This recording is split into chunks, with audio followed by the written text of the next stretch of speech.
So clotted blood looks hyperechogenic. This is a example right here. You can see here, no echogenicity, there's a liver cyst there. And then you can see here, it's like a granules, white and black granules. That gives more like a hypoechogenicity there. And then this is a stone right there, which is giving a nice shadow, but the stone itself is hyperechogenic. Okay. So now, principles of imaging, station approach, I mentioned a little bit about that. And when you start doing the EUS, and you're going to get lost all the time, especially when you have a scope in your hand, you're in one place, and you are like sitting there, have no idea what the structure you are looking at it. And even though you followed your stations, you followed all the principles, but you still get lost. So always there are some major stations, like it's easier to find a celiac axis area. It's easier to at least get into the duodenal bulb. So just come back, if you're lost for a few minutes, just come back to the most familiar area and then start over. And so eventually you'll get used to that. It's the really, with the colonoscope, EGD scope, we are used to doing a lot of movements with the scope itself. And if somebody does that with the ERCP scope or EUS scope, I call those purposeless dancing movements, they need to be stopped, really. You can't make too many movements. It's a very, very slow movements. And it's you have to move by millimeter. That's how you do, especially with the EUS. And the same thing is with the ERCP scope as well. You have to unlearn colonoscopy to learn EUS and ERCP. So everything, and EUS is other, as I think Dr. Saad was mentioning earlier, we are really used to red and white. We like blood, looking at the blood, white stuff. And you have to just change your gears, change your mind. You have to get used to black and white. Okay. And people sometimes they are looking at it, they have, yeah, I just see black and white, I have no idea what you are looking at. That's what usually the EUS, and you have to just be able to switch your gears. So these are the, a lot of you have probably seen these before, but this just gives you an idea how the scope moves from esophagus when you are looking at through the stomach, how that's gonna scope, where the transducer is, how it is moving through, like this, starting at the GE junction, you are moving into the stomach. And I will come to those stations later, but this is to give you an idea with the linear where the transducer is and how that is imaging and what structures it is looking at. So that was from there, from the stomach. Now, the next step is you go to the duodenal bulb, and I'll take a look at the scope position. And look at the structures, what you are looking at. Other thing is, when you're, these are like doing a shoulder movements and the wrist movements, what you're doing. Here, if you look at the scope position, I will demonstrate all that in the live, and will show you a little bit more these images as well.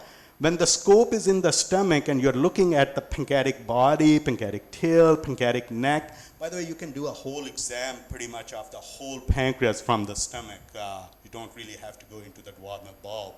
You can get all that exam done. But majority of the main thing what you are going to learn is how to take a look at the pancreatic body, neck, and tail from the stomach. If you look at it, if you pay attention, the scope, when it came down into the stomach, it was really a straight scope. Okay, so you very straight. But when you go into the duodenal bulb, I don't think this really justifies the whole how the scope is. Scope usually is not here. Scope is like coming here and resting on the greater curvature of the stomach. So the transducer position completely changes. So you have to keep that in mind.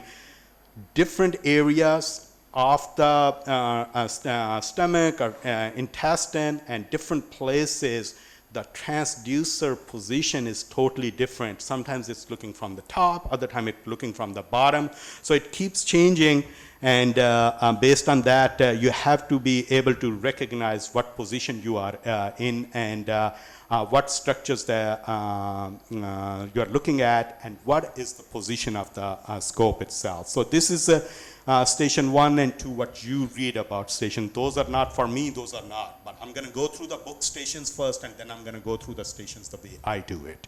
So here you're looking at, now look at it. First you were looking from the top down, now you're looking from the bottom up. So you have to keep changing your orientation of anatomy and get used to that. So it's that's the thing is different from endoscopic view.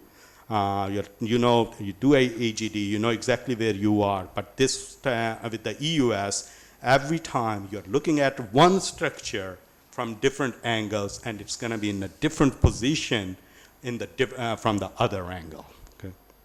So these are the stations what you read in the book. Station 1, 2, 3, which is pancreas, head, and uncinate. Station 4, which is basically stomach, looking at the neck, body, and tail. And the station 5 and 6, they are the mediastinum. To give you an example here, that's the station 1, 2, 3, and how the structures look on this. Where the transducer, how the transducer is looking at those structures, and what structures you are seeing here in station 1, and then station 2, station 3.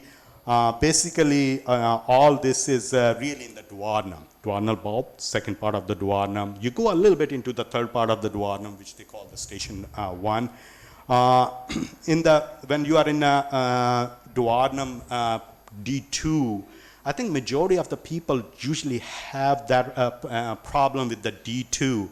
So when you are in D2, there are two really ways to take a look at the structures. One is you take a look at the ampulla and put the transducer right on top of that. Okay? When you put the transducer right on top of that, you are never on it. You are always distal, because the camera is 1 centimeter behind the transducer itself. So you have to pull the scope back after putting that on that before you do your right and left movements. So pull the scope back a little bit. You look for the ampulla. Mainly you're looking for the bile duct and the pancreatic duct. And when you find the bile duct, if you go left torque from there, you find the aorta. Aorta, I usually call is, what I call is like find the aorta in the D2. When you find the aorta, it becomes easier. When you are in, from the GE junction, when you come down, the way the aorta is, it's kind of a landing, like a plane is landing, it's coming down. Okay. When you are in D2, D2, it's kind of going up. So from GE junction this way, from D2, it's going to be this way. So it's just because of the position of the transducer. So in D2, then your aorta is lying in this position. It shouldn't be flat, it shouldn't be straight, it should be kind of at 45 angle. So that's the center. Once you find that, things become easier from there. That's the center of 5 structures. There are 2 on the right, 2 on the left. 2 on the right, what I'm looking for is the bile duct and the pancreatic duct. Obviously, you find an uncinate process there. So I'm not considering that as a part of those 5 structures. On the left, it's going to be IVC and the right kidney. No matter what you do, every human is the same way. Always you're going to find those 5 structures. So bring the aorta in the center, 2 on the right, 2 on the left. Okay, so that's how you make the D2 easier. So first I described about finding the papilla and then putting the transducer. That's one way. Second way is You just go into the D2. That's the area, only area where you can move a little bit extra to find your aorta, okay? It's not millimeter movement. Here you have to move a little extra, the scope, torque right or left. But find the aorta, and that's how you find the other structures. So that's, these are those stations. All these will be, EUS is about the repetition.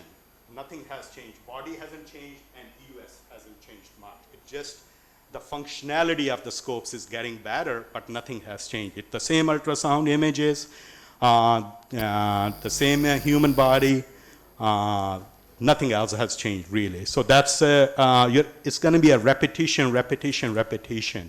And I probably have done 8,000 to 9,000 EUSs. Still, at times you get lost.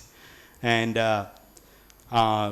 the people who started EUS, I see them lost all the time too. And those who have done 20,000 plus, some of my colleagues, and I see them lost all the time. And then at times there are three of us looking at one thing and trying to figure out what that is. And so it's nothing, it has to be repetition and repetition and repetition. You can't do without that.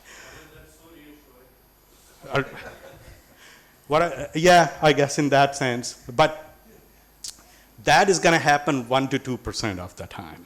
Okay. Okay. So just to reassure you, 98% of the time you'll be fine.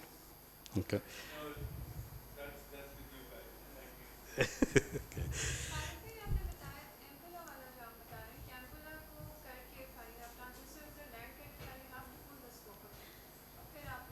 Yeah, because you have to, whenever you're landing on, when you're putting your scope onto that ampulla, you're putting the camera there, right? The lens right on it. Transducer is 1 centimeter distal.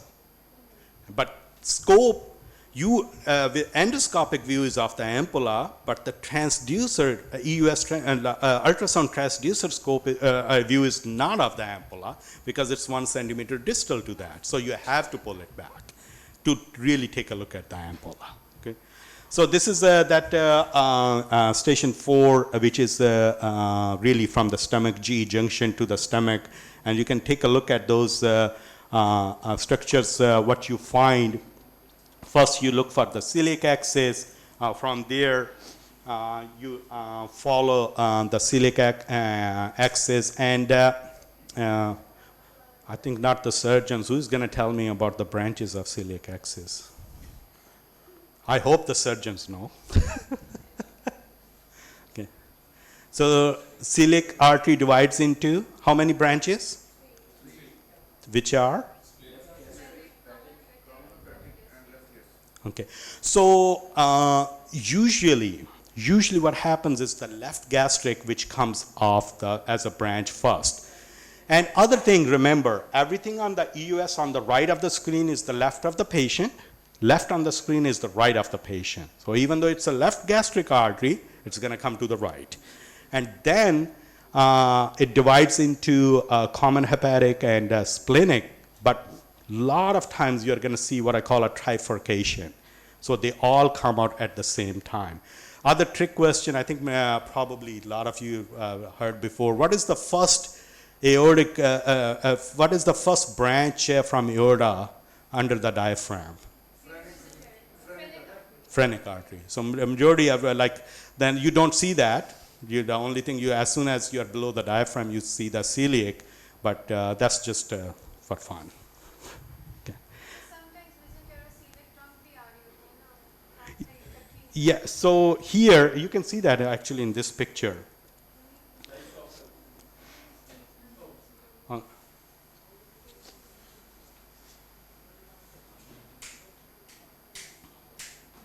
आपको सोने के लिए नहीं कहा, इधर वाले बंद करो, वो पीछे बंद कर रहे हैं ताकि सो जाए.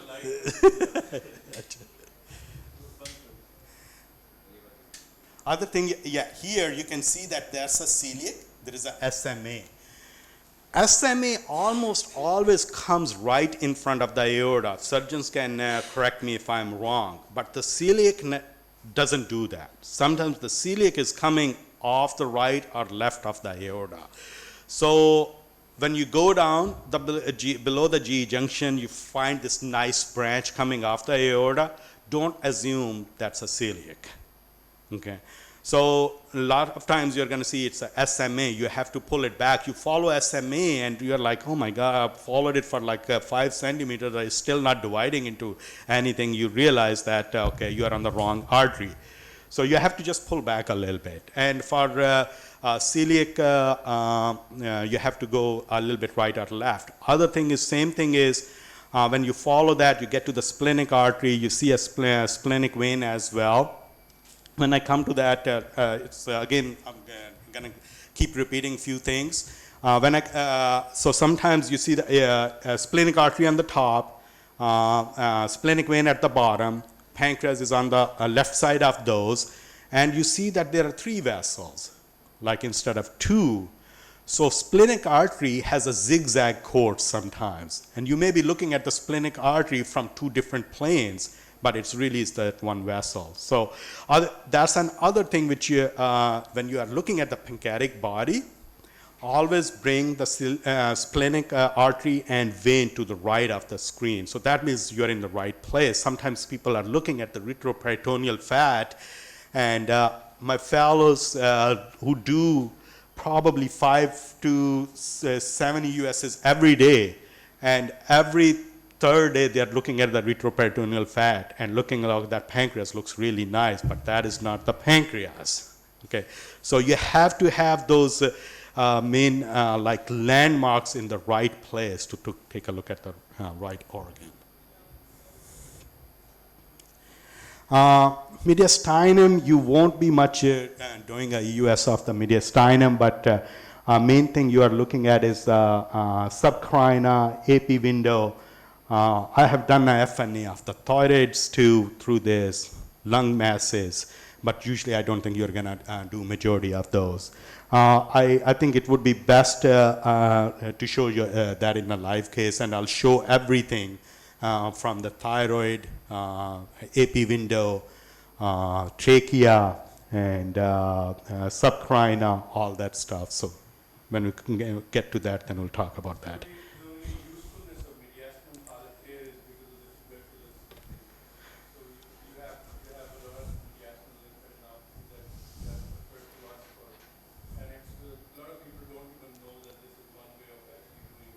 FNA biopsy.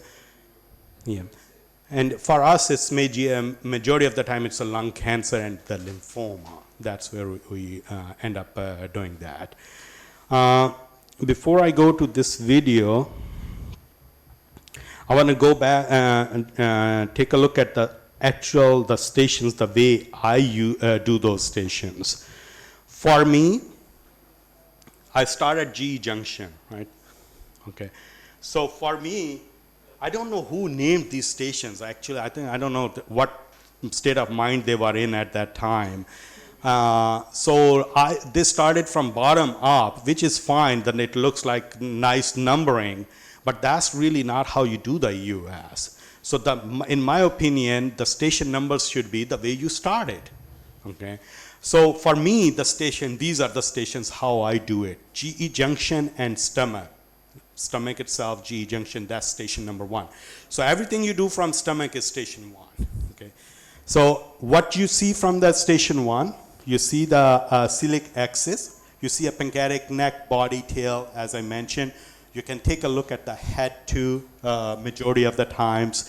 And then you take a look at the left lobe of the liver. Gallbladder is going to be towards the lesser curvature of the stomach. You take a look at the left kidney, left adrenal, spleen, splenic artery, vein, portal vein confluence, spiromesenteric vein. Other things which I did not include is you can see the renal vein itself too. And you can see literally the whole bile duct. You see the common hepatic duct. Actually, the best place to evaluate the common bile duct is really, especially the diameter of the common bile duct, is not the duodenal bulbous second part of the duodenum. You always compress the bile duct from there. So it's always going to give you a smaller diameter than what was on MRCP. So best place really to take a look at the diameter, actual diameter of the bile duct is the stomach, if you can find it from there. So actually my previous fellow, he wants to do that study, and I'm still, for last 2 years, I'm waiting on protocol for him to start. So, but the best, we don't give on EUS, I personally don't think we give the right diameter of the bile duct in the report. I think we're compressing that. Okay. How often are you able to find CBD from the stomach if it's not that? We'll see, but majority of the time. And but I'll show how to. Skinny people, all the time, and if they have a little more fat pad, it becomes a little bit difficult. But I'll show you how to find it, and you should be able to find it 80 to 90% of the time, and even a portion of the head, if not a full head of the pancreas. So I'll show you that. Yeah. More and more you do the EUS, more and more you start looking at these things, the things which you didn't pay attention to before, they become more and more apparent, and then you make the connections what those are, and you realize you're seeing a lot of stuff which you were ignoring in the beginning, and it's good to ignore. Please ignore everything you see beside the pancreas or beside the structure you are looking at it.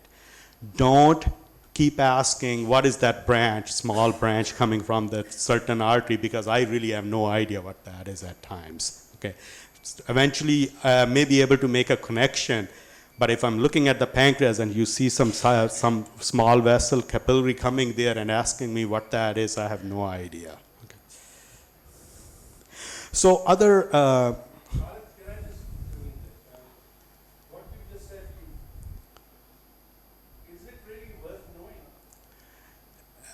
No, not really.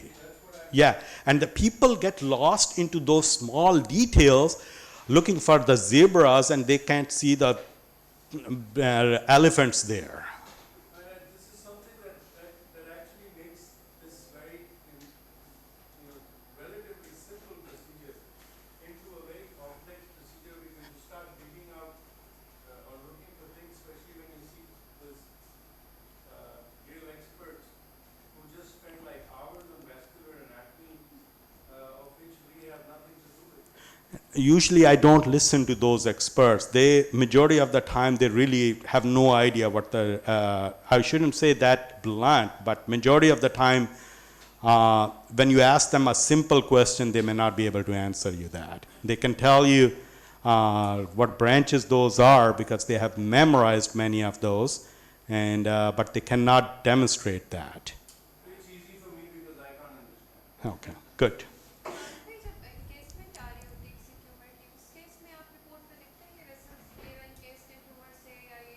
You mean the vascular involvement? Yes.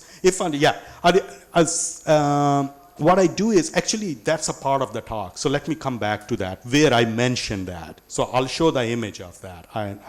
I do mention about that, but let me come back to that. Gee.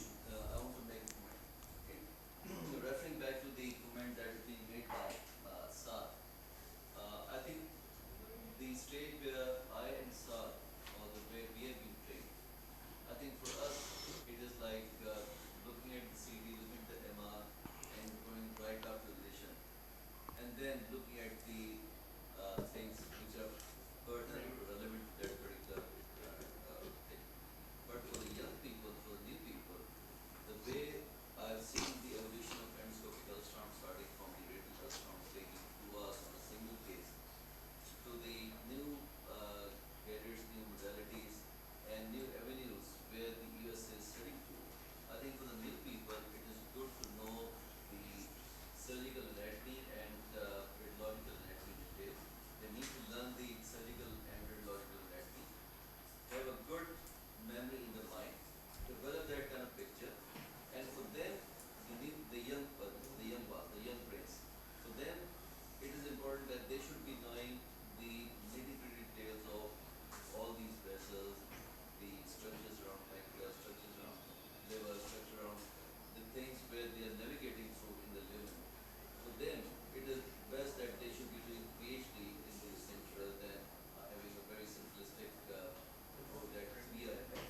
Right, absolutely, and absolutely agree. And if you have access to actual radiology images, CT scan or MRI, you should try to take a look at those yourself with the radiologist, if possible, and then do the EUS after that. For us, majority of the time, that's not available. Patients coming 2-3 hours away from somewhere, they're bringing just the report, no access to the images. Different healthcare system who don't have access to their radiological images, and I really don't even look at those. I don't. Only time I want the images is when I'm looking at the mediastinum, especially the lung cancer, or they're seeing something, they're telling me, it's a few centimeters away from the esophagus, but we see it, you may be able to access via esophagus. So in those cases, I try to take a look at the image to give me an idea where I need to look for that, because air in the lungs sometimes makes it difficult. So then what I do is I just try to compress the esophageal wall as much as I could with the transducer to get to that area. So those are the those type of cases I try to see if I can find the images. Next thing, how many do ERCP? Pretty much everybody. Endoscope, simple way, I've said that many times, is you're looking straight. You're looking straight, you're walking straight. ERCP scope, you're looking at the ceiling, walking straight. That's how the ERCP scope is. EUS is right in the middle of that. It's like at a 45 angle. So you're not looking at the ceiling, you're not looking straight, you're looking where the ceiling and the wall meets. Simple. So that's just keep that in mind, especially when you are going through the stricture, you're going through the pylorus, you're going through the duodenal apex. These are the things very important. You need to see, at times the stricture is so tight, the only way you can pass through that is like not by looking at it when your scope is just aligned straight with that. And that happens with the ERCP sometimes, especially when there is a pancreatic tumor invading the duodenal wall, stricture. Many times I just, in those cases, when if you are under fluoro, you can see the ear in the lumen. And so what I do is, I don't take a look endoscopically. I do the under fluoro. I try to pass the scope, keep it straight, aligned with the stricture, just gently advance it, no problem. That happens. So keep that in mind if that happens. So here, if it was a ERCP scope, we say that you have to let the sun set completely, and then you can get into the pylorus. Here, just still take a look at the, sometimes take a look a little bit of the sun, have that in view for EUS scope to pass through. For me, station number 2 is the duodenal bulb. Okay, so that's from stomach, that's where I go to. And the things which you are going to take a look at that is left lobe of the liver, a portion of the right lobe of the liver, especially segment 5. You can take sometimes you see gallbladder from there, common hepatic and common bile duct, ampulla you see from there, and obviously pancreatic head and neck, and the portal vein, confluence, also for the minor papilla, especially in cases of pancreas divisum. You can see uncinate process. You can see a lot of other structures, and I will try to point those during the live cases. When you are once you go into the duodenal bulb and your scope is resting on a greater curvature in ERCP, what we call a long position of the scope. Okay, so when that is in that position, go endoscopically through the pylorus, inflate a little bit. I know that we all know ultrasound does not like the air, but that's the time, inflate a little bit. Okay, see where the duodenal apex is. take the scope right to the duodenal apex, transducer, take it right there. Your goal is to put the transducer in left upper corner of the duodenal apex. Okay. When you do that, I use a balloon on linear too, but you don't have to. If you are using a radial, obviously you need a balloon. On linear, you don't have balloon, no problem. If you have, just put a little bit water sometimes in there, but many times you don't have to do that. Once you put that transducer in left upper corner, big wheel towards you a little bit, suction, you will always find one of the three structures, either the pancreas or the bile duct or the portal vein. So once you find one of those structures, forget about endoscopic view, okay? Then you should know what you need to do from there to get to the rest of the structures, okay? So different if you find a portal vein, you usually have to gently advance the scope, like just put a little bit pressure on the scope so it can get into a more apposition to the wall, and then you rotate to the left, that will get you the bile duct.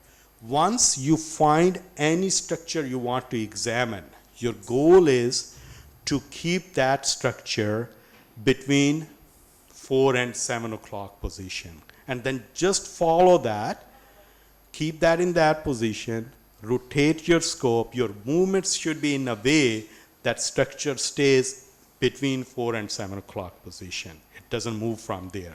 And you will see when you make that habit, you can see a lot of stuff, and it becomes very simple following those structures. And once you are done with that structure, you come back to where you started, the same position, and then you go to the other structure and then follow the same principle. All this would become you'll be able to understand more during the live cases. So station 3, station 4, for me it's D3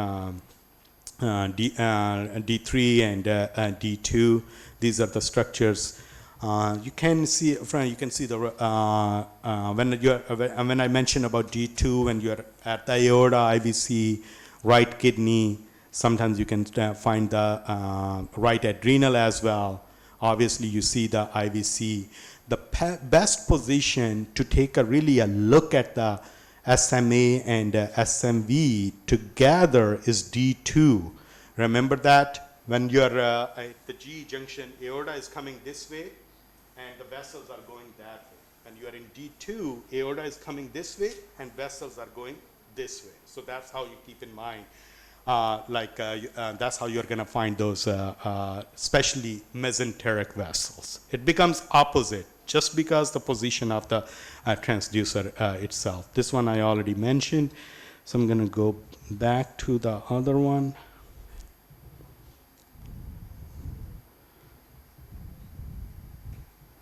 Okay, so this is a examination of the pancreas. This video, I think it's complete examination really without much editing, maybe a minute of editing. It's a 3.5 minutes actual exam of the whole pancreas and pretty much whole EUS.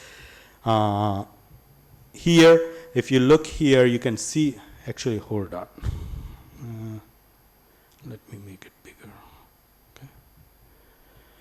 So we are in the stomach. What I say is, as soon as you get into the stomach, I'm going to keep repeating that many times during the course. As soon as you get below the GE junction, your goal is endoscopically go towards the opposite wall of the stomach. Your scope is going to be what I call a neutral positions. Scope is sitting on your palm. Wheels are facing up. Scope is really, really straight.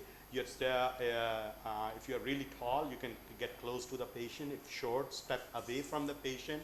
So scope can stay straight, because every movement you make with your wrist or your shoulder, if it doesn't transfer from the area of the movement all the way to the transducer, you didn't do any good. So it should be one-to-one movement, which needs to be transferred from here all the way to the end of the scope for it to be effective. And that happens only when the scope is straight. If you are standing really close and your scope is bent, you may have to do a lot of movement to just make a small movement at the transducer. So just keep that in the basic principles. So here you get into the stomach, you go to the opposite wall of the stomach, your scope is in a neutral position. Use the suction to deflate the stomach, big wheel towards you. That would get you to the left lobe of the liver, right there, okay? Once you are at the left lobe of the liver, pull the scope back a little bit. Scope right now is at 180-degree position. It's just sitting right, like on the floor, you can consider that. From there, scope is gonna come to 90 degree. When you do that, that is gonna take you straight to that aorta, okay? So here, I'm at the left lobe of the liver. You actually can do all the, you can follow the IVC all the way to the right atrium if you're really interested in that. You can take a look at the hepatic veins. You can look for any clots, Budd Chiari, whatever you need to. So, but let's not get distracted and let's get to that position of 90 degree. You see that? When I came to aorta, right there. And here, other thing about the celiac is sometimes it looks a little crooked because it could be coming from the side and it looks like there may be a stenosis at the origin, but it really is not the stenosis, it really the way it's coming off the aorta. And when you see that, you know that you are the celiac. SMA almost always have a very straight course. It's very straightforward. Usually, I think bad example, it's like men, straightforward, okay? And I don't want to go beyond that.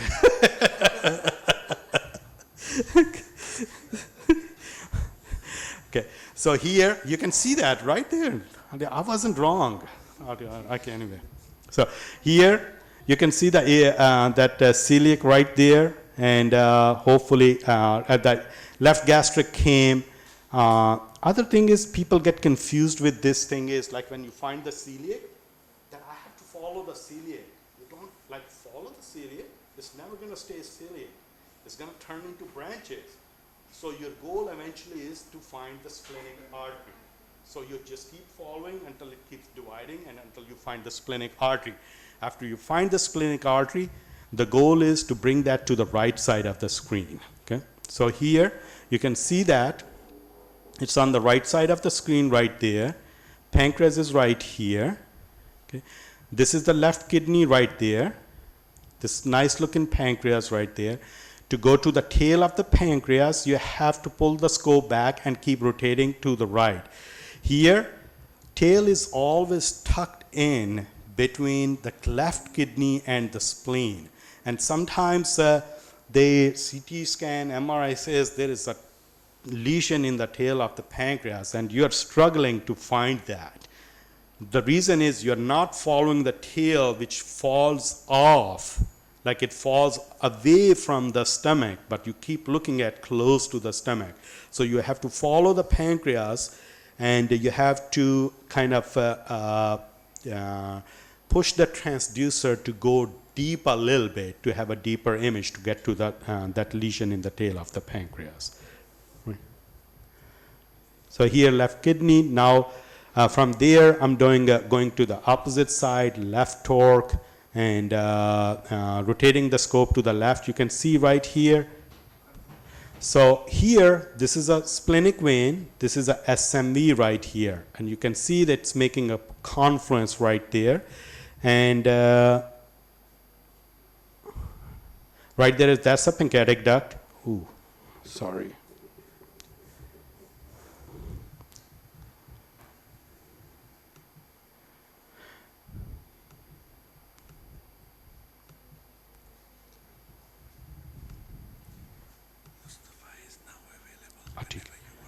May, 2 minutes. And here I'm still in the stomach, by the way. Okay, so hopefully I won't mess it up. You can see here, that's a splenic artery right there, right? Splenic vein right here, SMV right there, pancreas right there, portal vein right here, and what is this? Aorta. One person aorta, other? Inferior vena cava. CBD.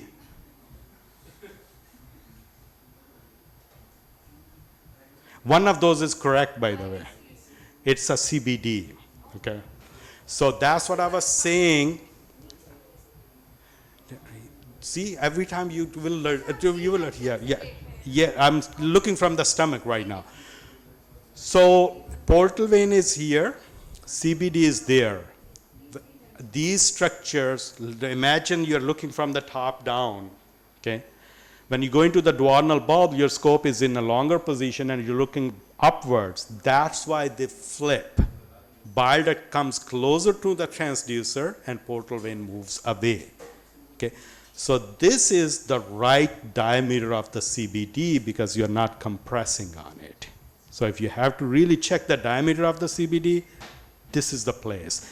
And this is the place where you see the common hepatic and going into the liver. You can follow all that into the liver as well. So right there.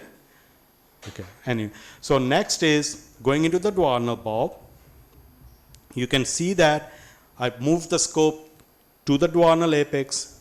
Scope is again kind of in a neutral position. Big wheel towards you.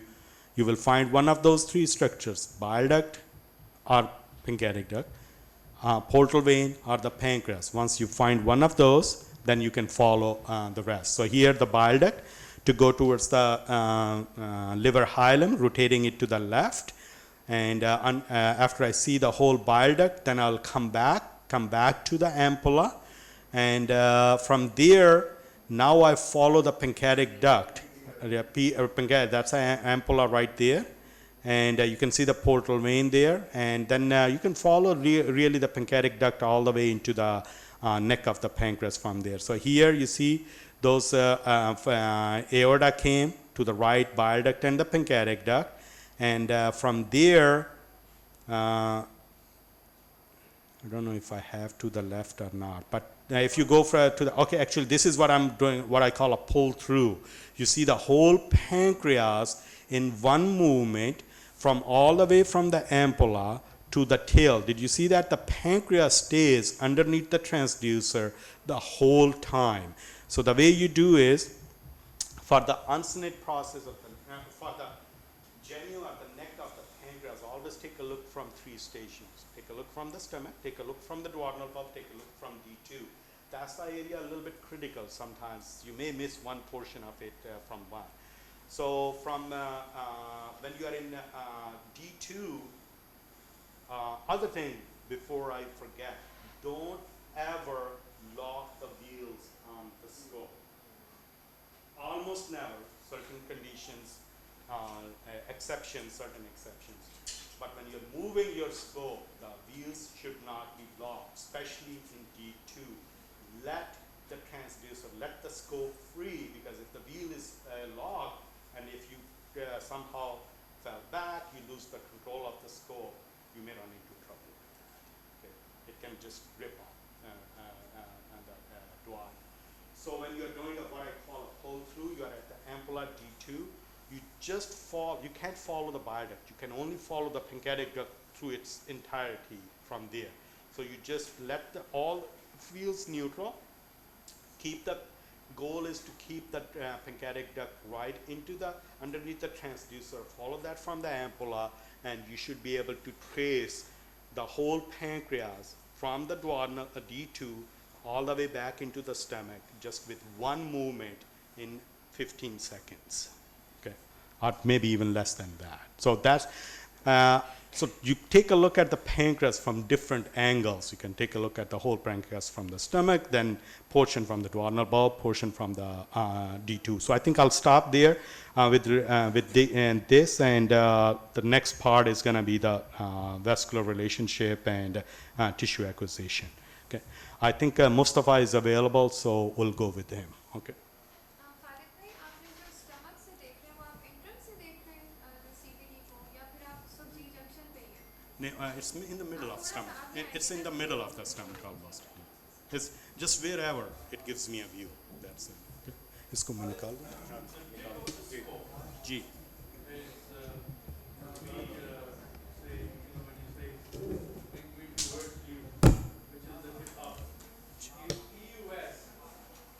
Most of the time your practice the tip is going to be up, or the wheel is going to be, it's going to be towards you, right? Yes, majority of the time.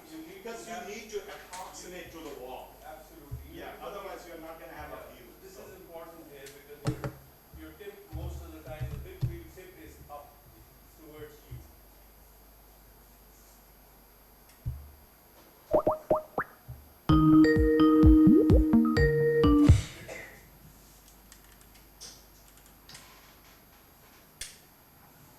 Sir. Assalamu alaikum. Walaikum salam, Dr. Mustafa.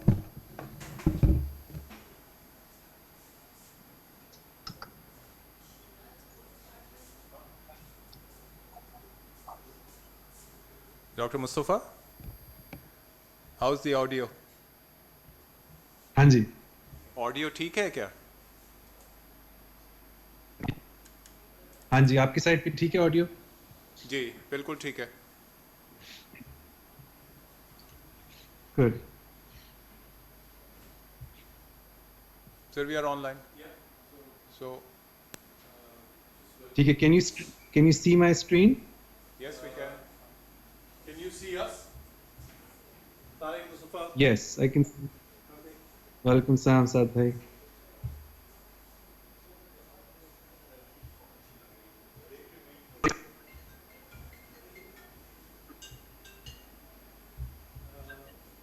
So, are we going to use the slides that we have, or are we going to go on the slides with him?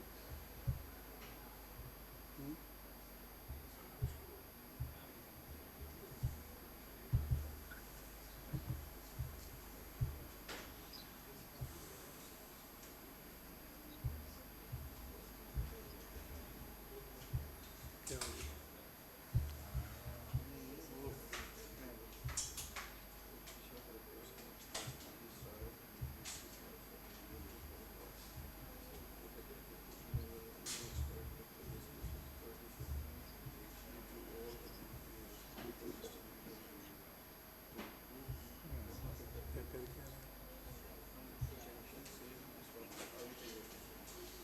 Dr. Mustafa, we cannot see your screen. We can only see you.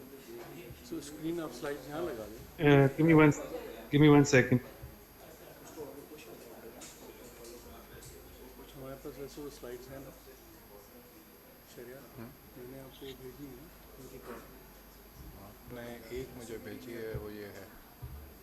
Mustafa, we have your EUS Principles and Nobology. ठीक है, we can go with that. Somebody will have to move We'll keep moving the slides, don't worry. ठीक है.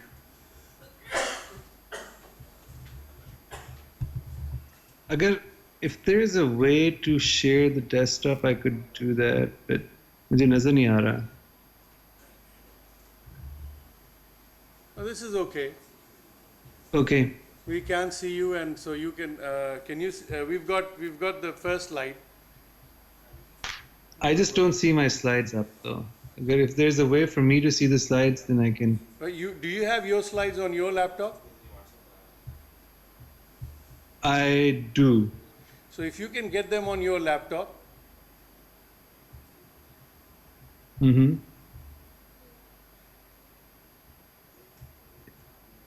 we have the slides here with us. Now can you see ठीक our है ना? screen? Yes, now I can see your screen, so that way I can be sure that we're on the So same if- slides.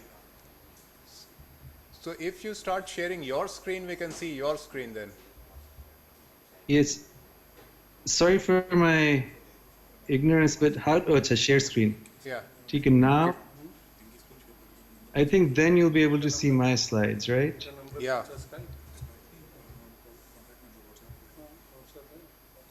Yeah, we can see your screen now.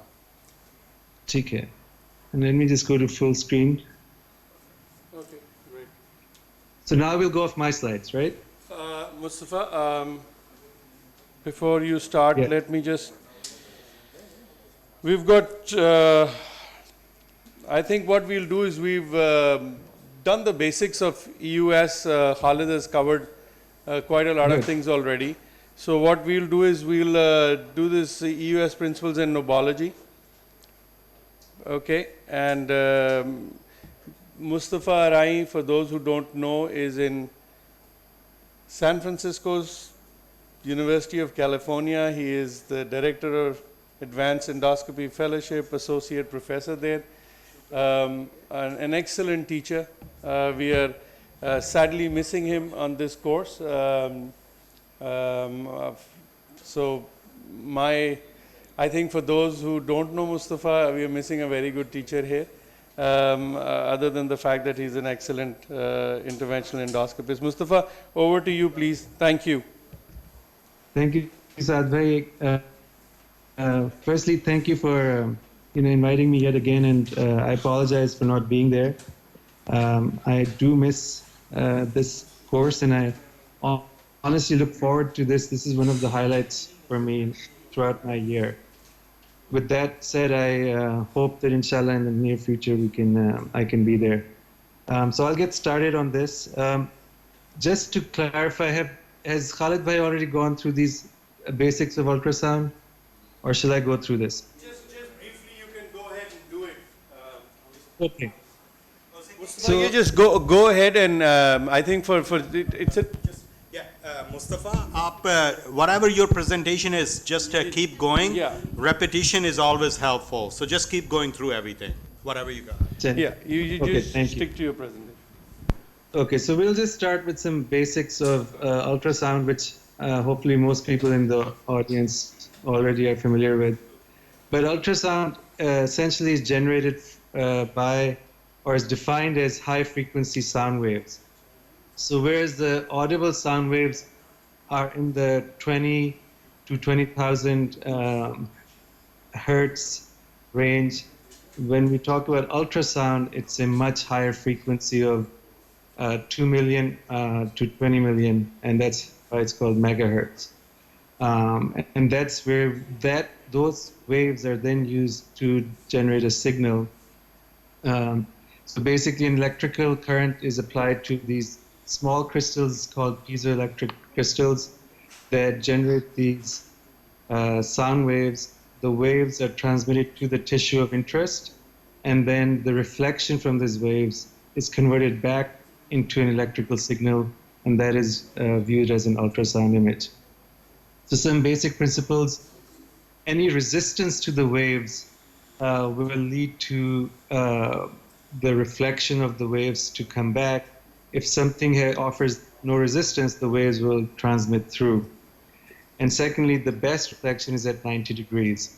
If you have any waves hitting an object at an angle, then there will be refraction instead of reflection. So the most crisp image is when the signal hits at 90 degrees and returns back at 90 degrees.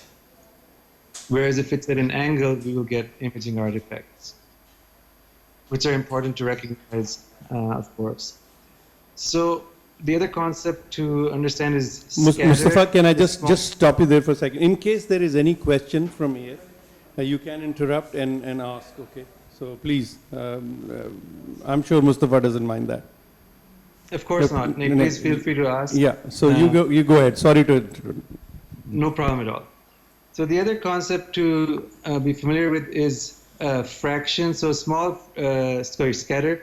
So a small amount of energy that is transmitted will actually be either absorbed by the object or will bounce off the object and dissipate. Some will, of course, go through.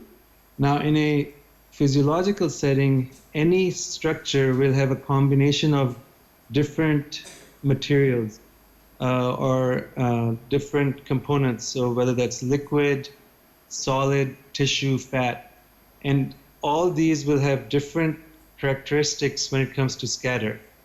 And a combination of those different scatters and reflections will lead to a specific ecotexture for the given object. So if, for instance, this is the liver, you have fat in there, and in a fatty liver, there'll be more reflection by the adipose tissue, whereas in a non-fatty liver, there'll be more reflection. So that will define the ecotexture of a given organ, as well as within an organ, different changes that can be seen.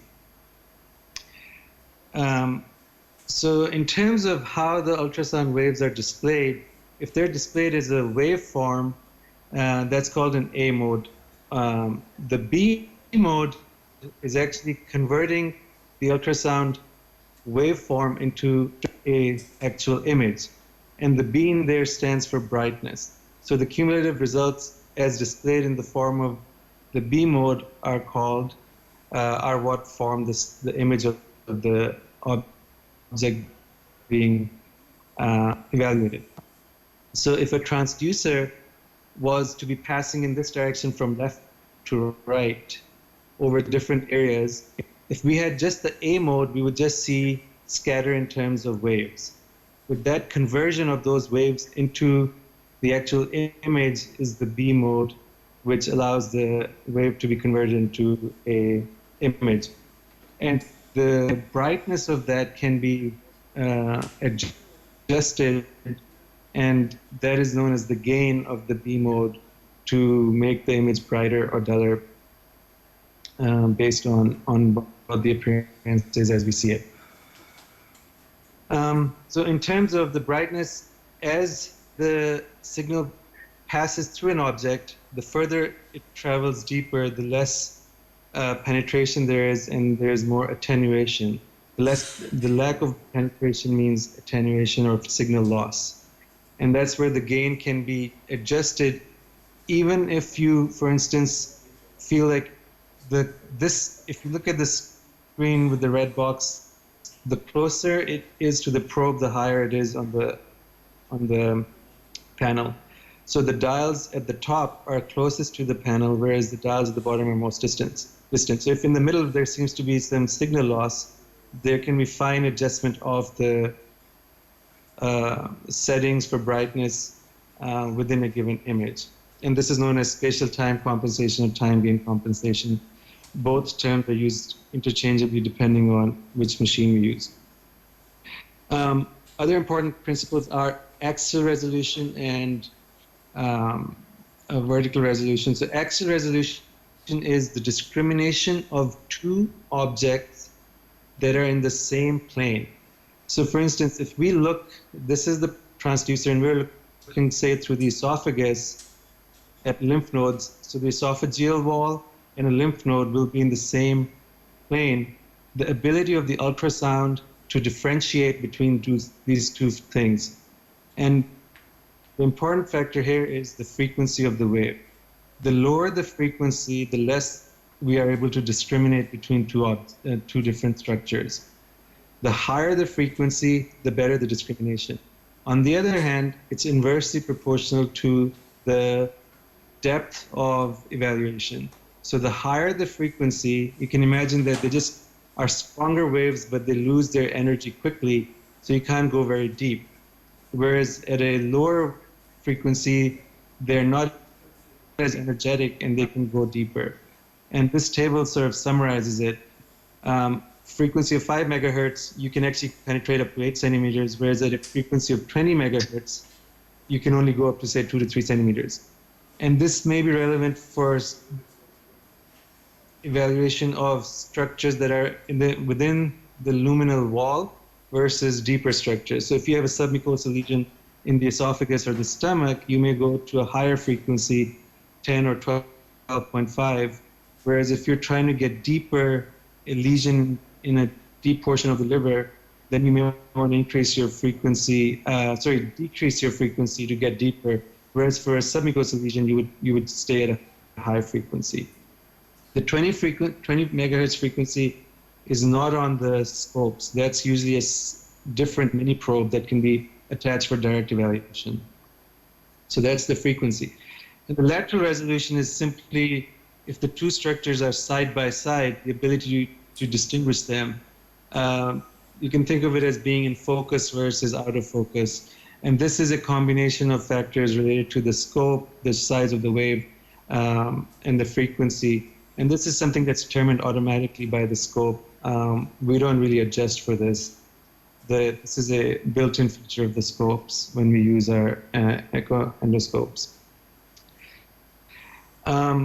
Moving on to flow. So Doppler flow essentially is a feature of the ultrasound to evaluate for flow in a structure, like a blood vessel. So a moving object will transmit signal at a different frequency than the signal is being transmitted by the transducer. And here, the angle at which actually, if it's 90 degrees, we may not be able to differentiate flow because it's coming right back up. Whereas if we're at an angle, then the movement is easier to see. So flow will be seen better at an angle as opposed to at 90 degrees. And sometimes one can think that you're looking at a cystic lesion and you put Doppler flow on, and you may identify that as being a blood vessel. So it's always important to look at anechoic lesions and put Doppler flow to ensure you're not looking at a blood vessel. And then there are different types of flow, whether it's continuous flow, pulse flow, which is a combination of the waveform, i.e. an artery vein, as well as sound. And that's a sort of pulse wave plus B mode, and that's called duplex scanning. Color flow, which tells you the difference in terms of the flow towards you and away from you. Red implies towards the probe, blue implies away from the probe. And power flow will be more sensitive than the conventional flow settings. These become more technical in practical day-to-day use. The things that are important are pulse wave, because that can differentiate an artery from a vein, which may be important sometimes, and just generally the concept of using flow to differentiate a vessel from a anechoic structure. Of course, there are different machines on the market. The one that we'll be using in the course and that most people are perhaps using generally is the Olympus EUME2 machine, which is a relatively small unit that can go on the endoscopy cart and has a panel with a keyboard, as well as some other buttons and a dial for adjustment, and I'll go over these. Or you can have a freestanding console. These are, of course, a lot more expensive, may have more features, but as gastroenterologists, we tend not to use a lot of the features that are available to us. So here's the ME2 on the endoscopy cart that you'll be seeing in your course as well. So the basic keyboard one has to be familiar with. Of course, you have the alphabets and the numbers, and then you have these different sort of buttons and the tracker ball, as well as a touch screen in the right upper corner for the different features. The first one to be aware of is the button, which basically allows the ultrasound signal to be transmitted or stopped. So when the scope's attached and you're not seeing a signal, the first thing to do is to check is the freeze button on. Maybe that's why you're not getting a signal. And it's best to always check that outside the patient to make sure that you have a signal in a little sort of jar of water, and you can see that your ultrasound scope is functional. Then you have these buttons for the depth/range. This is essentially a feature of zooming in and zooming out. So the plus sign will allow you to zoom into an object, and it'll tell you by how much you've done that. And on the left side is the minus, where you will be able to zoom out to see how far or big of a view you're getting. And these will become more sort of second nature with practice and time. The gain we talked about is the brightness, the ultrasound signal, and the higher gain, the brighter the image. So if the image is very dull, one can increase the gain to make the image brighter. And then within that screen here, up here on the right upper quadrant, right upper corner, you can hit the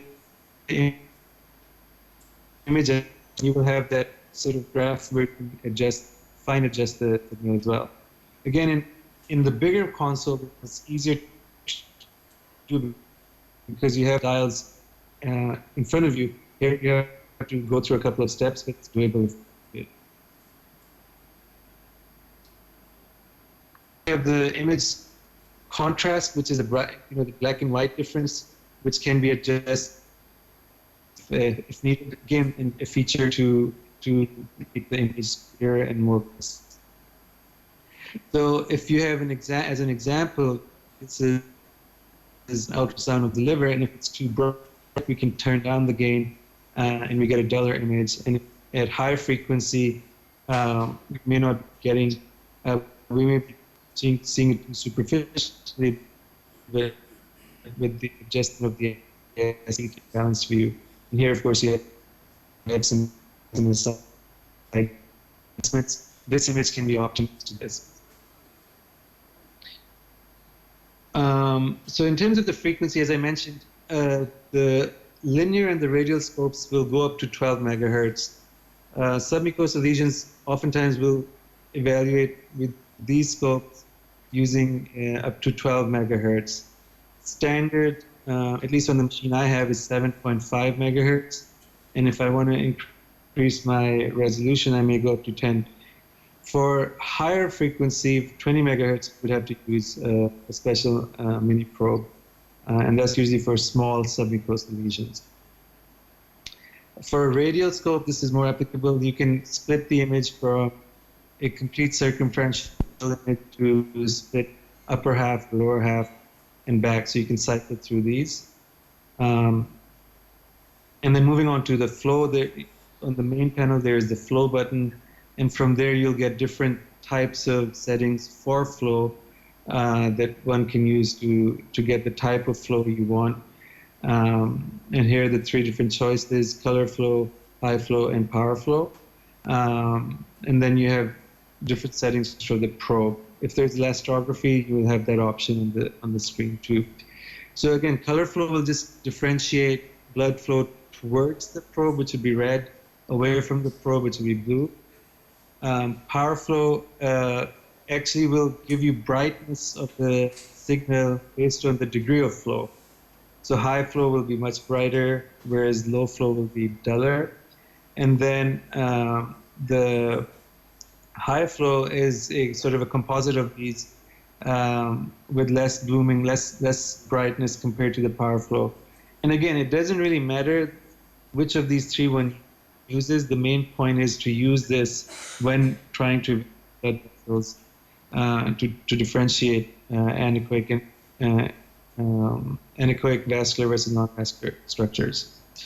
Then within the Doppler, one can change the gain so that the signal strength to see if it's not very audible, it doesn't mean that there isn't flow. It may be that our low, and if we increase the gain, we may be able to pick up that Doppler flow.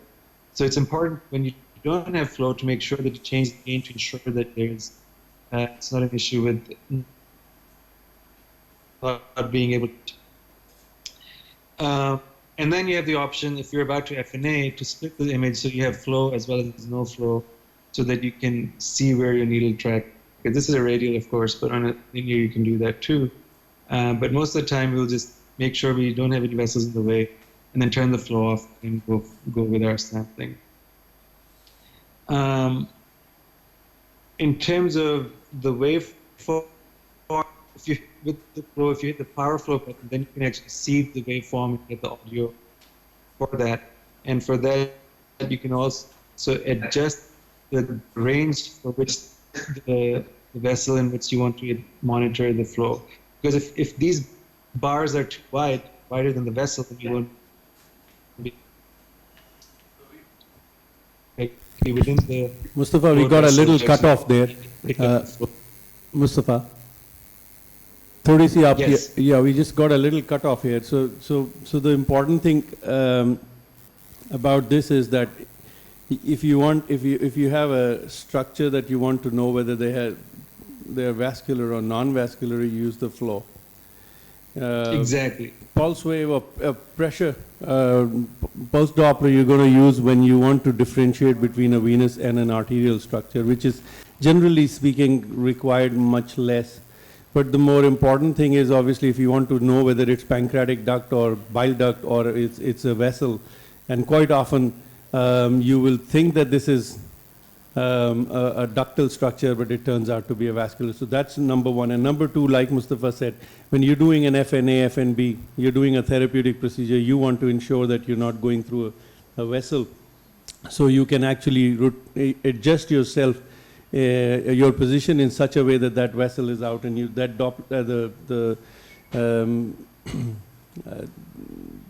these are the two main functions that you get out of this. And I think this is what makes EUS very useful, when a lot of times, especially in our system where patients have CLDs and varices and all, this becomes very useful when you're doing FNA or FNB. Sorry, Mustafa.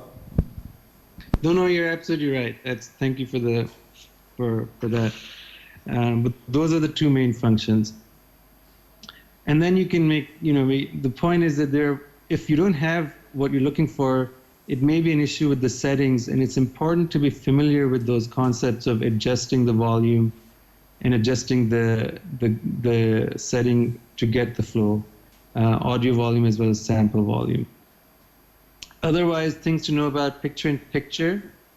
If you're trying to capture the ultrasound image, the caliper to make measurements for lymph nodes and masses, etc. And then the faculty will be able to show you, but you hit this once, it starts a reference point, you measure, and you push it again, you put the set button, and that gives you the measurement. And then you can add some comments and label the images too. So that's a bit about the console itself. Just a bit about the scope, and Khalid Bhai mentioned some of these factors too. The types of scopes we have are the linear, the radial, and these are just alongside an upper endoscope, just to show you the difference. If you look at the scope tip, it's not superly concerning, but you see that past the tip, the scope actually widens. And if you compare this size to this size of the scope, you can see that there's a significant difference. So just remembering that the EUS scope is larger and bulkier. And the other important factor is the bending angle of these scopes. So you have a 9.8 millimeter diameter scope for the upper. The radial is 11.8, and the linear actually widens to almost about 14.5 millimeters at its widest. And then the second important factor is that the straight part of the tip, once the scope is flexed, is much longer on the EUS scopes. So you're using a scope which is looking at obliquely at 45 degrees, as Khalid mentioned earlier, and you're going through turns like the duodenal bulb. So just keeping in mind that you have a larger tip to navigate through the duodenal bulb and strictures. The other thing is the importance of knowing the difference between the different brands.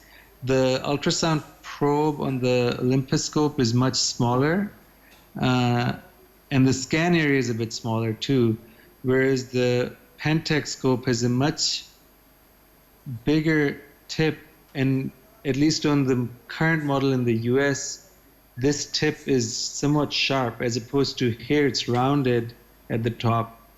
The Pentax currently available in the US is not rounded. I don't know if the newer models are available in Pakistan yet. So knowing the differences between the two brands, of course, each company will have the specifics about the bending angles, up, down, left, right, and the channel size as well. So a few things about the scope functionality. I'm going to transmit video, and I hope this works. Otherwise, we can switch over to the slides over there. But remembering that big wheel towards you is flexing, and there's quite a high degree of flexion, and big wheel away from you is extension. So just remembering that you have these features.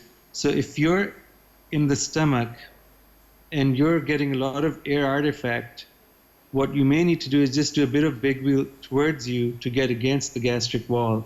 And that may allow you to see through the gastric wall and look at the structure of interest. The same goes for the small wheel. Once you're trying to, for instance, evaluate the gallbladder, you have the gallbladder in view, you only get one part of the gallbladder. But if you do small wheel left and right, you can actually, or any other structure, then you can actually evaluate more of that structure by using the small wheels left and right. And even sometimes for sampling, you may have to do that to find the lesion of interest. I'm sorry that these are all upside down. It's just the way they got embedded into the presentation. The other component to know is that the freedom of movement. If we are torquing too much outside the patient, then the movement will be limited. Whereas if we are straight outside the movement, outside the patient, then the scope moves fast. So in the first part of the video, which I'll just play again, limited torque, but a lot of free movement. Whereas in the second part, a lot of torque, but limited movement. So keeping the scope straight is a vital sort of step to ensure that the scope movement is more fluid. The other concept is the elevator, similar to the ERCP scope. The elevator is there to help guide us and direct us. And for sampling, this comes in handy to angle our needle, as well as for the fanning technique, which I'm sure Khalid Bhai will go over in more detail. And the other thing is that the big wheel can be used to complement the elevator function. You can lock it and then use the elevator to get the area of interest in view for sampling. And that's essentially it in terms of the basics of the functions on the scope as well as the console. Thank you, Mustafa. Anyone, any questions?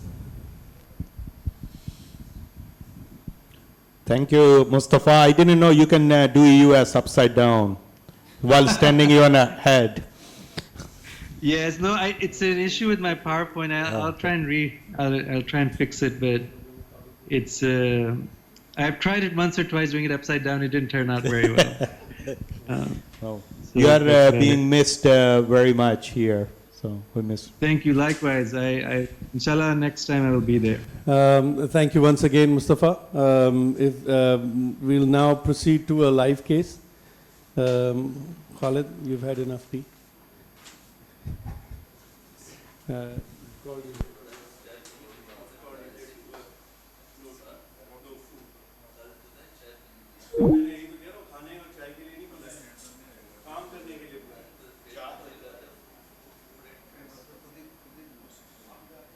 So, any questions? Okay, when I first saw, I don't know Riyaz ka kya tha, but when I first saw EUS ka ye jo, the panel, I said, oh my God, this is like bloody going to a cockpit. How do I learn so many things? But most of the things are really and not mostly applicable. They're very simple things. What you've been told, you need obviously flow, you need to be able to measure, so you have the caliper, which is standard in all systems. There are some panels in EUME2, this particular model that we use. You have the luxury model where you have elastography and all that stuff, which we have here, and in one system we don't. So you can see both consoles. Most of the time, the thing that is useful is gain. Obviously, that's important. Brightness is important, but most of the time you don't. Frequency mostly is 7.5. Very rarely would you have to change frequency. I assume you don't. I really don't. Typing is very simple. You can easily, the panel shows you different organs, so it's already, all you need to do is just click and it will come. So you take the cursor, you put that there, and add is the command you need to give, and you'll have different options there: lymph node, pancreas, whatever, vessel, portal vein. So you can just click that, and it's very simple to do that. More than often, it's not done unless there is something, you know. Usually, some people do it, a lot of people don't, so really that's in that whole panel. There are like 4 or 5 things that are important, which are very simple. So during this process, what I would encourage is, when you're doing your EUS, you use the caliper, so that's important. Flow is important, and just get familiarized with the depth and a little bit of brightness if you do. Most of the time, you really don't need that either. I mean, mostly it's either depth, or its flow and caliper. Okay. I think a couple of things that I have learned, and Khalid probably is, looking at what they showed with the bending, very, very nicely shown by Mustafa. I initially, like we do with gastroscopy, with the head down, I think that's a little difficult. So my patients are in a neutral position. I find that easier to intubate, okay? Because this is not bending as much. So if the patient is like that, you are really unlikely to be able to bend it. So I feel that's better.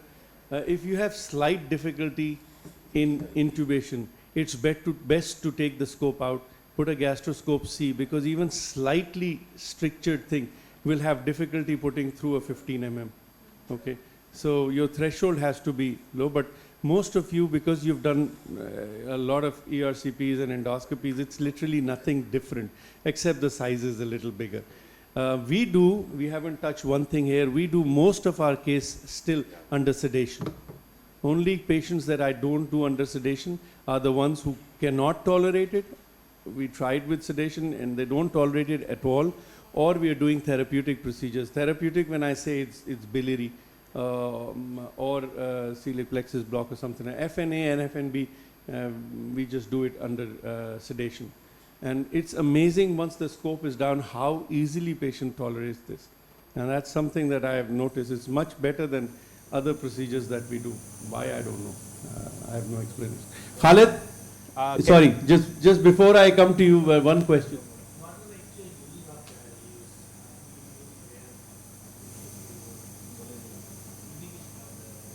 EUS. Yeah.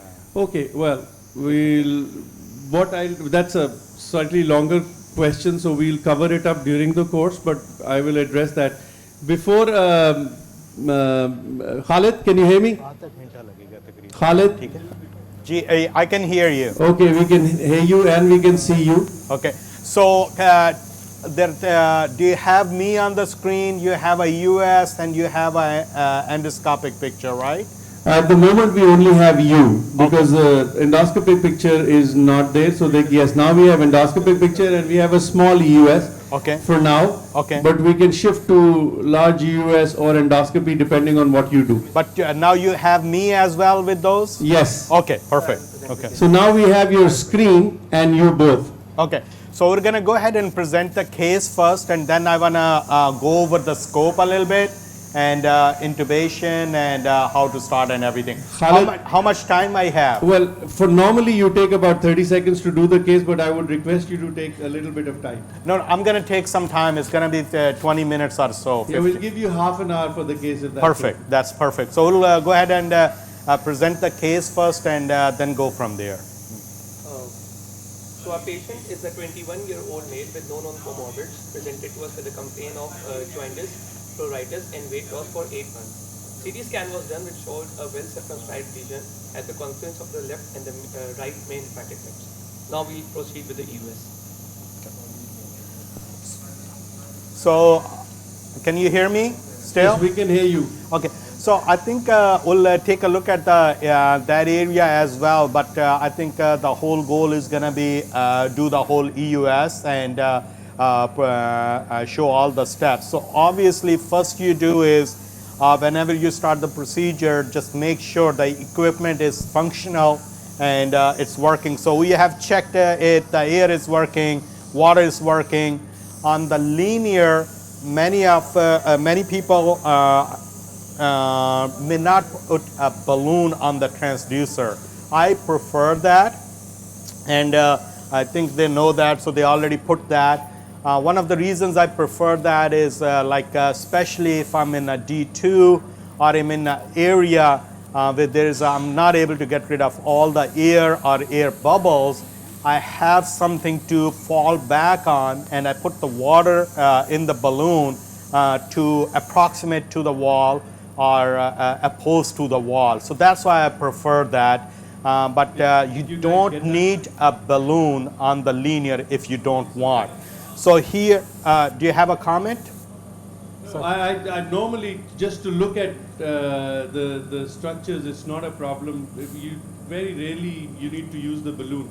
But what Khalid is trying to say is the use of balloon is that sometimes you have air which you're not getting rid of. So you inflate the balloon and you deflate the balloon, and in that process, once you inflate it and try and aspirate air out, you can get rid of that. And mostly that. And some people use it in the bulb also when they inflate the balloon, and if they can't get structures, well, they can use. But by and large, you don't need balloons for EUS. Okay. Right, sir? Yes. So here is the scope itself. The way I hold the scope is, if you look at my fingers, they are at close to 25. So upper esophageal sphincter is majority of the time between 17, 19 centimeter from the lips or incisors. So a lot of people, sometimes what they do it, either they are holding it too close to the transducer, so you go in, by the time you get to the oropharyngeal area and patient is coughing, not well sedated, and you're struggling to intubate the upper esophageal sphincter, and then you have to move your hand back as well, and you're giving more time, and then you have to pull the scope out. So what I suggest is have enough scope that you are able to at least pass 4 or 5 centimeter below the upper esophageal sphincter. If you are too far, then you lose control of the scope. So you have to be at enough length that you don't lose the control of the scope, and also have enough space to be below the upper esophageal sphincter. Other thing is, the way I put the hold the scope is, I call this a neutral position of the scope. If you look at the umbilical cord, what we call of the scope, and the transducer itself, if you put the scope on a table, they both are opposite to each other. One is in the other direction, other is in the opposite direction. So the way I'm holding the scope, or the way I hold the scope, for me, the neutral position of the scope is the scope handle is resting on my palm, wheels are facing upwards, and the transducer of the scope when I go in is towards the anterior of the patient. So that's how I hold the scope. We're going to go ahead and turn the other thing, one more thing before I go in. I look at the this bending of the scope. Mustafa already explained about that, how much scope you have beyond the bend, and what is the diameter of the scope itself. It's a pretty big scope, so you have to be careful about that. And usually transducer is small, but the thickness is really behind that 3 centimeter or so from the transducer, 2 to 3 centimeter. One thing, what we do is, I have a different way of intubating. You can follow whatever way works for you. Majority of the people, when they go into the patient, they go in like this, and then they go over the tongue. What I do is, if you look at my wrist, I'm going to rotate it a little bit, and I make it upside down. That's just the way I do it. Have you seen an oral airway? Have you done an oral airway that looks like this? You always flip it, go above the tongue, and then you flip it back. I use the same principle with the scope as well, and I do that without even thinking. I do that with the EGD scope too, so that way the tongue does not come in my way when I have the scope transducer right behind the tongue in the oropharyngeal area, I just flip it back and it just goes straight into the upper esophageal sphincter area and into the esophagus. So I'll try to demonstrate that the way I do. I turn the light on now. You see the scope. I'm going to go in. If you look at that, it looks like an upside down. I'm going in straight. Now the scope is still straight. As soon as I hit the back of the throat, I flip my scope. And when I flip it, even without looking, I'm moving the scope very gently, and you're going to see that it just passes very gently beyond, like at the upper esophageal sphincter. Other thing which I don't know if you noticed that or not, I was doing this movement with my wrist. If you see that, this one, so that kind of opens up the upper esophageal sphincter, and also they feel like they have to swallow something in the back of the throat, and then they swallow that. Next time you get into the esophagus, don't go crazy from there and just start pushing the scope. You should have some endoscopic view, because some of these patients may have a stricture and you don't want to push through that. Right now I'm in the esophagus. Camera is at 45 angle. I'm gently moving the scope. I can see the scope there. I see the scope, it's moving in there, gently moving in there. I'm moving the scope very gently. This is very important. Look at that. Now I'm right at the GE junction. My scope, I'm stepping back from the patient, trying to keep the scope straight. If you go, can we make a EUS, first thing I'm going to go is I'm going to go towards the opposite. Right now I'm at 42 centimeter at the GE junction. From 42, if I move like 7 to 8 centimeter, that will take me to the opposite wall of the stomach. When I get there, I'm going to suction, move big wheel towards me, and rotate the scope a little bit to the right. So can we switch it to the EUS image now, please? Yeah. You see that I went to the left lobe of the liver. If you look at the transducer, there's a little bit air in the balloon. So what I'm going to do is, you see that? How that air disappeared by just inflating the balloon a little bit. Right now, my scope is still straight. I got the left lobe of the liver. After I get that, my goal is to bring the liver right underneath the transducer. So I'm going to bring that back a little bit, pulling the scope back. When the liver is right underneath the transducer,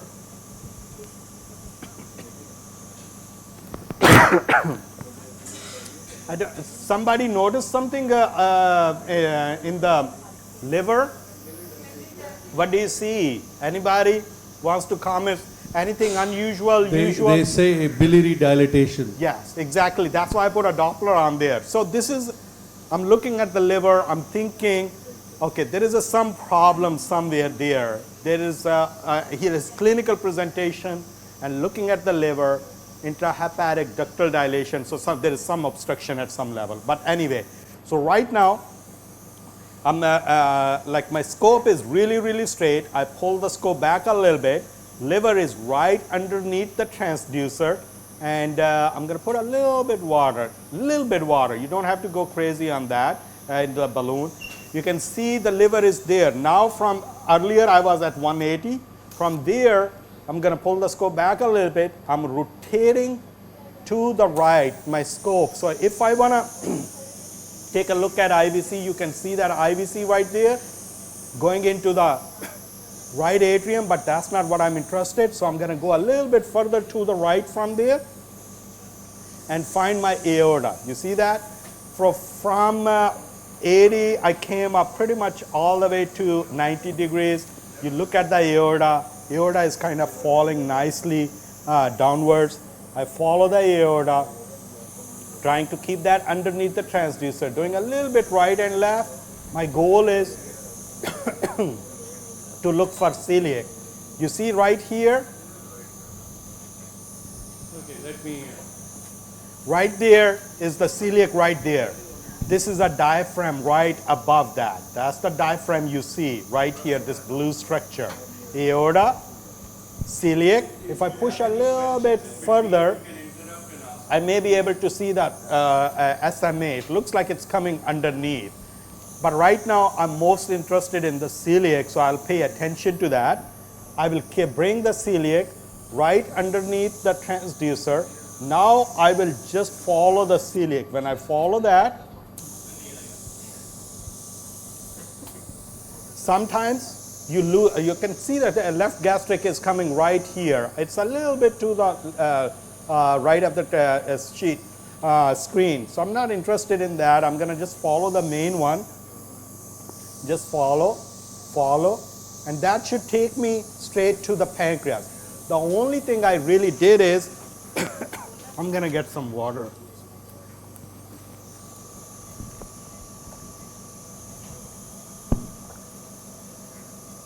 Get you some strepsils? No, I'm good. So if you look at that, when I followed that, sometimes you may lose it, but don't worry about that. You just keep gently pushing the scope in. It's advancing the scope, really. Pushing the scope is a kind of not the right term, but advancing the scope. You can see that splenic artery is there, splenic vein is there. If I follow the splenic vein downwards, you can see it's coming down. This is SMV, they're getting together, they're making the portal vein. Portal vein is down right now here, and it's going downwards. If I follow it downwards right here, I can follow that to the liver, really. If I keep rotating it and bringing it down, it will take me to the liver. But right now, let's pay attention just to the pancreas. So the pancreas is right so here. Khalid, now that you've got the pancreas and the splenic vessels, are you going to go, what happens when you go clockwise and what happens when you go anti-clockwise? So that's what I'm gonna do that right now. That's where I was coming to. So here, this pancreas, if you look at it, you see that the pancreas itself, there are like foci and strands. That's a pretty normal looking pancreas in Asians. But if in Westerns, that could be a sign of early chronic pancreatitis. Other thing, if you look at me, my right hand is really, I'm using it to control the keyboard and whatever accessories I have to use. If my scope really is in the right position, scope is really straight, the only time I really have to use the right hand is just to push the scope in, pull it out, and while using the accessories. So here, I'm going to keep, I don't see the duct really very well here, and which is okay. It's a very small duct probably.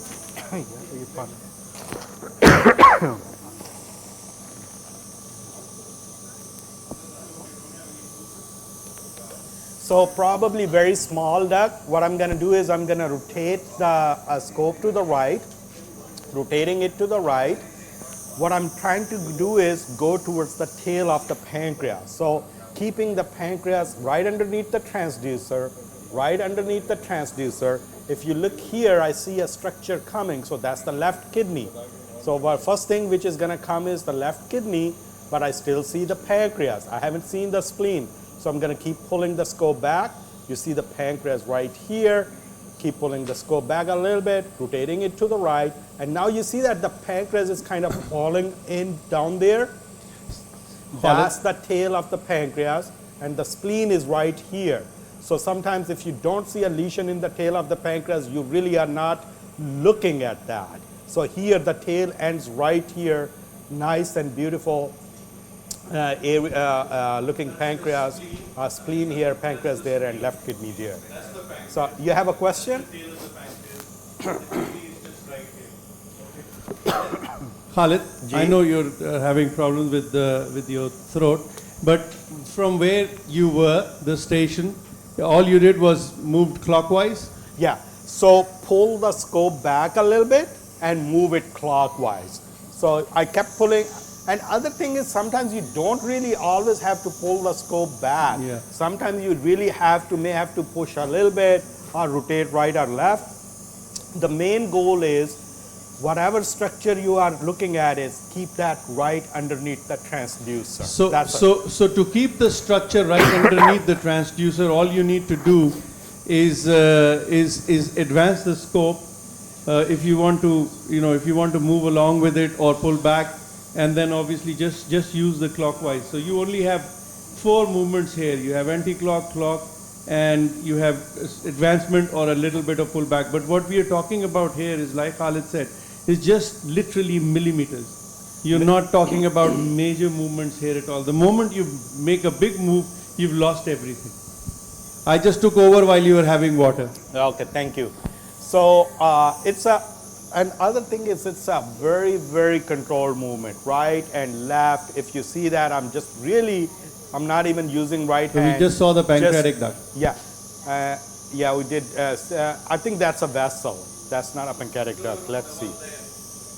You see that? Now there's a smaller vessel. Yeah, it's the duct is right here. This is duct right there.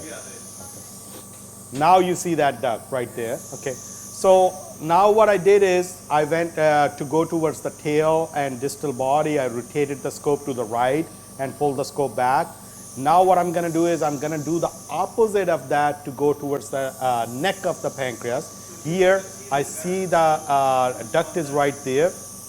This is some vessel, but I'm going to follow the duct. I'm going to rotate to the right, to the left a little bit, while keeping the duct right underneath the transducer. And you see that how the duct is falling into the neck of the pancreas right here?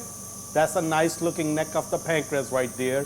I don't see any further pancreas, but here, other thing is, I'm gonna put a Doppler here. आप थोड़ा सा नीचे हो जाओगे? You see a structure right on the opposite side of the portal vein right there? That's where the bile duct is. You see it right underneath. We saw it a clearer view just a little while ago, but yeah. Portal vein right there. Right here, it comes a little bit right there. That's the area of the bile. That's the bile duct itself. Okay. So here, this is a splenic, this is a SMV, there is a portal vein. Bile duct is going to be on the other side of the portal vein. In this view, may not be coming nicely, but right there it comes a little bit and then disappears, which is okay. So here, you're looking at the whole pancreas, pancreatic neck there. You can follow that duct downwards. We saw the neck of the pancreas, we saw the body, we saw the tail of the pancreas, we have seen the portal vein, have seen the bile duct right there. It comes and goes right there. Kind of, I think the mass, they said it's close to the porta hepatis. It's something is right here. I'm sorry, you're going to say something? No, that's fine. That's what I was. Right here is the vein. You see the now. You see that okay, the bile duct. Can you just can you just yeah, put the see cursor the bile on the duct, neck? right? You see the bile duct right here. That's the bile duct. That Okay. small one. It's not dilated in this area. It probably is that something at the hilar area, Yeah. which is causing an obstruction right there. That's Khalid, the G. They This is want the you liver. to just mark the neck of the pancreas. So the neck of the pancreas here, when you are at the body of the pancreas, you keep rotating the scope towards the left. When the duct starts coming down this way, earlier when you saw that, I'm going to take the Doppler off for a second. Remember, clockwise is going to take you there, anti-clockwise is going to take you there. Clockwise is taking you towards the tail, from the body to the tail. Anti-clock is taking you towards the neck. Okay. So neck is going to come down like this. And you saw the pancreatic duct very nicely coming down. So this is the, you see the portal confluence here. The pancreas, you see the duct coming down. Yes, very nicely. Yeah, right there. That is the area of the neck of the pancreas, which is going kind of around the portal confluence. Right there. That's the neck. And also, Like this, down like this, and that's the neck. And what about the head? Head is going to be from the neural. Khalid can see the head from this station. sometimes, but I don't even try. So here we are actually, if I pull the scope back a little bit, you can see the pancreatic body going towards the left, torquing it to the left, and that coming back, and that's getting close there. This all area, you can see the pancreatic duct is coming around that. So this is coming into the proximal head area right in this area. But let's take a look at that from the duodenal bulb. So what I'm going to do is, you have the endoscopic view, I see that. I will keep it like that. I'll go into the pylorus, inflate a little bit, do it under a nice view. So I get into the duodenal bulb. And sometimes these patients which have lesions, you have to keep adjusting yourself a little bit, because the lesions can pull the structures around. So here, if I go in a little bit, I'll get to the duodenal apex. The big wheel. Big wheel towards you. And here, when I'm getting to that, what I really did is I adjusted myself a little bit. I have to pull the scope back really. It was not exactly at the duodenal apex. That's another good example, that don't get hung up with one Khalid, structure. can I just request you to have the mic a little bit closer to you? तो आपको ज़्यादा जोर भी नहीं लगाना पड़ेगा. ठीक है, वहाँ से बढ़ा देंगे, ठीक है, वो उधर से कर देंगे. So here, if you take a look at that, if I go further in, it's a duodenal apex is really small on there. So what I'm going to do is, I'll stay right at the duodenal apex right here in this area, and from there, as soon as I put my scope on there, big wheel towards me, and I see the pancreas. After I see the pancreas, now I know at least I'm in the pancreas area. Then I do a little bit right and left torquing to really get to my structure. So here, I did a right torque. What it did is brought me to the portal vein. You can see that portal confluence is right here. There is this is the area, I think, of the gallbladder. ठीक है, patient here. ठीक है.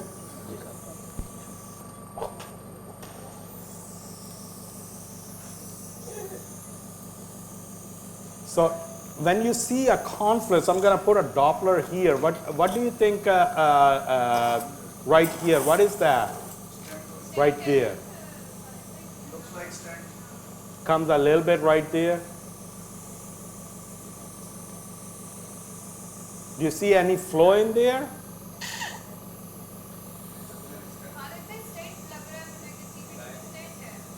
So people think this is a stent. Okay, that's what it looks like to me as well. It's clearly a stent in the bile duct.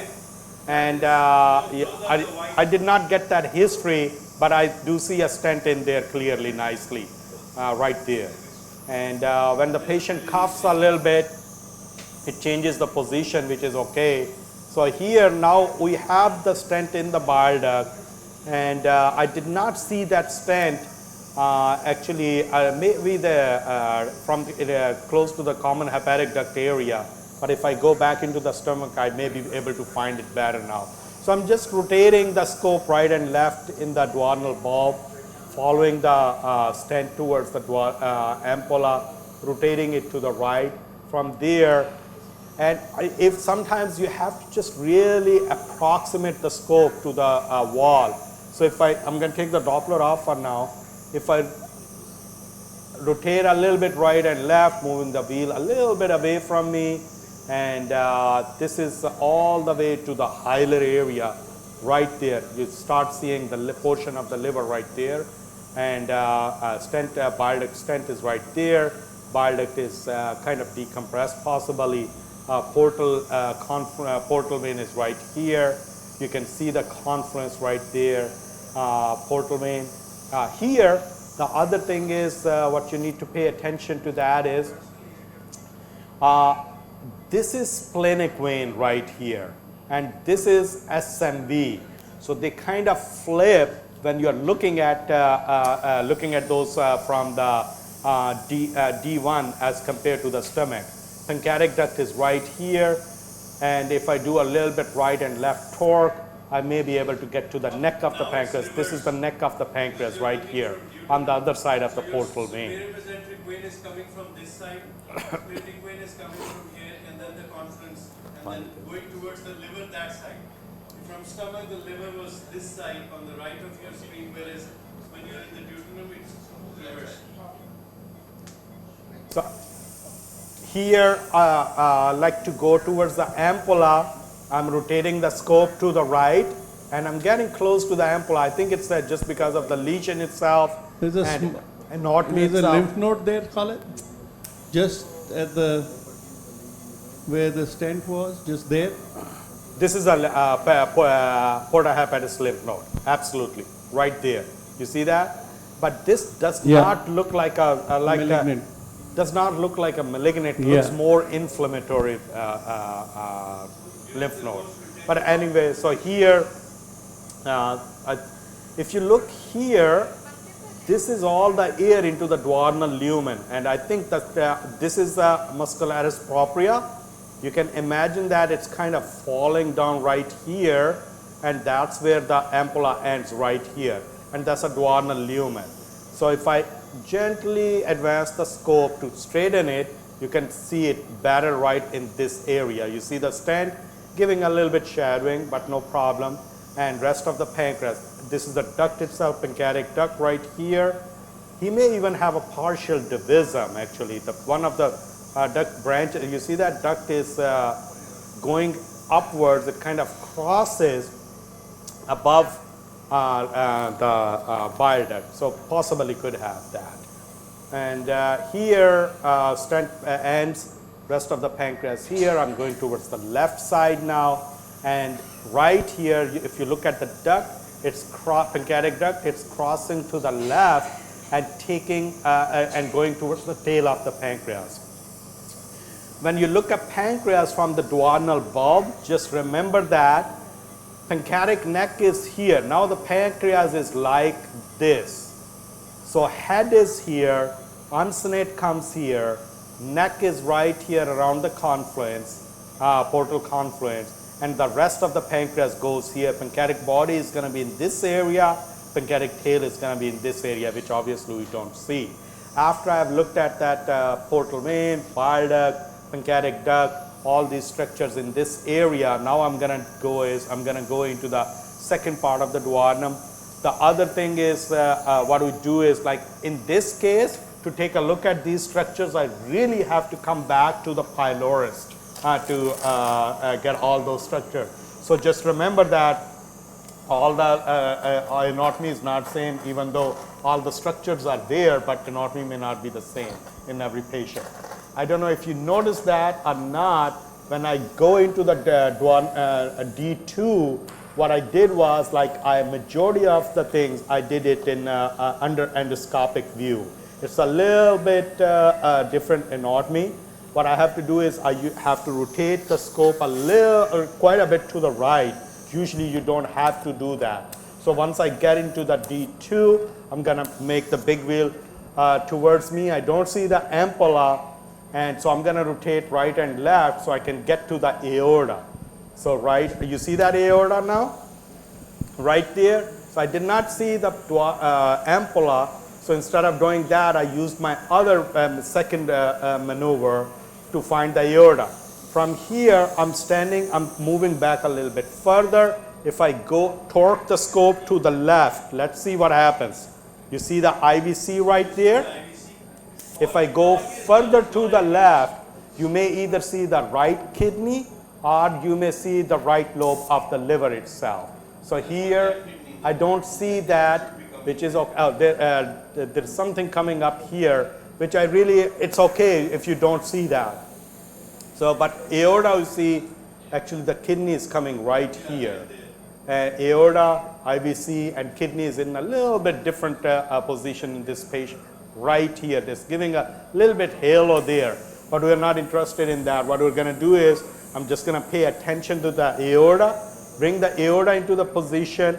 From when the aorta comes right in this position, from there I'll torque a little bit to the right further, And if the scope is giving me a little bit trouble, what I'll do is I'll pull the scope back, and now I see that I'm right at the pancreas at least. I see the uncinate process right here. There's a little bit air in there, you see that? That's where I use the balloon. I'm going to inflate and deflate a little bit to get a better view. Here is the pancreatic duct. Pull the scope back a little bit. It's an unstable position, by the way. It's not a very stable position, which happens sometimes. And here you can see the stent in the bile duct right there. You see that, guys? You see that stent right there? From there, that's a stent. You go a little bit further to the right from there, and you see the PD right there. And you're still crossing the bile duct. So I think he may have a divisum actually. This is duodenal human now. We are in D2. This is the liver. Okay. So this is taking you towards the hilum or towards the liver. This is taking you towards the duodenum. So when you're following, obviously our focus of interest is here.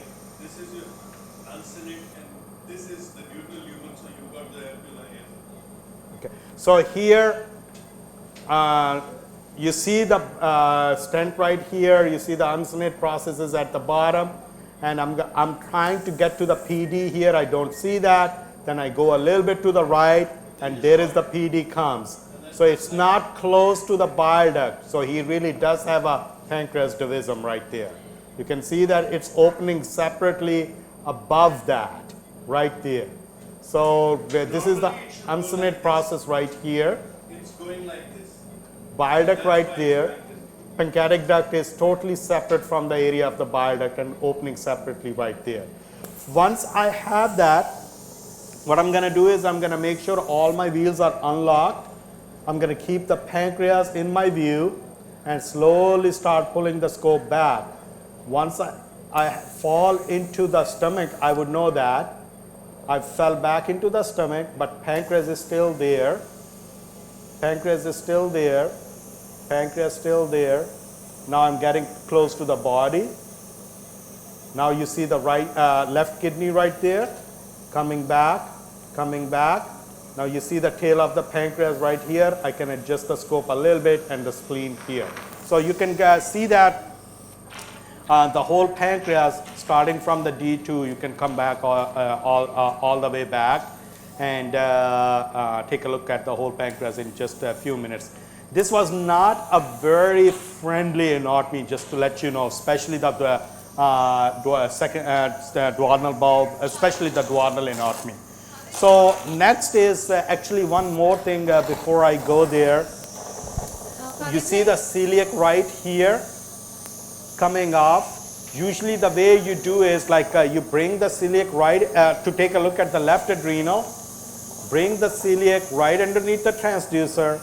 Push the scope in a little bit and rotate to the right, and right here it's coming up right there a little bit, I think, but I don't see that. Oh, right there it is.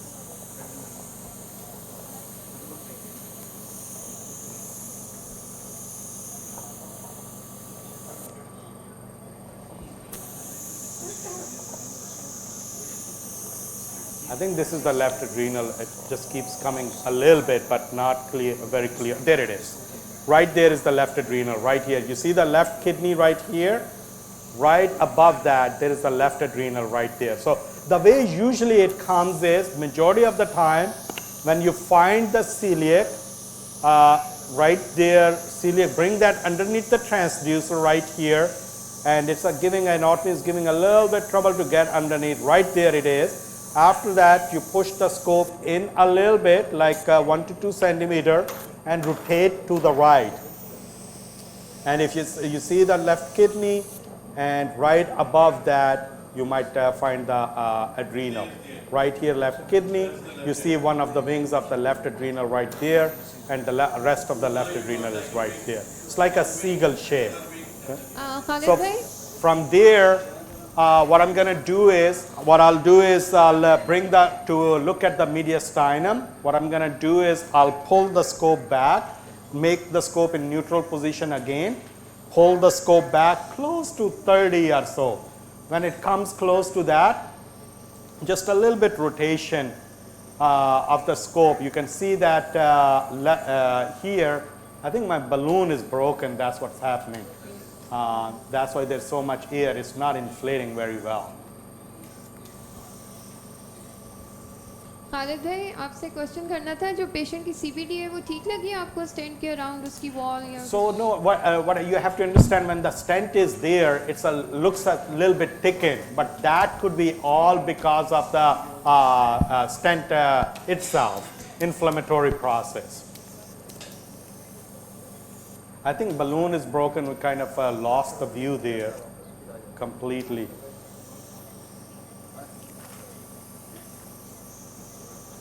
ठीक है? I'm not getting any view there of the scope.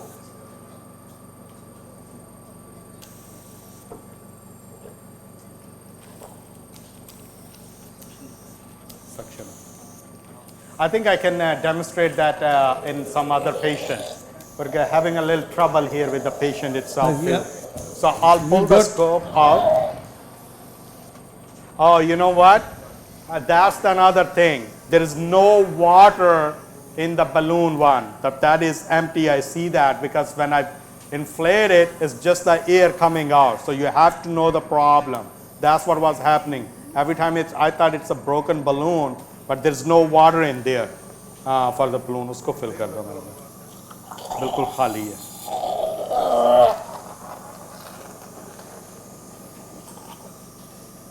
इसको fill करके I think patient is a little bit uncomfortable. What I'm can do is I can do the mediastinum in some other patient. आप लोग ठीक हैं या कर सकते हैं या कर सकते हैं? एक मिनट अच्छा. वो कह रहे just give him a little bit time and then we can do the mediastinum part. In our unit, we have daily studies available for 3 days. I know Jazz does it in his unit by himself. They do it themselves. I'm a coward, I'll admit. So my previously we have so we have 3, which is the 3 days that I come. We have daily studies there. And so most of our EUS are done under sedation. And most of the ERCPs that we do are also done under sedation. Except for sedation means midazolam and इसको all cases, light के और कुछ लगा दो इसको. all failed cases elsewhere that we do, they are done under propofol. Otherwise, all patients are ERCPs are all done first under sedation. Yeah, liver transplant is complicated ERCPs. All complicated ERCPs are under propofol. और liver transplant में जो stent exchange है वो नहीं है. You know, we can once we've done the thing, so Khalid, we are back with you. Okay, so scope is in a neutral position. I just pull back close to 30 on the scope from the stomach. And when you keep that in the neutral position, a big wheel a little bit towards you, sometimes you have to rotate a little bit to right and left. You see the left atrium comes right here. When the left, you can do a whole echo if you really are interested in that. You can see the mitral valve, you can see the aortic valve right there. But our main, this is the left atrial appendages right there where the vegetations develop. But our goal is to take a look at the subcrina. What I'm going to do is I will bring the left atrium to the left side of the screen. And when I do that, the pulmonary artery appears. So here is the aorta, left atrium, pulmonary artery, and the space between the left atrium and the pulmonary artery is the subcrina. And majority of the times, you can find a lymph node in that, even in a normal situation. You see that? That's a lymph node right there, which is completely normal to find. From here, what I'll do is my wheels are facing upwards. I'm going to make the wheels face downward by rotating it. That takes me to the aorta. When it goes to the aorta, I'm going to pull the scope back. After I get to the aortic arch right here, this is the aortic arch, bring that right underneath the transducer, big wheel towards you a little bit, and then generally push the scope in a little bit and rotate to the right. What that does is that will bring you the pulmonary artery up right there, aorta, pulmonary artery, and this is called AP window. It's really a little bit below that, but this is what we call AP window. From here, if you want to take a look at the further mediastinal structures, you see this is aortic arch, left carotid coming up back, left subclavian is underneath. If I pull it further back, I can, now I'm pretty much into the neck. The best way to take a look at really the thyroid gland is while going in. I'm trying to find if I can find that. Sometimes you can find that on the way out, but majority of the time, oh, there it is. This, you see right there? That's a thyroid gland. Nice looking. I don't see any nodules in that. Looks pretty good right there. So I'm pretty much out of the patient right there. Okay. From GI to endocrinology. Khalid, so what are you going to, in terms of findings, what do you? So there is some structure. There was a lymph node in the porta hepatis. The bile duct all the way to the hilum looked okay. I think it's just the stent effect. And something is probably is at the porta hepatis area or the hilar area. And for that, I think the best thing would be take the stent out and put a spyglass there. Okay. Thank you. Khalid, lymph node we were just going to discuss. Why did you think these were inflammatory lymph nodes rather than malignant or rather than, yeah? So the main thing when you look at the lymph node, when the lymph node looks black, round, and with no fibrous tissue in that, size also does matter to some extent, but the major features is the shape and echogenicity of the lymph node. The lymph node which we looked at, it appeared triangular. It was kind of a salt and pepper mix. It was not black. It was not round. And there was a fibrous strand in between the lymph node. These are the feature of benign lymph node. And if they're bigger, that's probably because of the inflammation. If, however, I find a really, really round lymph node and it's hypoechogenic, that's the one which I would consider to be a malignant lymph node. I think earlier in presentation when I showed the picture of those anechoic and hypoechoic, the lymph node in that was kind of hypoechoic and very round and well formed. I can show those pictures again. Okay, great, Khalid. Thank you so much. So we are now going to go into the and deal with the model. And I need Dr. Sajda here. Tell me who's going where and doing what. In the first.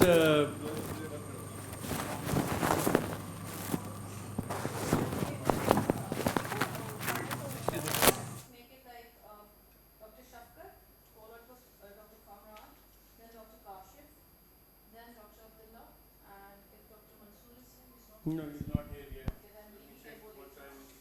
Alright. So just remember first कौन जा रहा था? Remember your sequence. So Dr. Shafkat, please follow. Yeah. You want to be the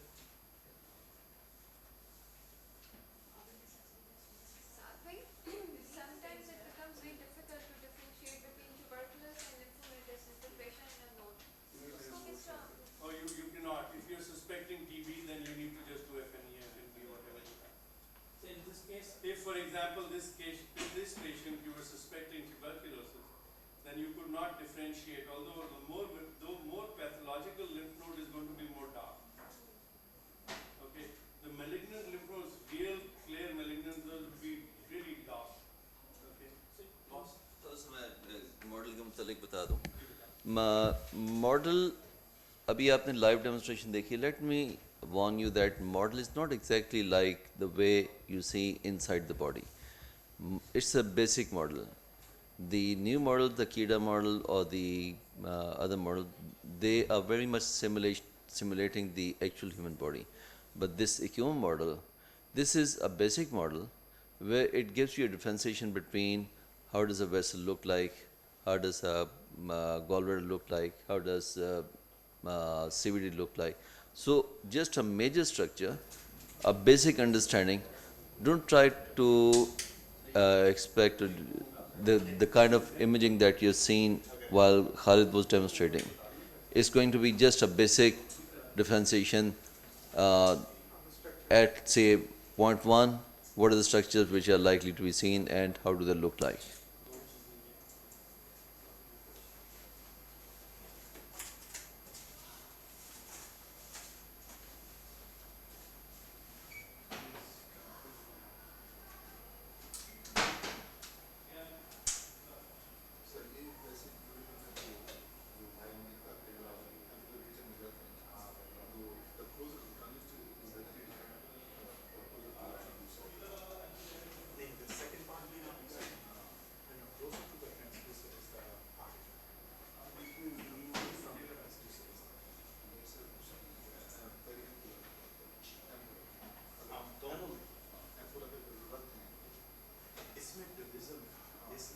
और बड़ा अच्छा था, इतना अच्छा और डिवीजन था, इसलिए वो आप पीडी क्लोज वाली ट्रांसड्यूसर के, but that's not as a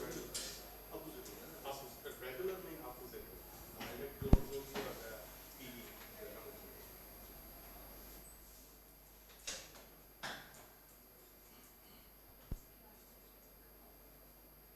you don't always this was a very nice demonstration of actually PD. इसमें जो बेसिकली जैसे सर ने बताया कि इसमें ये स्टार्ट जब स्टेशन स्टार्ट ये स्टार्टेड फ्रॉम वेंट्रिकुलर स्टेज, ठीक है. Usually what we do is we take a station 1 as the G junction, वहां से नहीं, Khalid didn't do that. I didn't do that, but in his presentation he started with that and he said I will do Yeah, that. so He did the same thing. most people do what I did not learn it that way, but when I started doing it, I naturally started with stomach. Yeah, I am more ठीक comfortable है, because stomach खुद पे ही है. आपने देख लिया. Obviously, like Khalid said, if I have a pancreatic mass in the head, then I don't waste time on in the stomach. I'll go straight to the bulb because that's my area of interest. Once I've looked at my area of interest, if I need to do an FNA, FNB, that's your request. So the referring doctor has asked me for FNB or FNA, whatever. I'll go there, directly D1. Look, if it's an uncinate mass, I'll go straight to D2. First find the mass, do whatever I have to do, then come out, look at the next stop, which if I've gone to D2, then I will come to D1 and then stomach. If it's a mass in the body or tail, then I won't even bother looking at D1, D2. Because I don't really have to. If I want to do it for purpose of training, teaching, that's different. But I think in the early days, it's very important that we complete because with 8,000 EUSs, it's a different experience. Khalid can probably do EUS with his eyes closed. He can, and I can't. So I need to keep practicing. And so every case in the at least few years, we need to go and Anji Saad, can you hear me? Ghyas, we are with you. Okay, fine. Now let me introduce this model to you, this ECOM model. First time I worked on this ECOM model was way back in 2012.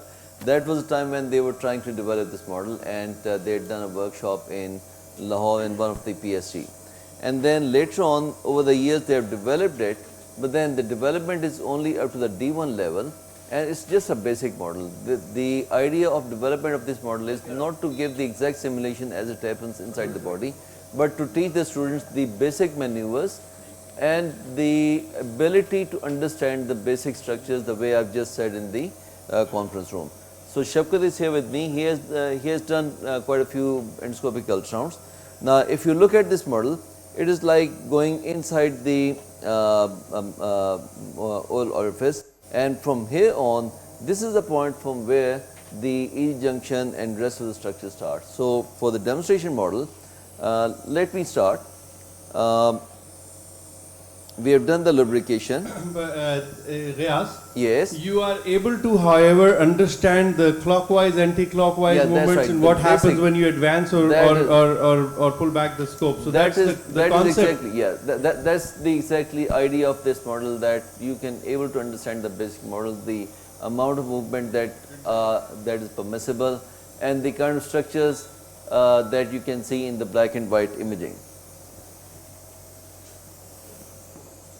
On So if I'm doing an EUS where I don't know, I need to now I'm introducing my then I'll start with this. endoscope into the model, and from this point onwards we have the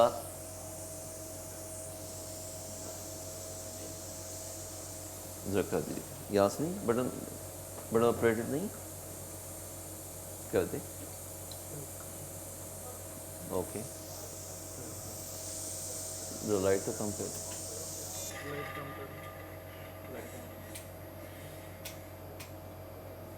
Okay, now you can see that there's a white, there's a black line like this.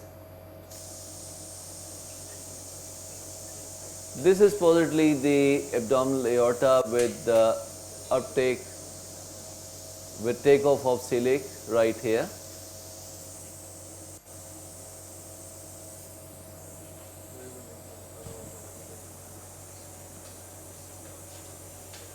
You can see that this is the celiac, this is the aorta, and over here this is the left gastric artery.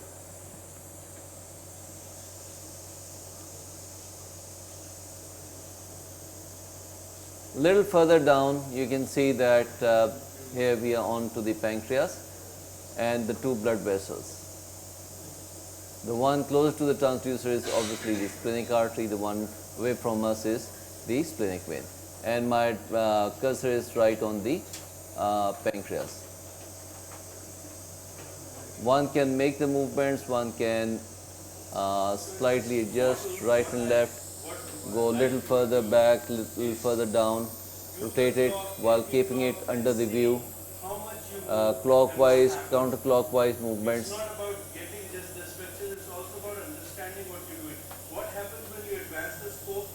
Is the area of interest going away, or is it going away from you, or coming close to you, or going towards the right? Okay. Then having a look at the gallbladder. This is the gallbladder. You can see that gallbladder. And then from gallbladder, one can rotate. There is a problem with this model. It is not as smooth, as easy as we do in the human beings. We can go into the D1 and we have to push real hard in this. Now here we have the structure like this.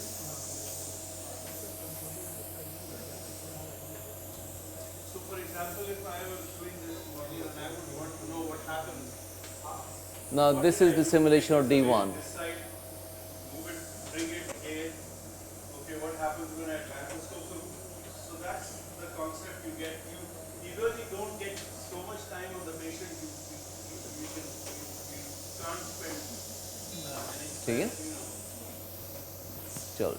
This was something that was Ouch. actually really imposed upon me in this course by the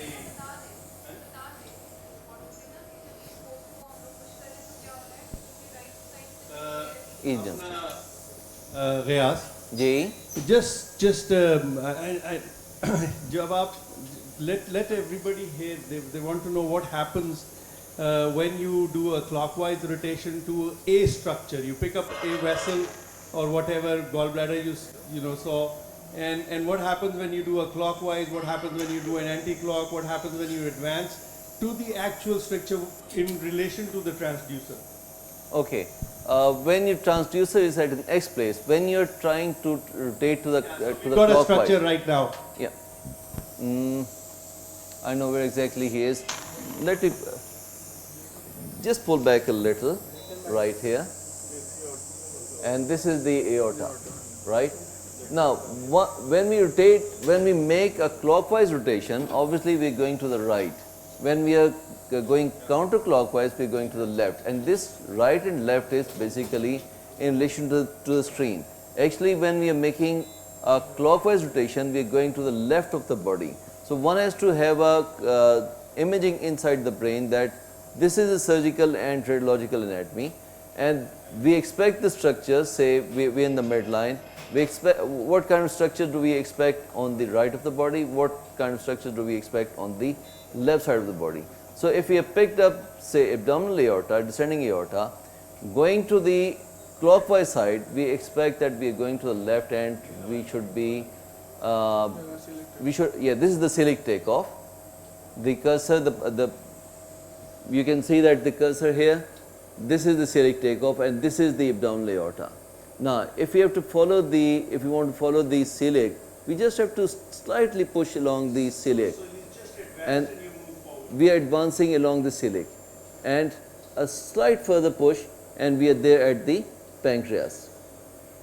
Okay, I was talking about clockwise and counterclockwise. Clockwise from the center, clockwise means that we are going to the left of the body, meaning by that we should be expecting spleen, we should be expecting kidney, adrenal, and the two blood vessels, splenic artery and splenic vein.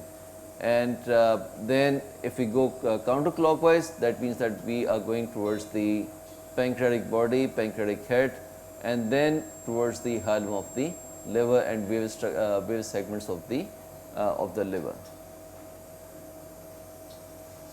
So if you take this structure that you have, like you did with the aorta, yes. And if you go back to the aorta, can you go back to the aorta, please? Yes, this is the aorta. Yes. Right. Now, if you do a clockwise, can you do a clockwise and see what happens? Clockwise. Okay, and so you're moving more towards the right of the spleen. Yeah, that's right. Whereas if you take an anti-clockwise, you bring that aorta back and you keep going anti-clockwise. And slight push, one can see that there is celiac takeoff, and along with the celiac takeoff, slight further push, and we are there on the pancreas. So celiac, let's say aorta is coming here, celiac is here. So if you go clockwise, you're going to go towards the proximal side, proximal part of the aorta if you want to look at it. Whereas if you go anti-clock, you're going to go towards distally, ऊपर artery नीचे you vein. will see the celiac artery.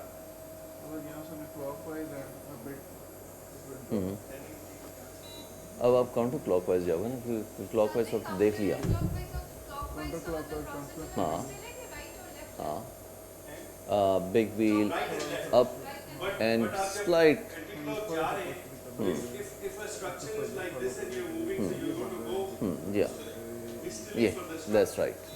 Good. You're not advancing, but you're going distally, depending on where the structure is. बिल्कुल ठीक. अगर ये reverse हो जाएगा in the duodenum, so that ठीक when है. it reverses, then it will be the other way. आगे चलो. यार ये हटाएंगे, ये क्या आ रहा है यार? What is this screen?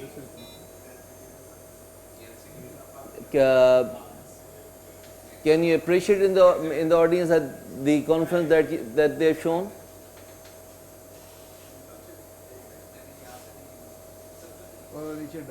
Yeah, niche ducted. Yeah. This is CVD. चलो आगे चलो. हाँ आगे गॉल ब्लैडर पे.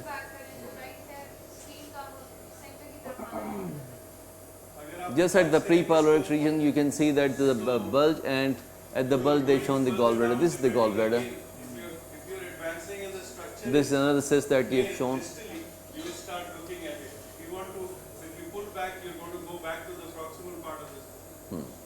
थोड़ा सा पुश करो. Yes. नहीं जाएगा थोड़ा सा रोटेट करने से. यहाँ पे आके मसला है, वो लास्ट टाइम भी मसला था, ठीक नहीं किया उन्होंने. शाबाश, गुड.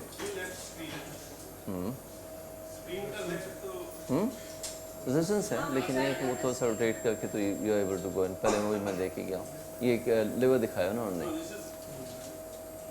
ये गॉल ब्लैडर, ये गॉल ब्लैडर, ये लिवर की मुख्तलिफ जो वेन्स हैं. हाँ, यहाँ पर रेजिस्टेंस है, और ये लास्ट टाइम यही थी, खराबी इसमें यही थी. इसको आपने इधर लाना है तो तो यहाँ तक बस है इसका एक्चुअली, and once थोड़ा सा you और पुश करो, understand हल्का सा यूँ घुमा के लेके जाओ. you've got a duct, for example, you've got the pancreatic duct. You just keep it in the center, and then just keep on rotating one कौन way सा? or the other. It will ये give cyst है all उस those पे India, structures that cyst है, ऊपर जो है वेन्स हैं. शाबाश.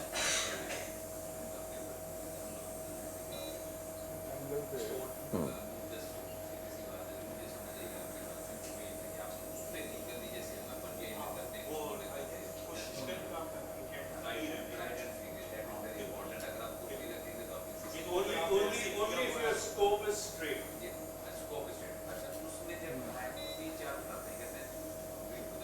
यहाँ से आगे डिफिकल्टी होगी. Okay, let me try.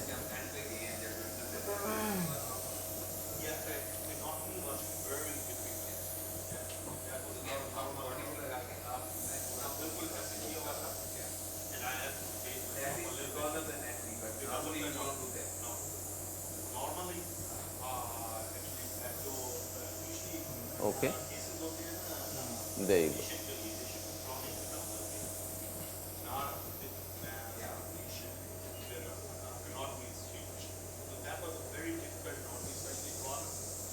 ये उसके जो बेसिक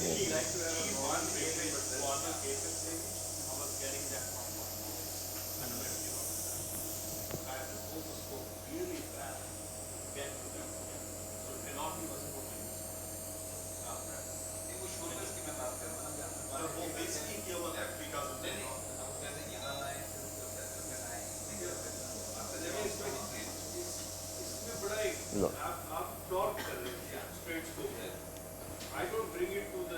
इसको खोल लो. That's why I'm saying कि वो बड़ा मुश्किल है. I don't have to.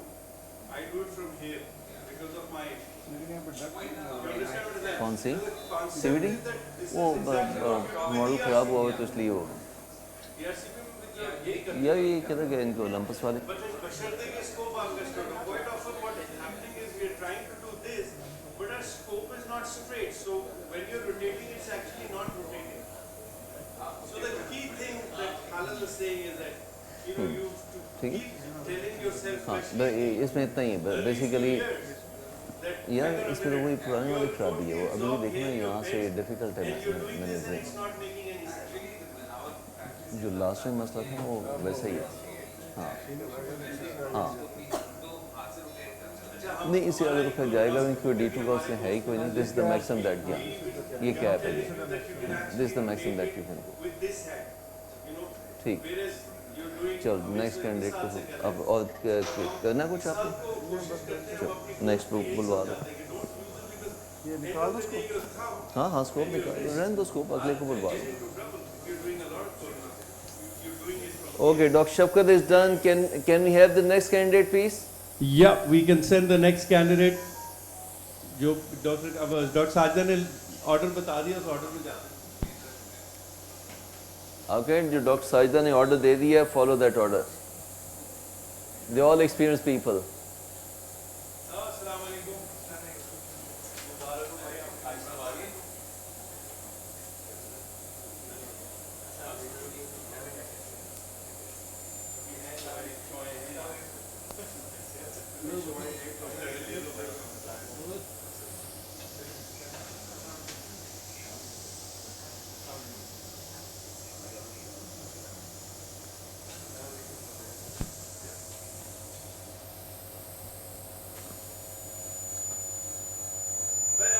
Something. Guru is sitting here, but I'll tell you what जितना मैं इसको मुश्किल समझता था, after a little while, and today I can tell you the number of examinations. I don't want to reach that. Hi, the camera. But Your next was now. Is very simple. And once क्या you करना get पहन the के? concept right, and हमें ज़बरदस्ती बना रहे. हम कौन सा कोई एक्चुअल पेशेंट पे काम करें. ये फीलिंग आनी चाहिए कि पेशेंट पे काम करें. हाँ, साइकोलॉजिकल. ठीक. find out where the, whatever every vessel is, you can. But then you have to take a step back. And अच्छा ये है neutral position. When we go to the left, ये as if we are looking towards the foot end of the patient. ये when we are looking towards the head of the patient. ठीक है. तो ये rotation है, इसमें आप देखें कि ये यहाँ पे अगर है तो दैट मीन्स कि इस जगह पे ये आपका we are looking at the liver and there is cyst in the liver. Now slight rotation towards the left and big wheel up, we are at the aorta. Aorta के साथ हल्का सा पुश किया तो यहाँ पे उन्होंने दिखाया celiac takeoff. ठीक है, this is celiac takeoff. This is celiac takeoff, right? उसके साथ मज़ीद आगे का celiac takeoff को पुश करके तो we are at the these are two blood vessels and then we are at the pancreas. जी आता वो भी आता. ये देखें ना, इसके साथ हमने पुश किया, ये सिलिक टेक ऑफ है, इसके नीचे जो है ये जो है सिलिक आर्टरी टेक ऑफ कर नीचे. ठीक है, तो इस हद तक इसकी सिमुलेशन ठीक है. ये आ गया आपका पैंक्रियास या स्प्लिनिक वेसल के साथ आपने दिया और बिग व्हील अप करके ये आप उसके अंदर जा रहे हैं टुवर्ड्स दी टेल.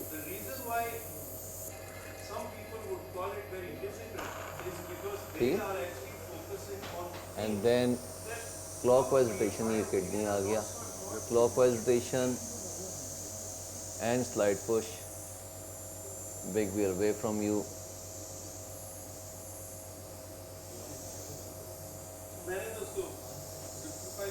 ठीक है जी. If you are lost, come back. ठीक है, आपका pancreas. ये सारा pancreas. ठीक है, Lord.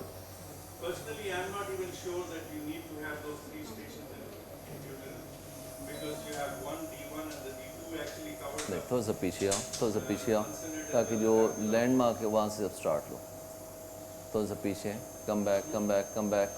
Good. Now take a start from here.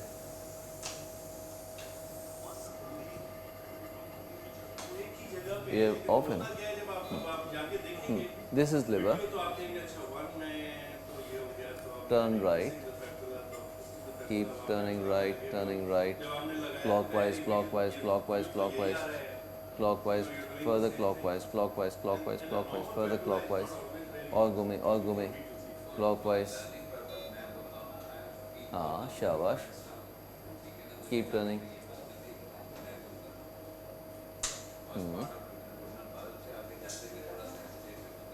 थोड़ा सा pull back.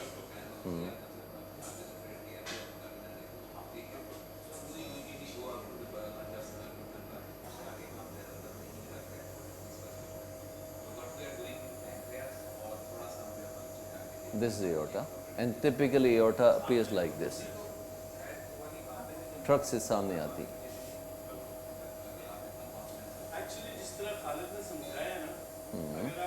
ये पीछे किडनी आ है.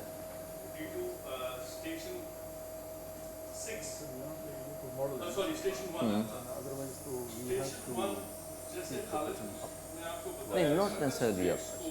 Keep the buttons relaxed. हाँ, देखने के लिए आपने apprehension होती है. ये liver में cyst में दिखाया हुआ है. ठीक है, because you're going counterclockwise, you're going towards the liver. Liver is on the right side. Yeah, aorta आएगा. Pull back and aorta. This is the aorta. ठीक है, शाबाश. And slide along aorta to see the celiac takeoff. Slide along the aorta to see the celiac takeoff. Slide further push. थोड़ा सा और. हाँ, ये आ गया. This is the celiac takeoff. ठीक है, ये लेफ्ट गैस्ट्रिक है. ठीक है. हाँ जी, इससे नीचे आपकी स्पीयर आ जाएगी ये वाली. ये यहाँ पे तो मज़ीद पुश करोगे बिल भी. हाँ, ये स्प्रेइंग वेसल आ गई. ठीक है, ऊपर आर्टरी, नीचे वेन. ठीक है.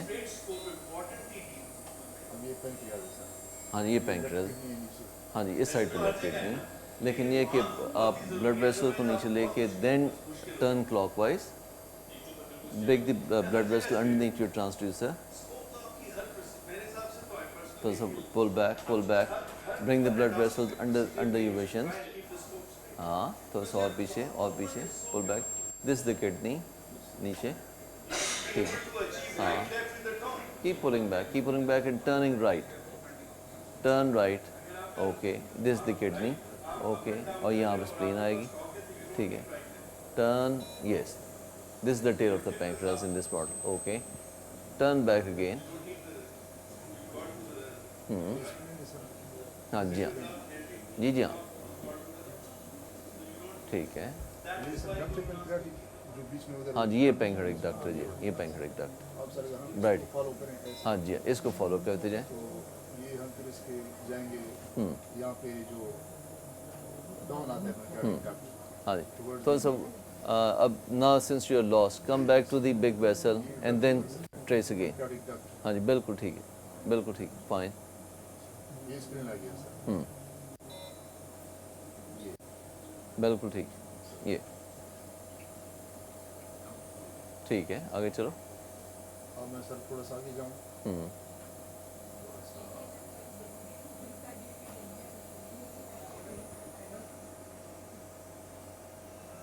यहाँ पे थोड़ा सा पुश करेंगे तो आपको गॉल ब्लैडर जो एंगल पे मिलता है ना, ये गॉल ब्लैडर नहीं, ये ब्लड वेसल लगी, वो आ गई ना, आपकी पोर्टल वेन आ गई, ठीक है, ये this is the portal when, this the speed mesenteric, this is the splenic when, ठीक है, और ये पेडिक आर्टरी आ गई, ये पेडिक आर्टरी आ गई, ये आपकी बन रही है कौन बाल डक्ट, ठीक है, ये गॉल ब्लैडर, ठीक है, शाबाश, वेरी गुड, नहीं ये उसी का, ये बेसिकली ये वेसल ही है जी,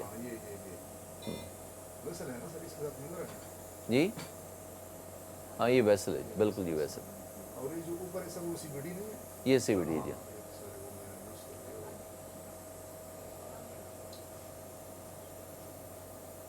ये गॉल ब्लैडर है सर, ये दिस वन, ये वेसल, नहीं ये वेसल ही है, ये वेसल ही दिखाई, गॉल ब्लैडर पीछे था, इस एंगल पे गॉल ब्लैडर था, विड्रॉ करके हाँ, ये नहीं पीछे,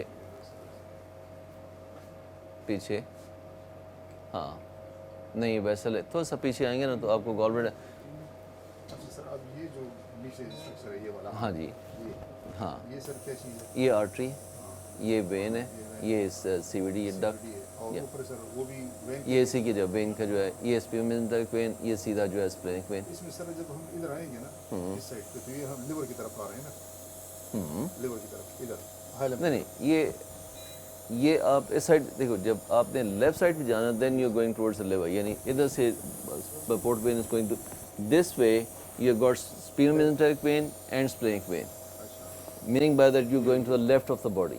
When you're going to the counterclockwise, you're going towards the liver. ये साइड जो है वो लिवर की तरफ, हाँ, ये साइड लिवर वाली है, left. Going counterclockwise, you're going towards the liver. Good. This is liver now. ये, this is liver. और सर ऊपर जो है इस बिल्कुल ऊपर, ये लिवर है ना, हाँ ये लिवर है, this is liver. अब ये जो नीचे सर पोर्टल वेन के साथ नीचे जो आ रहा है, ये आर्टरी है, ये आर्टरी है ना हाँ ये आर्टरी, क्योंकि इस D1 में you got duct here, CVD, then you got vein, and then this is artery.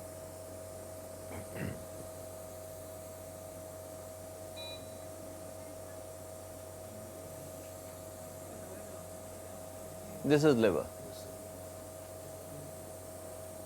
ये अब राइट, ये किडनी आ गया, राइट किडनी, या ये राइट किडनी आ गई,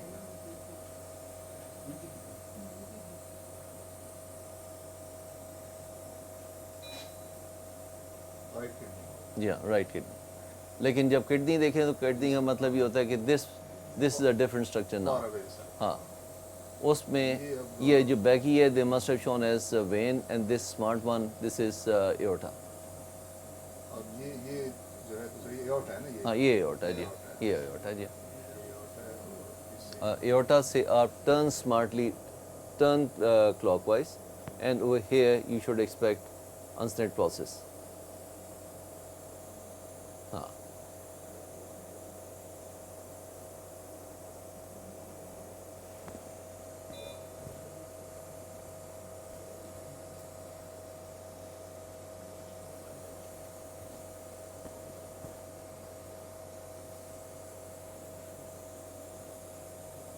This is aorta, this is aorta, and this is unsned process white. और इस पे आपको CVD मिलनी चाहिए यहाँ पे इस जगह पे. CVD here, pancreatic duct coming from here in this direction.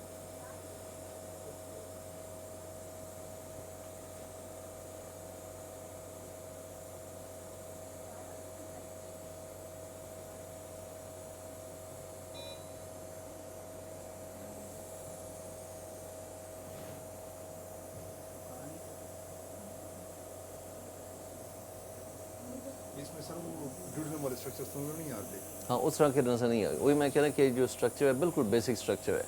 इसमें आपको दूर से किडनी नजर आ जाएगा, but then the classical thing that the way Khalid has shown in the live picture, you will not be able to appreciate the same और things. जो sir अपना वो है लेफ्ट हेपेटिक आर्टरी वो तो इसमें बनाई नहीं गई है ना. हाँ नहीं वो इसमें नहीं बनाई, वो नहीं बनाई. हाँ सिर्फ लिवर का वो. लेकिन बात है कि लेफ्ट हेपेटिक आर्टरी और right hepatic artery, why do you want to see them? मतलब क्या सेगमेंट 2 और 3 देखें.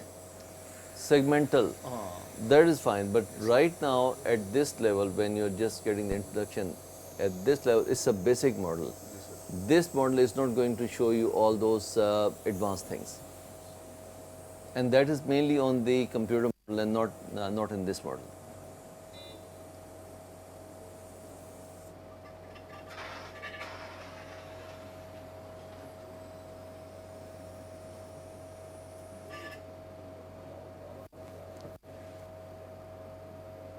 यहाँ से आ जाएगा. ये liver है, this liver, आप मैं थोड़ा सा क्लॉकवाइज. clockwise, और थोड़ा सा pull back and clockwise.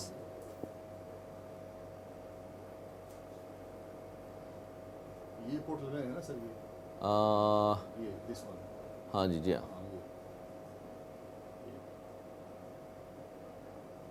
अब ये आउट आ गया सर. हाँ ये aorta आ गई जी.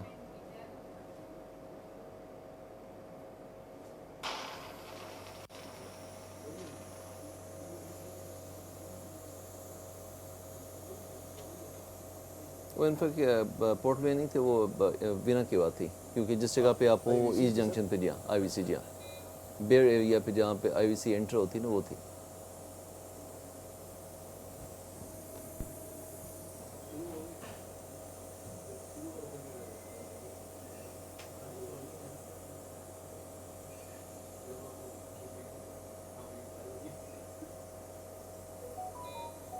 Idea of this model is to get you introduced to the endoscope, the imaging, and then the kind of rotations and the amount of movement that you can make on the endoscope. This is just an introduction.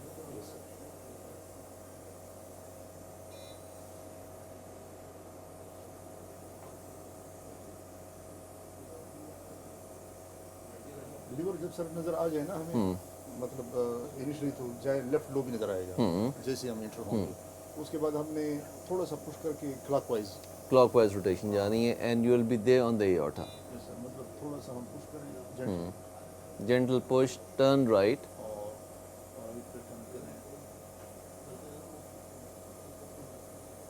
This is aorta. Basically think that you are turning from the center to the right and left, and now you're turning left of the body. Clockwise is to the left of the body. अच्छा, इस auto को sir अगर हमने इधर ही रखना है, मतलब centre of vision में, तो हमने थोड़ा सा पुश एंड पुल. हाँ, push and pull, exactly. Push and pull, big wheel up, big wheel down. अच्छा, ताकि हमें पता चले कि आटो सेंटर में है. Yeah. और फिर Aorta is at the center. So you're at the center now. अब इस आटो को हमने फॉलो करना है. इस साइड तक हम ऊपर आएंगे तो ये. If you want to see the structures on the left of the body, then you need to turn clockwise. If you want to see the structures on the right of the body, you need to go counterclockwise. On the right side, At the EG junction, you got spleen, you got kidney, right kidney, adrenal, tail of the pancreas, and obviously the blood vessels, splenic vein, splenic artery. And at the celiac takeoff, you expect that there will be celiac lymph nodes or maybe celiac plexus.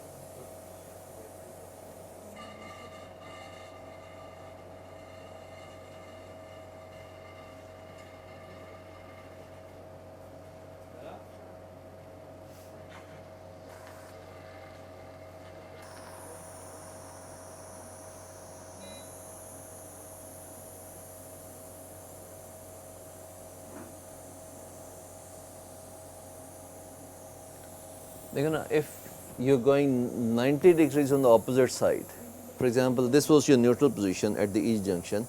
If you're going, you've taken the endoscope all the way to the other side, 180 degrees. So that means that you're going roughly on the opposite side.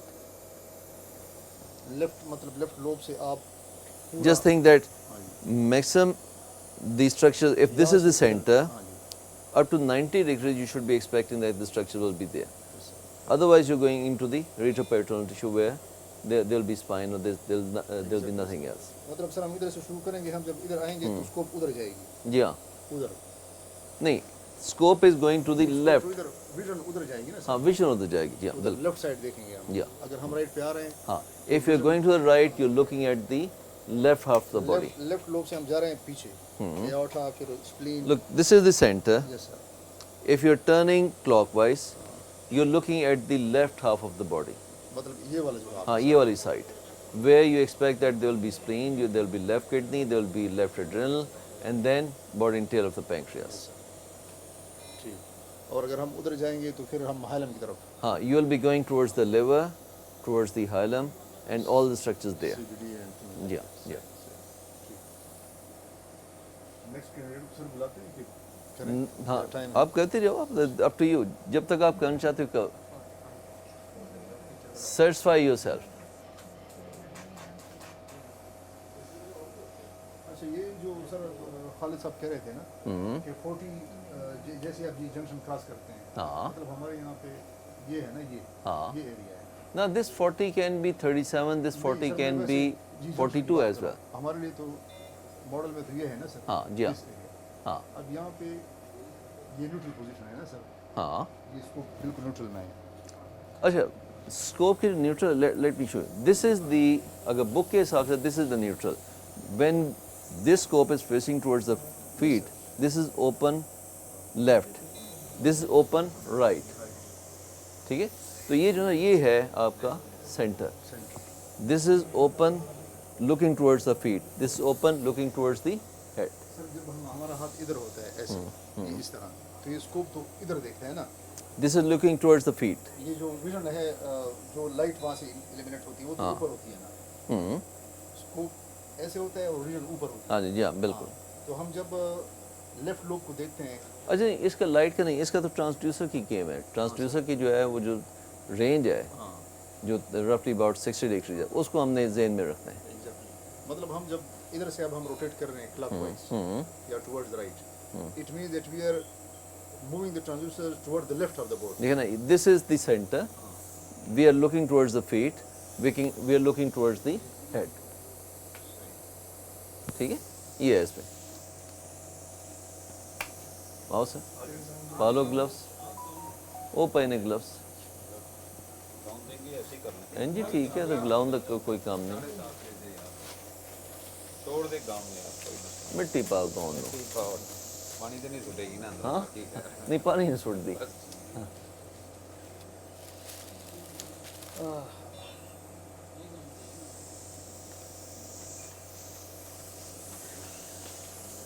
Low sir, all yours.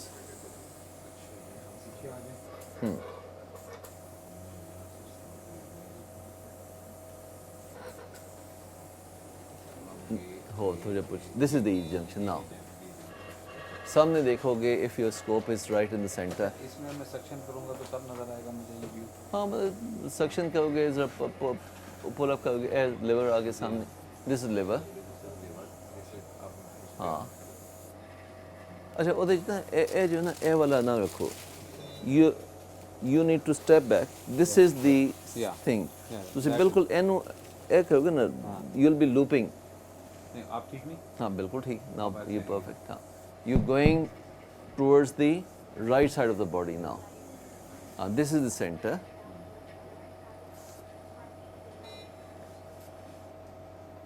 this is the aorta you're going to the left because your transducer is facing towards the clockwise side clockwise side now I'm going to this is the aorta this is the aorta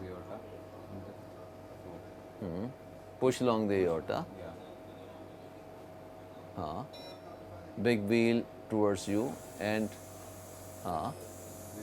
this is the aorta slide push the celiac takeoff left gastric artery sphenomesenteric artery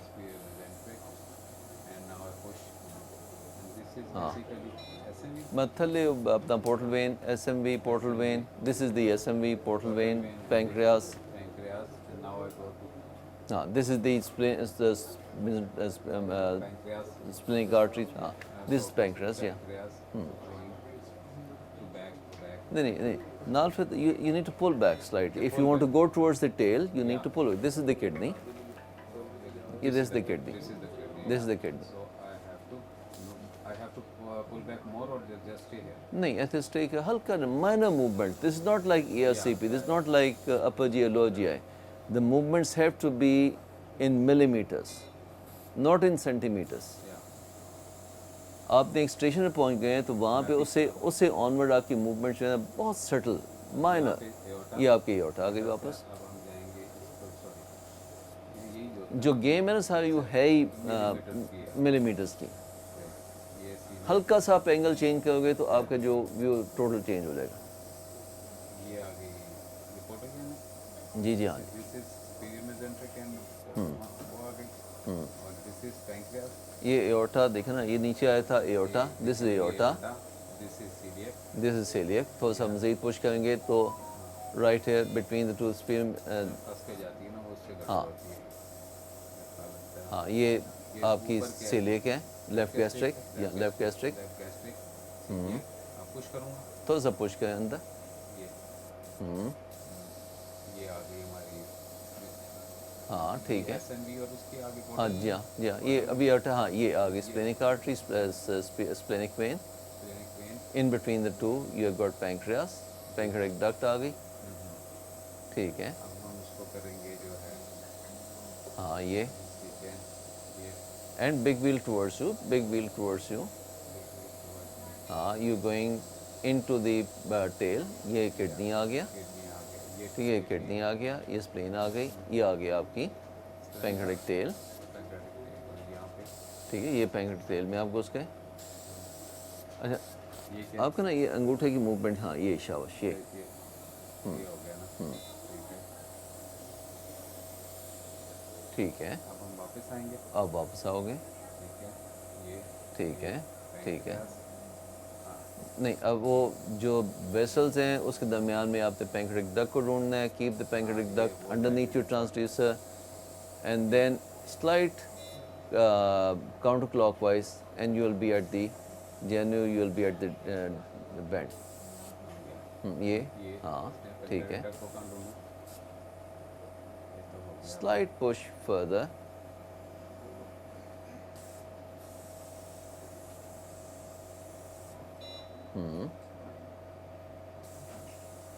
क्योंकि lumen में नहीं ना देखना आपका आपने देखना यहाँ पे इधर मैंने देखना वो व्यू नहीं आ रहा व्यू नहीं आ रहा तो उसका व्यू क्या उसको सक्शन करके तो उसको बैक व्हील वॉल के साथ अटैच करें क्योंकि transduce has to be attached to the wall ये गुड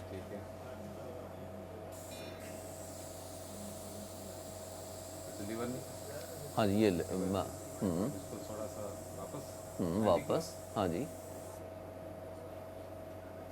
लेकिन आपका नहीं वो मेरा आगे चला गया आगे चला गया अब थोड़ा सा वापस आके हाँ यहाँ से अब आप दोबारा उसके अटैच करें उसके वॉल के साथ ये आइडेंटिफाइबल स्ट्रक्चर देख के तो उसके बाद उसको फॉलो कीजिए हाँ ये पुश हाँ पुश हाँ छोटा पुश, छोटे पुश, बहुत ज़्यादा मूवमेंट्स आपकी ना, हाँ हाँ वही आपकी मूवमेंट्स ERCP वाली हैं, तो ERCP वाली मूवमेंट्स हैं, यहाँ पे मिलीमीटर्स की मूवमेंट्स हैं।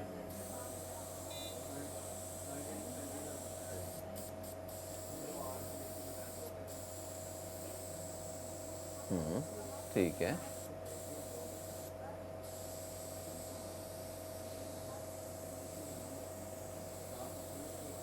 यहाँ पे मुझे थोड़ी प्रॉब्लम आती है जब मैं PD को देखने जाता हूँ तो मैं आगे पुश कर जाता हूँ। हाँ नहीं, उसमें ये ना कि वहीं पे जाके अपने आप को रखें ना, वापस आए। पीछे आएंगे, पीछे आएंगे, पीछे पीछे ये नीचे आएंगे, आप तो यहाँ पे हम टोटल गेम तो यहाँ से 3, आगे, हाँ यहाँ से हमने किया, यहाँ से जाके हाँ ये उसके बाद हमने लीवर, यहाँ पे हम लीवर ले लेंगे,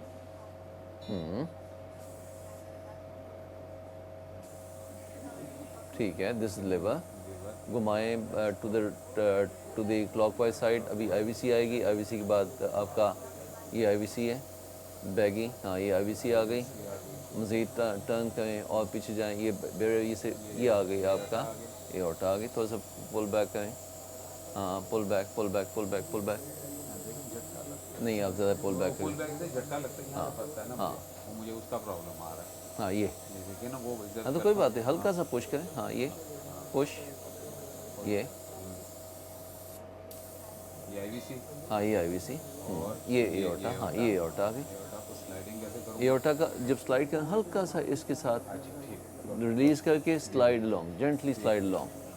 पहले एओर्टा को सामने लेके आए, बागा एओर्टा को सामने लाए, हाँ ये। अब big wheel away from you slightly and push the endoscope along, slide, हाँ हाँ ठीक है। Keep pushing keep pushing keep pushing keep pushing keep pushing keep pushing keep pushing keep pushing keep pushing keep pushing, now हल्का से jiggling यहाँ पे, now keep pushing, ये आ गई आपकी सिलिक टेक ऑफ, ये celiac take off left gastric artery, यहाँ तक तो आ जाता है, इसके आगे थोड़ा सा आगे जाएं तो वो नहीं, अब उसको वहीं पे रखें ना। You have to slide long the celiac artery, आपने सिलिक आर्टरी आइडेंटिफाई कर ली, now you have to slide long the celiac artery and you will be there at the splenic artery and distal to the splenic artery, away from the splenic artery will be splenic vein. लेकिन आपकी movement बहुत ज़्यादा है, हाँ मेरी movement ज़्यादा होती है ना, बिग व्हील को कितना अपनी तरफ रखें? मतलब आपका ल्यूमन नज़र नहीं आना चाहिए, you should be looking at the, क्योंकि your transducer is going to rotate at the slimy stuff of the slimy surface of the stomach.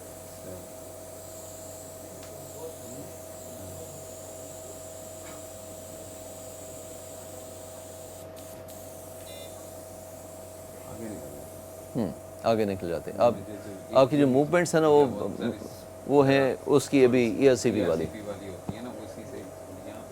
हाँ बेसिकली यू हैव टू, ये मेन जो ना इसमें जब आप यूज़ करते हैं तो उसमें आपने ERCP की मूवमेंट्स जो हैं उनको डीलर्न करना है।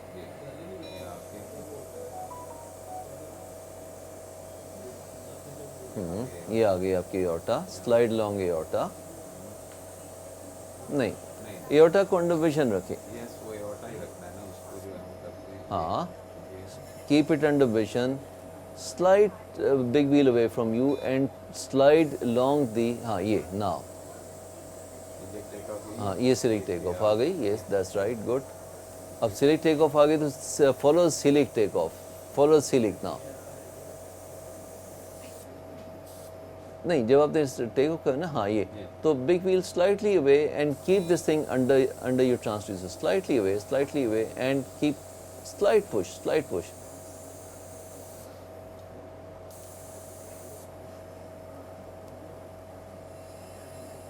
फिर आप वो निकल गए उस जगह से।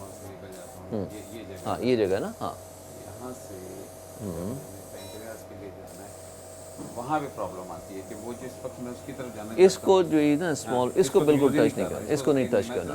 बिग व्हील से सिर्फ अपनी तरफ कर रहा हूँ और कुछ भी नहीं कर रहा हूँ उसके अलावा, लेकिन ये कि जब मैं लगता है उसको ज़रा सा जर्क लगती है वो आगे चला जाता है। हाँ वो जो जर्क वाली चीज़ है ना वो है कि आपने अपनी जो मूवमेंट से कंट्रोल करनी है।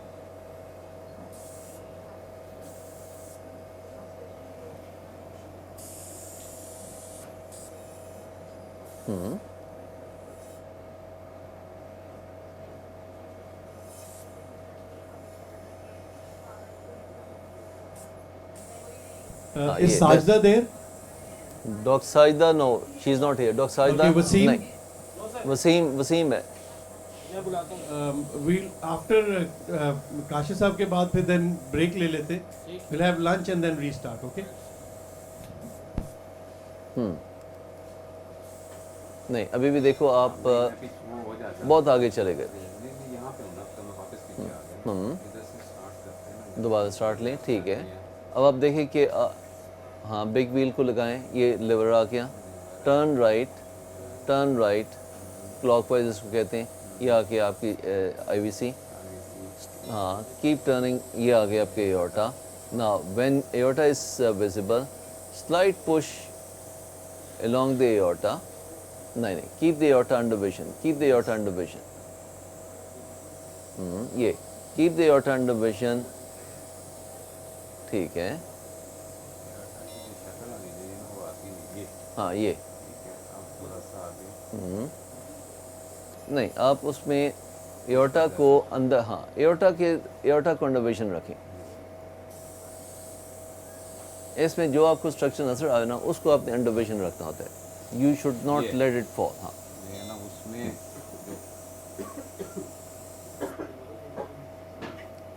करके दिखाऊं? ये देखें ना, ये एओर्टा है. I am following aorta.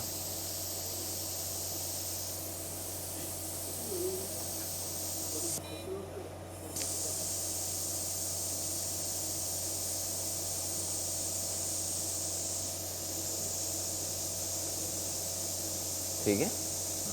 I have kept the aorta under my vision. ठीक है. नाउ द सिलिक टेक ऑफ. ठीक है.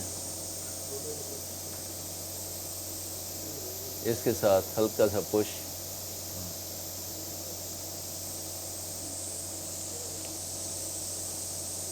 ये आ गया आपका पैंक्रियास. पैंक्रियास की जो ब्लड वेसल देख के तो हल्का सा मैंने big wheel up and I am turning to the right, clockwise rotation.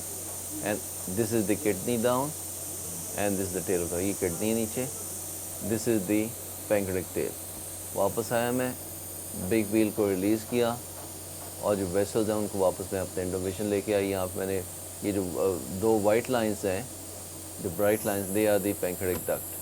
तो पैंक्रियाटिक डक्ट को देख के तो फिर मैंने बाकी उसको राइट पे रोटेट किया. ठीक है. ये ना एवरीथिंग इज वेल कंट्रोल्ड. ठीक है ना. ठीक है. चलो वापस मैं आ जाता हूँ. Try again.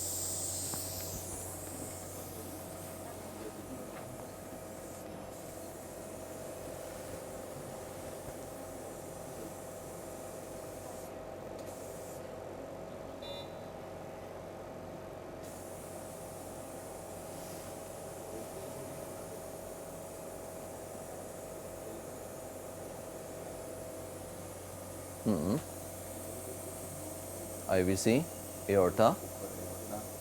ठीक है. Once you have seen the aorta, release the big wheel slightly. Release the big wheel slightly and gently push along the aorta. Gently push along the aorta. हल्का slight rotation. हाँ, ठीक है. बिल्कुल छोटी. आप बहुत सारे movements कर रहे हो. छोटी movement.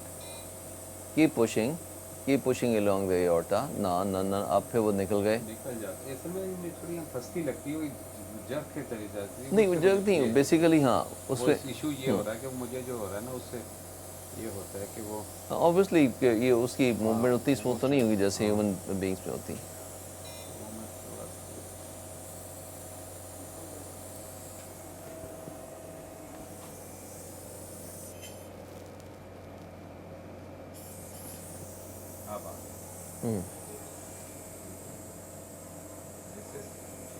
यार इसमें जेल और डालो, यहाँ तक ना जेल तो डालो. एक नहीं, 2-3 पाओ ऐसे तक लेके आओ. मैं कह रहा हूँ कि गल की क्यों है ना। हाँ ये बिल्कुल ठीक है। Now you are doing good. अब मुझे जो है यहाँ से फिर फर्दर ये अल्ट्रासाउंड जेली पा दो। हाँ ये वेरी गुड एक्सलेंट। ठीक है, अब फर्दर स्लाइड पुश अलोंग। ये आ गया।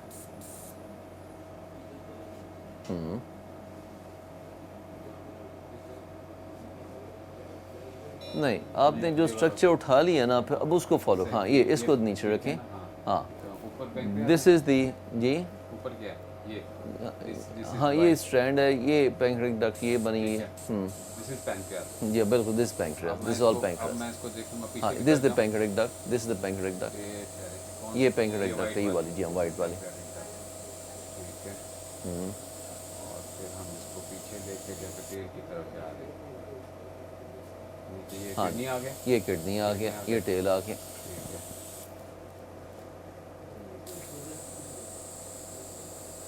ठीक है this the tail of the pancreas. ये you going dip down spleen into. नहीं आएगी मुझे मिला। ये स्पेन है मतलब वो वो स्पेन जो जी भी है, चलो हाँ। इसको हम छोड़ देते हैं। जब हमने इसको देख लिया, ये तो हो गया हमारा स्पेस के अंदर सारा। अब इसको दोबारा देखा, ये पीढ़ी हाँ आ गई। ये पीढ़ी आ गई। ये आ गई, ठीक है। ऊपर पैंक्रियाज है, हाँ। पैंक्रियामा बॉर्डर इसके ये लगेंगे हमें जो नीचे वाले हैं। जी बॉर्डर इसका ये बनेगा, नीचे पैंक्रियाज का बॉर्डर। पैंक्रियास का बॉर्डर ये बनेगा ये जी बनेगा हाँ। जी जी हाँ बिल्कुल। ठीक है, सही। इसके हवाले से है, ठीक है। तो इसको हम पूरा देखने के लिए स्लो सारा देखें कि हमारा मेन टारगेट तो ये है कि हमने पैंक्रियाज देखना है यहाँ। जी हाँ बाकी तो सिर्फ आइडेंटिफाई करना है, तक तो वो किया हमने। ठीक है जी, ये पैंक्रियाटिक का बॉर्डर है, ये वाला पैंक्रियास का, ये वाला जो ब्राइटे को देने के जी हाँ ठीक है। ठीक है। वापस अब इस तरफ आएंगे। अब आगे जाने के लिए 90 पे रखना है हमने इसको न्यूट्रल पोजीशन में, या कि वहाँ नीचे जाना है? नहीं उस पर एक के जब आप आहिस्ता आहिस्ता जो है रोटेट करोगे ये जी हाँ, देखते हो ना रोटेट करोगे बिग व्हील अपनी तरफ अटैच टू द जी हाँ ये अब थोड़ा सा आगे जाऊँ।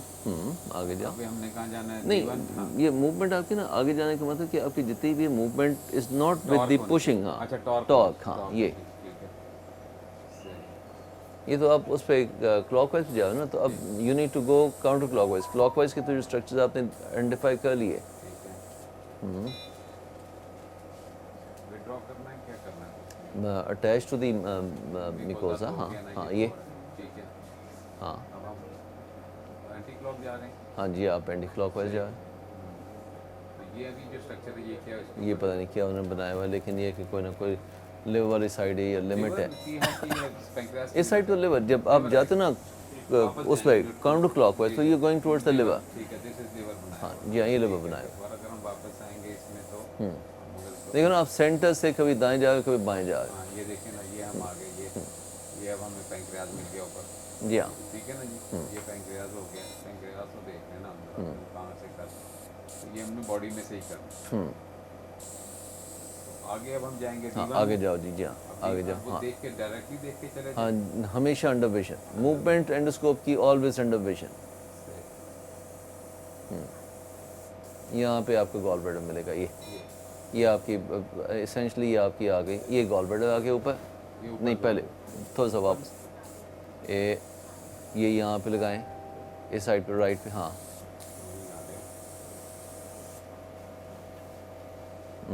थोड़ा सा पुश यहाँ पे इस जगह पे लगाएं। ये इस जगह पे लगाना ये।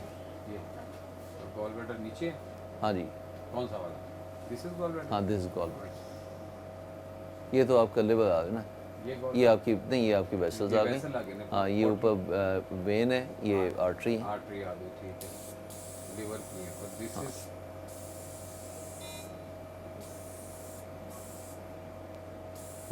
ठीक है। अब आप D1 में जाओ। ये लिवर है। हाँ B1 जो है हमारा नीचे होगा ना, हाँ जी हाँ ये इसके लिए देखते ये शाबाश ये 45 वैल्यू।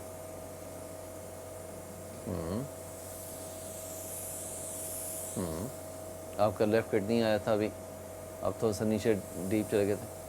हाँ बस इससे आगे जाएंगे तो ये इनकी लिमिट है ना, अच्छा, ये लिमिट है इनकी। तो यहाँ पे आपका ये राइट किडनी आ गया, ये राइट किडनी आ गया। राइट किडनी के बाद यहाँ पे आपका इंफीरियर वेना केवा एओर्टा आएगा साथ साथ। अगर हाँ घुमाओ घुमाओ घुमाओ, राइट पे जाओ ना, इस साइड पे आओ। हाँ हाँ हम, क्योंकि पोस्टीरियर स्ट्रक्चर्स हैं यहाँ पे। हाँ ये बिल्कुल ठीक है, दैट्स साइन गुड। ये आ गए आपका बैगी जो है, दिस आईबीसी, ठीक है। थोड़ा सा विड्रॉ करेंगे, तो विड्रॉ करेंगे तो जो स्मार्ट है वो आपकी एओर्टा आएगी। ये आ गई आपकी एओर्टा, ये एओर्टा आ रही, ये एओर्टा आ रही। इसको एओर्टा को नीचे लेके आपने ट्रांसड्यूसर के by pulling back and turning to the right. हाँ हाँ हाँ, थोड़ा सा मज़ीद पुल बैक करें, पुल बैक। हाँ बाहर निकला है, चलो कोई बात नहीं, ऐसे ही होता है। वो असल में जेली डालने वाली ना। उसके साथ आगे दूसरा वाला कोशिश करते हाँ? हैं, उसको बना कर डाल देते हैं। दूसरा वाला बना के डाल दो, क्योंकि यहाँ तक लिमिट तक लेके आना हो तो होगा। है क्या ये सिंपल, वही जो अल्ट्रासाउंड वाली जेली ना, उसको लिक्विड करके डाल दो। वो भी नहीं मिलता, पानी डाल दो।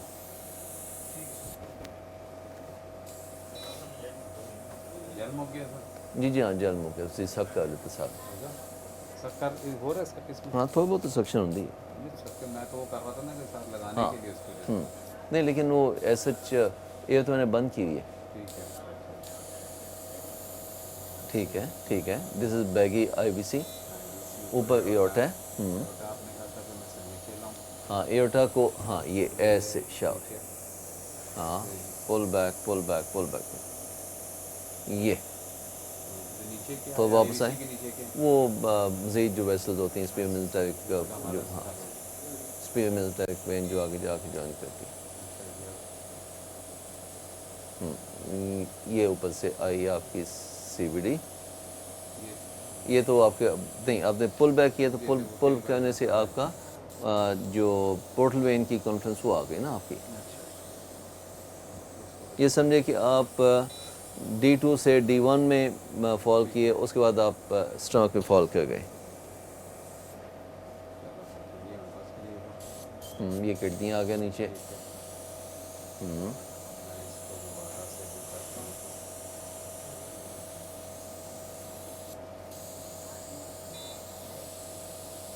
हाँ ये आईबीसी, बैगी आईबीसी, ये एओर्टा। हाँ ठीक है जी।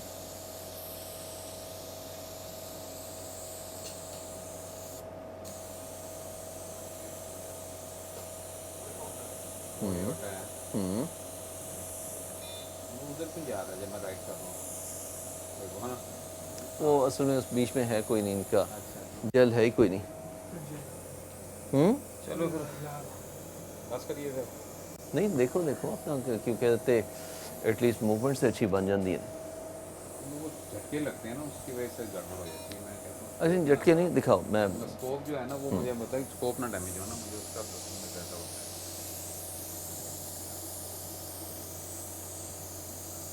ठीक है जी।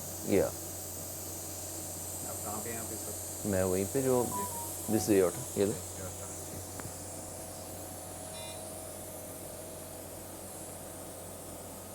अब एओर्टा को इस साइड पे लेके आए, यूं स्लाइडिंग इस साइड पे। हाँ इस साइड पे यूं, it should be like this. ये अच्छा, हाँ ये तो इस साइड पे सारा आपका ये आ गया आपका अनस्टेंट प्रोसेस। थोड़ा सा pull back and turn further back. हाँ ये दिस ठीक है। ये स्पीयर मिलिटरी का वेसल्स आ गई एओर्टा से, ये आपका सारा ये पैंक्रियाज है। ठीक है चले।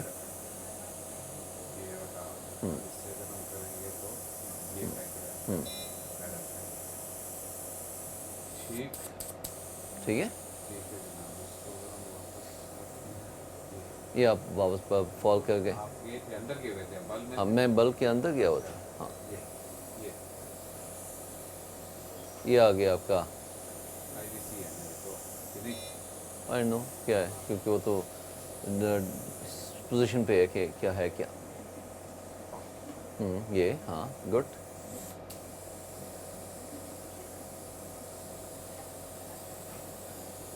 दोबारा लेके जाऊँ? ये बताएंगे ये आप कैसे अंदर कैसे लेके गए थे? देखना ये है,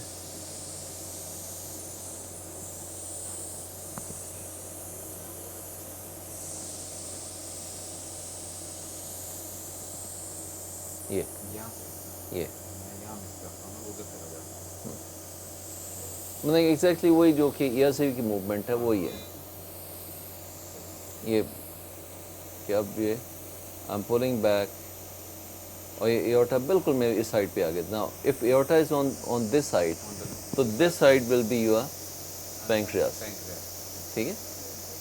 ये ड्यूरल फॉल है। पहले दो हो गए ना, उस तरफ की स्लाइड के ऊपर आपने सीधे वो क्या कहते हैं टेक ऑफ, उसके बाद आगे जाके अपने पैंक्रियास की जी हाँ, जी हाँ, बिल्कुल। इस तरह में आपने हेड को देखना और ये आपने बल्ब से देखना। जी हाँ।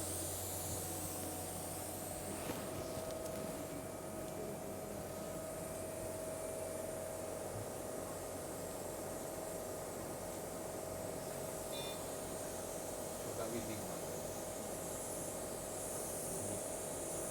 ये आया? हाँ ये आ गई। हाँ मैं हाँ काइंड ऑफ जी हाँ ये आ गई, ये आई। नाउ ये बेटर, गुड। हाँ ये आई थी ये, हाँ। और इस ये वाला जो है इसको लेके आए, ये हाँ ये this is the thing, This is what? ये एओर्ट है। Your turn.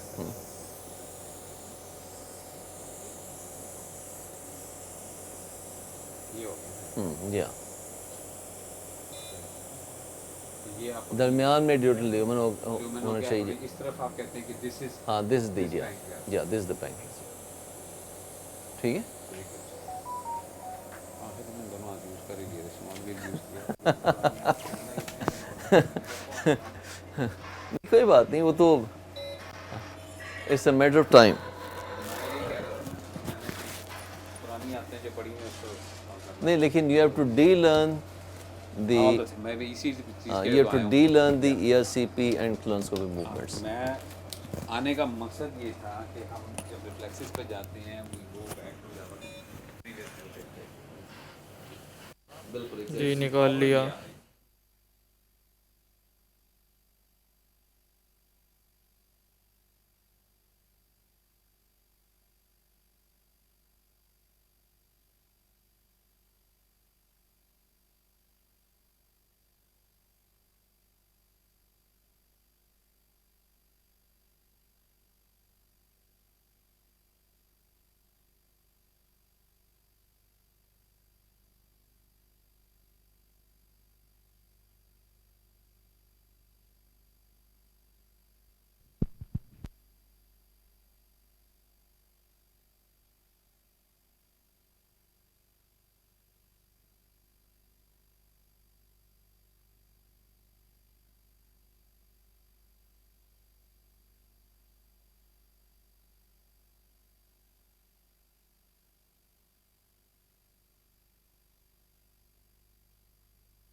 and that way when the air is up there and you suction the balloon, to suction the balloon, the upper button is which works for that, and upper button has two functions as well.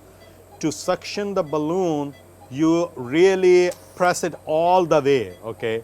And to suction the air from the lumen or gastric lumen or duodenum, you only press halfway, just halfway. Then full way is from the balloon, halfway is from the lumen itself. So both buttons have two functions, and first function is just like one is just putting a fingertip on that, and then to inflate the balloon, you just press it all the way, and then to deflate the balloon, the upper button, you press it all the way, and to suction the air from the stomach or lumen, you press it halfway. Okay? I think it's important to understand that, you know, when you're doing it, because we all do endoscopy, our natural instinct is to go press the whole thing all the way, okay? And that will happen to you. What will happen is you're actually trying to suck, whereas you will press all the way and the balloon disappears, okay? And this will happen in, I'm sure, in the early days where you forget that this button has actually got three functions.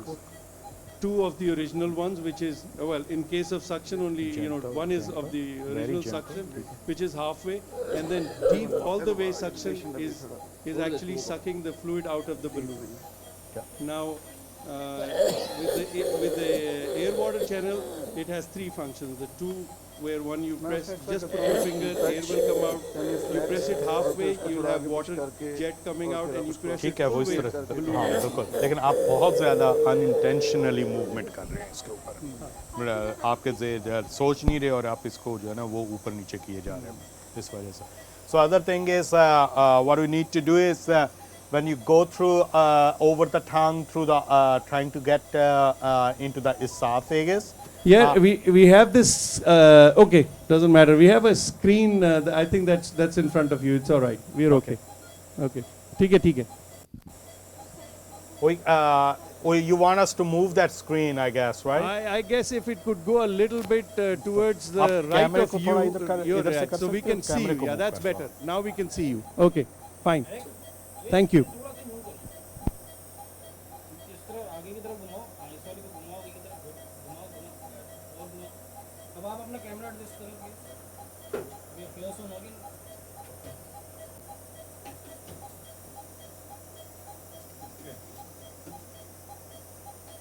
I think this is better. I see that, right? Yeah. Okay. Yeah, perfect. So one thing is like when you're going through over the tongue into the oropharyngeal area, sometimes unintentionally you are doing too much movements with the wheels. So try to control that. These movements should be purposeful movements, and if you do too much up and down, that's just irritating the back of the throat, and that's making patient uncomfortable, and you're going to have more trouble getting through that. Okay. So good. When you get to it, yeah, good. No, you see too much movements. That's what's happening. Okay. Just gentle movements.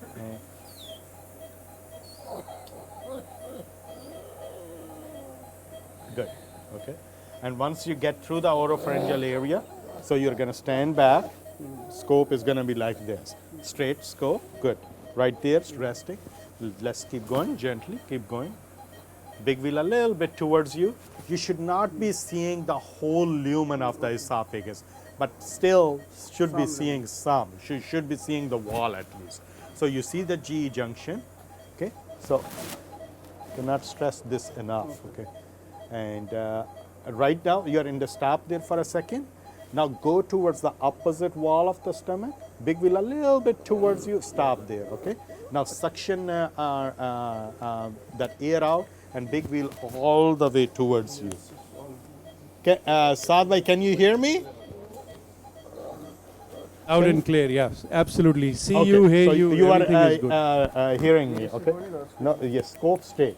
ये देखें ना, इसमें bend नहीं आना चाहिए scope में. Scope straight होनी चाहिए. ठीक है, and ठीक है, so this way. Now big wheel towards you. Okay, so pull the scope back a little bit. Let's change करना जरा picture and picture. Okay, so rotate a little bit to the right. You see the left lobe of the liver coming, ठीक है? So left lobe of the liver is here. Rotate a little bit further to the right, ठीक है? अब जो है stop there now. नहीं, big wheel towards you. Very small movements, ठीक है? Very very small movements. So we're gonna bring that. थोड़ा सा इसको adjust करो, थोड़ा scope right there, okay? Big wheel towards you. और scope, and don't be, when you are holding the scope, sometimes you are holding it so tight and the scope cannot move properly. So just relax, relax your hand, let the scope relax. Okay, big wheel towards you. Okay, big wheel towards you. Yes, it's already. And you gotta maintain that. Okay, and now rotate a little bit to the right. इसी position में, ठीक है? Rotate to the right. Good. Now you see the liver is नहीं. अच्छा, आपने दो movements कर रहे हैं, आप रिस्ट की भी मूवमेंट कर रहे हैं और रोटेशन भी, दोनों नहीं करनी, एक वक्त में एक चीज़ करनी है, ठीक है? Big wheel towards you and rotate to the right, सिर्फ रोटेट करना है, रोटेट करते जाएं, ठीक है, करते जाएं, good.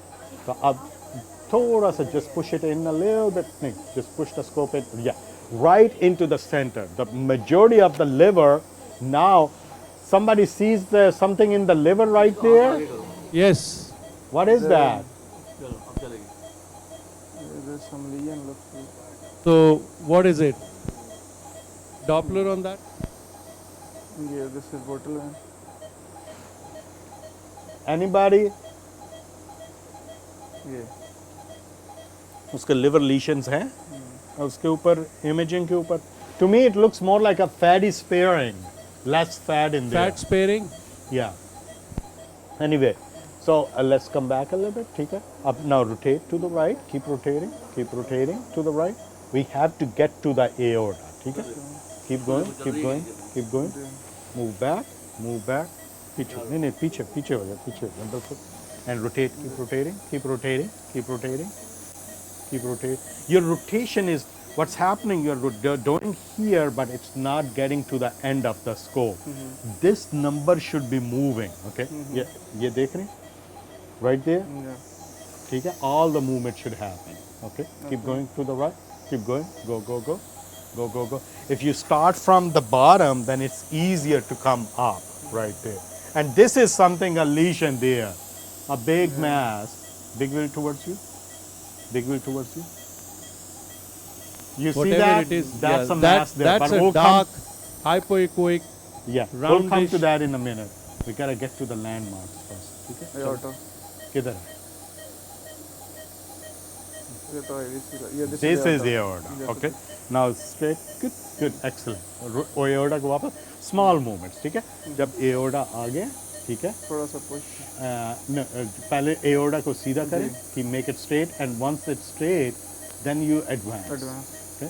Stay close a little bit so you can. I mean, hold it close. जी मैं करता हूँ. ठीक है? चलते. Right Yeah, there. this Okay, is good the- job. So there is a celiac right there. ठीक है? SMA right here, celiac here, and this looks like, what is that? Ganglion. It's could be a ganglion, could be a lymph node, celiac lymph node. I think it's probably a celiac lymph node because I see this white stuff in there. So less likely to be a ganglion. I think it's more likely a lymph node. नहीं, अब once you get to the celiac, ठीक है? तो इसको जो है ना जरा मेंटेन करना है आपको. अब देखें स्कोप की पोजीशन. आपकी स्कोप टेढ़ी हो रही है, ठीक है? टेढ़ी नहीं होनी चाहिए. So maintain that. Good, excellent.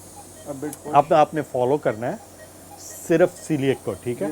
और सीलिएक अब ऊपर की तरफ इधर जा रही है. थोड़ा दोबारा करें, rotate little bit to the rotate right there, celiac, ठीक है? राइट देयर, ठीक है? अब सीलिएक को फॉलो करना है आपने. थोड़ा सा एडवांस करें स्कोप को. गुड. नहीं, एडवांस नॉट द व्हील, ठीक है? एडवांस का मतलब आगे उसको स्कोप को एडवांस करें, इसलिए मैंने थोड़ा सा इसको लगा. ठीक है? That's good. So if you have a resistance, that means you are hung up on the gastric wall. So you did the right thing by moving the wheel away from you. Good. ठीक है? अब follow करें आप इसको. Okay, right there. ठीक है? That what that does is that when it falls into the stomach, then it's going to take you straight to the pancreas. This looks like a big mass, huh? Yeah, these are the vessels. And those are the vessels, but this is a big mass right here. Huh? Okay, so somebody asked earlier, hold, इसको जरा ऐसे ना rotate करें. जी हाँ डालिए. थोड़ा सा और rotate करोगे. Somebody, right to the right. No, to the right. Okay. So somebody asked earlier about a malignant appearing lymph node. So this is a good example. Not that a benign lymph node cannot be, very inflamed lymph node cannot look like that, but this is more typical of a malignant lymph node. You see how hypoechoic that is, how well demarcated that is. It's round, and you don't see mainly those large fibrous strands which look white strands inside the lymph node. So this is very typical of a malignant lymph node. So in this case, I would call it likely a malignant lymph node. Okay? So there is a big mass right Khalid, here. can you just put Doppler on it just to show what Doppler is? आपको यकीन नहीं आया मेरी बात नहीं पे? नहीं, there's a cat. They just wanted to see. Okay. So right there, you see a Doppler is on the top of that. थोड़ा सा इसको वापस लेकर. Right there. Okay. तो अब ये देखें स्कोप को भी थोड़ा सा आपको रोटेट करने की जरूरत ही नहीं है. स्कोप को आप जस्ट रिस्ट से और शोल्डर मूवमेंट्स इधर है ना, ठीक है. Right there, ठीक है. Good. So this is going to be a little, it again different anatomy. We see a mass here that looks like a big mass there. Can you take the flow off, please? Yes. Okay. So you see a large mass right here. So we just gotta, let's go there. It looks like all pancreatic mass. Right there. Everybody sees that? This is a big mass right here. Really clear. What is it?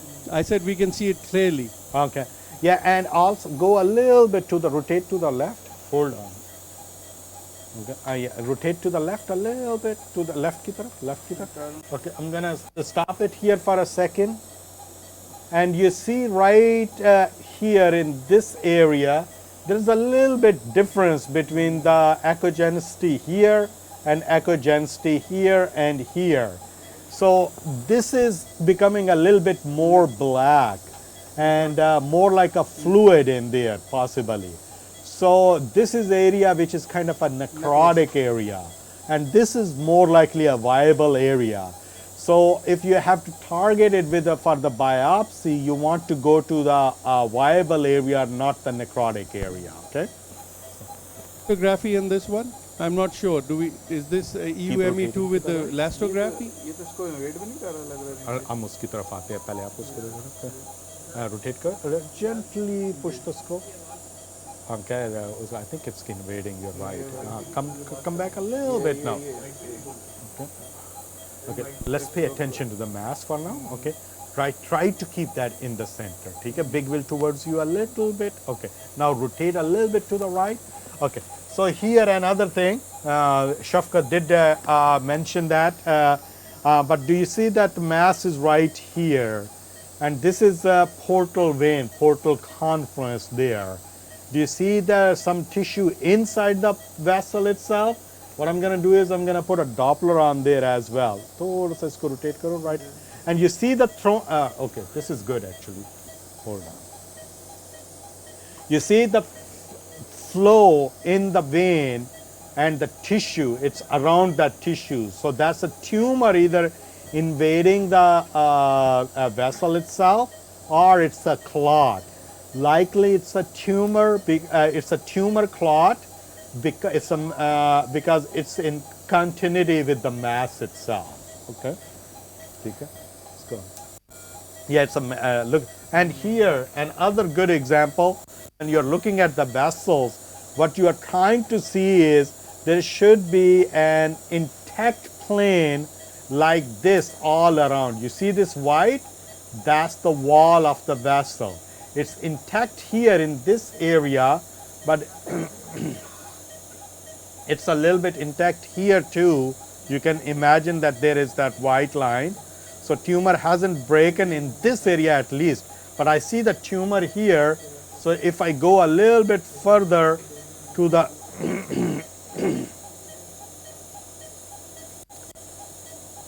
right there. Now if you look at the tumor, looks like it's all tumor invading in there. So it's a tumor with the vascular invasion into the portal vein. Okay, mass with the invasion. Okay. So now from here, let's go towards the tail of the pancreas. Okay. तो कैसे करेंगे आप? इसमें I will go clockwise and a bit withdrawal of the scope. Okay. And whatever it takes, majority of the time it's going to be to the right. And sometimes you have to pull the scope back, other times you have to push. Majority of the time you have to pull the scope back, okay? And big, throw the big wheel towards you. Keep going. Good. All right. You see, now you're seeing, and what's bothering me is the whole pancreas looks like that. Yes. But at the same time, there's the invasion of the vessel, so not splenic radius, more like confluence portal. Because here, if you look at it, this is a superior mesenteric vein coming from here, splenic coming from the top, and they're making a portal vein, and the portal vein is going this way right now. Okay? Let's go to the right a little bit. Let's go to the neck of the pancreas. Big wheel towards you. You lost it. Good. Okay, right there. Good. Okay. And also, you see that fluid there? That's a ascites. That's also not a good sign. This, go a little bit to the right. Right. And I've stopped there. Okay. Anybody knows what this area looks like? You see there is a fluid there. This is some white area there. Saad bhai, anybody comment?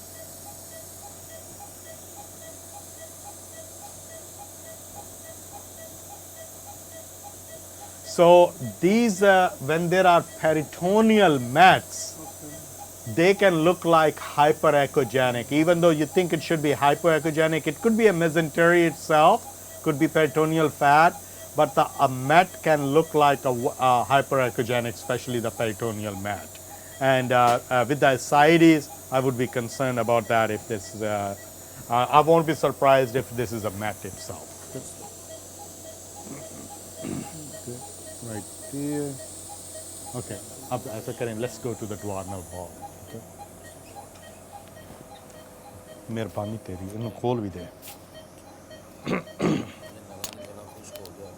सही गल है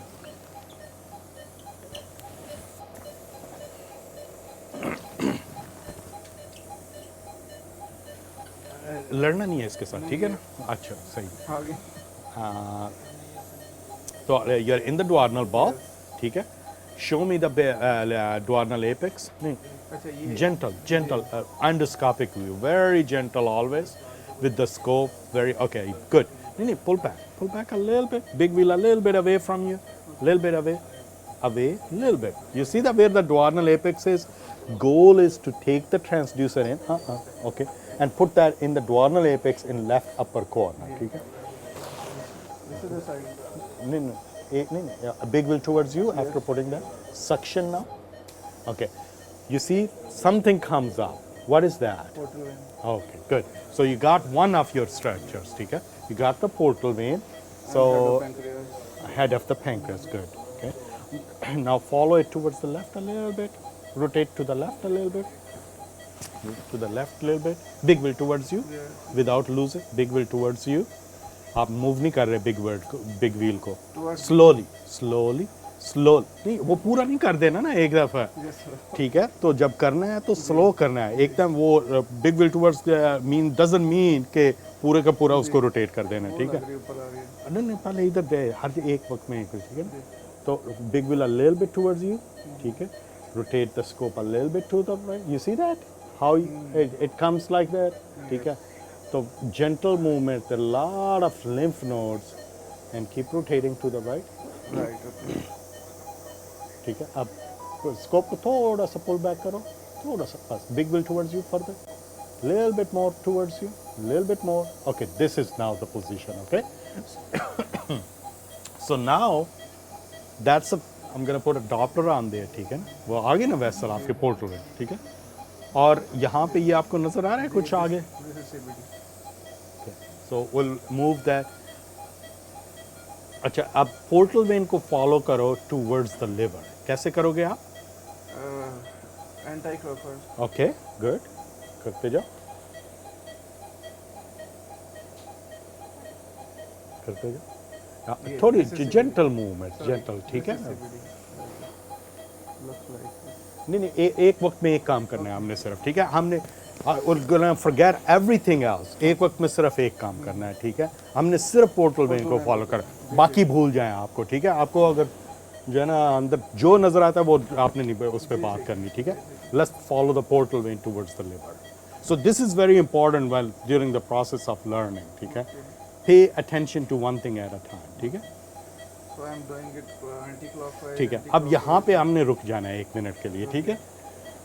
Whenever you go towards the left, towards the liver hilum on the portal vein, if you release the wheel a little bit, just a little bit, your bile duct will come out.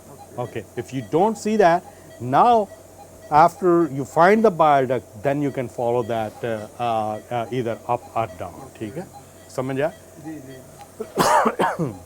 क्योंकि उसको उठाया होगा तो you are squeezing the duct. You are squeezing the duct and you have to release it for sometimes small duct to appear. Now, ठीक है, अब ऐसा करें कि bile duct को follow करें towards the liver, ठीक है? Towards the liver. Okay, क्या करेंगे आप?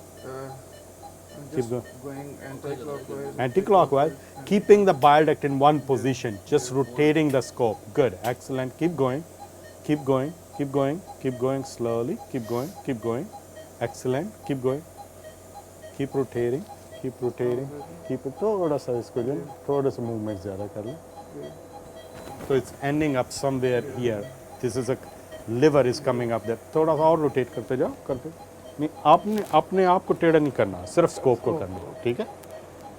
आपने अपने आप को सीधा रखना, ठीक है? और फिर वहाँ से आप वापस go back in the same position. Keep going to the right, towards the ampulla. Keep going. Big wheel towards you. Good. Keep going. Big wheel towards you. Keep going. Excellent. Keep going. ठीक है? चलते जाएं, चलते जाएं. Stop there for a little bit. Big wheel towards you. Okay. Now keep going to the right again. Keep going. Okay. So it's falling down. So gently advance the scope. Release the wheel. Good. Now keep going to the right. Keep going. So you can keep adjusting yourself according to the situation.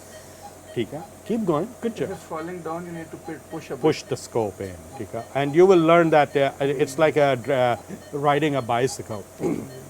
Once you know what the movement is going to do, it just comes on its own, ठीक है? तो चलते जाओ to the right, keep going to the right. Rotate करते जाओ. Your bile duct is in the right position, so you don't need to mess with that. You see the PD coming up. Good job. And here I'm going to 1 minute के लिए stop कर दूँ, ठीक है? So whenever the bile duct and the PD, they are coming together, doesn't mean that you are at the ampulla. Because for a good portion in the pancreas, for few centimeters, they can run together. So you see the bile duct right there, you see the pancreatic duct right here, and we're going to keep following until we see the duodenal wall falling down, which is called the duodenal fall, okay? So sometimes we think we are at the ampulla because they both are close to each other. That does not mean gentle, bilkul, small, So little Khalid, bit from up. here, Just a little Khalid. bit. Keep rotating to the right. Okay. Hello. Big wheel. Now big wheel up a little bit. Okay, keep going. Now you see that this is a duodenal lumen coming. We still are not there at the ampulla. Keep going, keep going, keep going, keep going, keep going. And I see that wall is falling down right here. You see that? This is the wall, muscularis propria right there. This is the duodenal lumen with the fluid and the air in there. So now you are close to, this is the ampulla right here.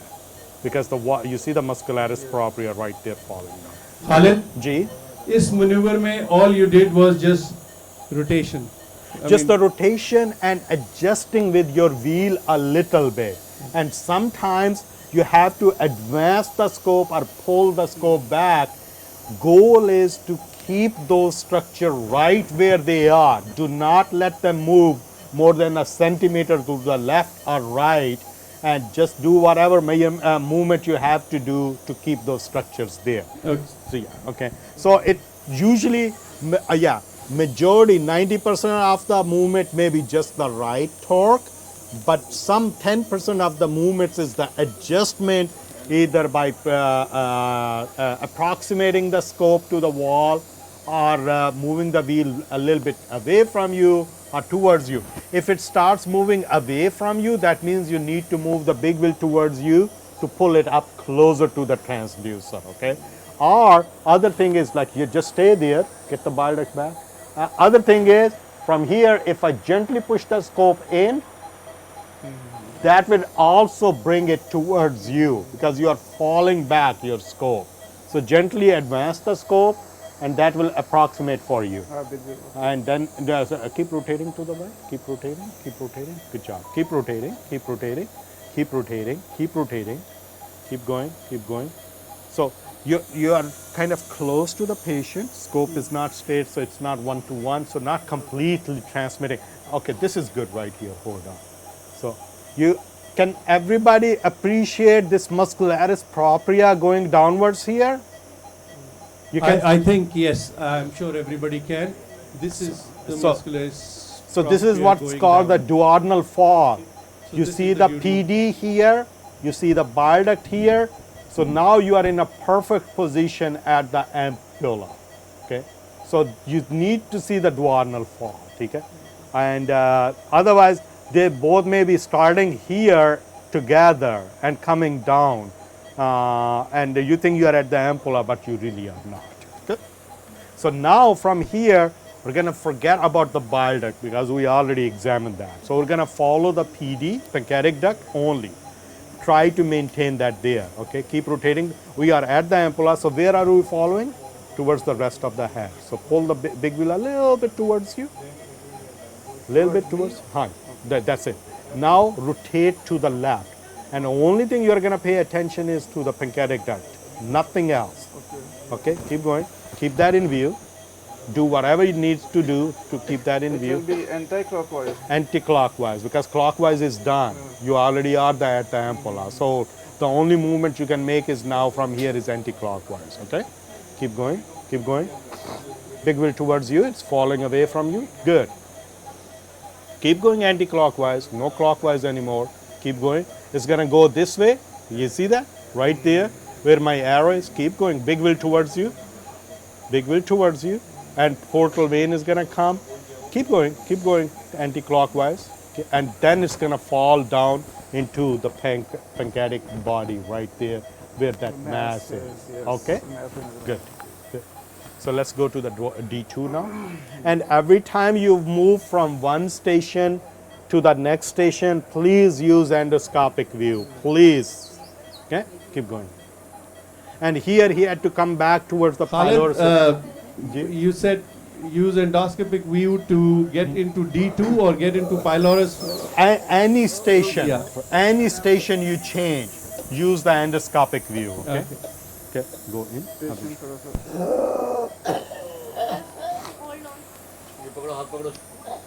साथ भाई इसका FNA करना है ना? What's the age of the patient?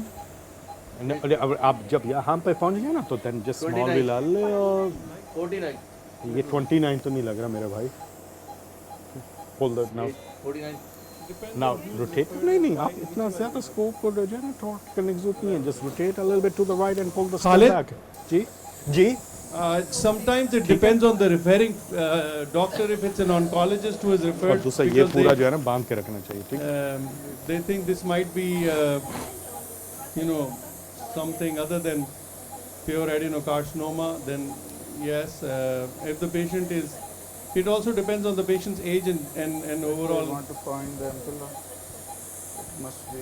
So if you want to go ahead and do an FNB, we can do that. No, I don't have to. It's you tell me what I need to I'm do. sitting here, so the guy sitting there would know more. Okay. So ampulla What's is- the age of the patient? Let's start with that. 49. So you see the ampulla? Good. Wasim, 49. do an FNA. yaar. Okay. So now you see the endoscopically ampulla. What are you going to do? Big will towards you. Okay. Yeah, this is aorta. Okay. Good. So maintain that aorta there. Maintain. नहीं नहीं कुछ करने की जरूरत सिर्फ you Let just need to get 49. I would Big do will the towards you. FN. Big I will would do towards you. FNB.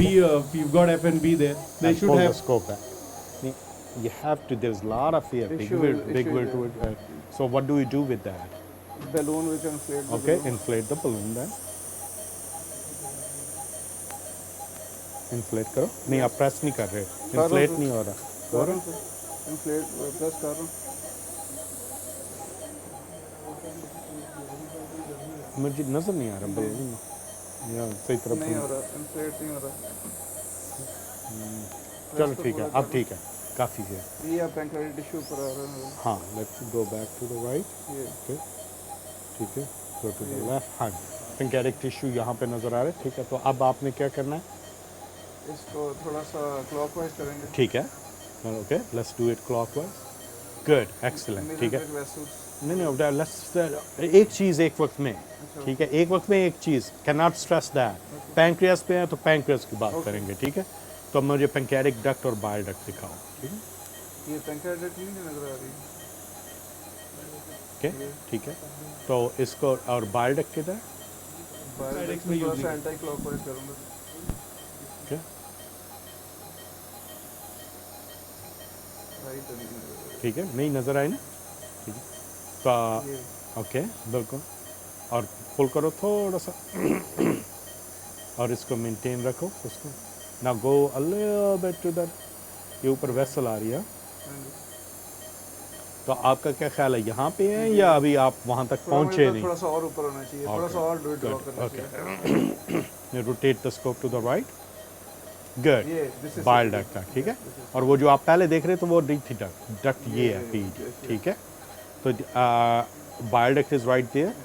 PD is right there. So are we ready for the? Go to the. I'm going to take that. This. Khalid, can you hear me? Ji ji. Yes I वो can. Wasim से कहें कि आपको एक would you want to use 22G FNB please? ठीक है. Sure. तो अब जो है ना इसको फॉलो कर राइट. या ठीक है बिल्कुल. तो अब follow that towards the ampulla. Follow that towards the ampulla. ठीक है. गुड. तो कई दफ़ा ना आपको स्कोप को पुश करना पड़ता है. ठीक है. And rotate a little bit to the left. ठीक. Right there. ओके. अब रोटेट यहाँ से राइट की तरफ करो. Big wheel towards. अच्छा नहीं और वापस जाओ. Just big wheel towards you. ठीक है. And now rotate to the right. There. ठीक है. तो आपने एक चीज़ में ये कर लिया. आपने वो देख लिया.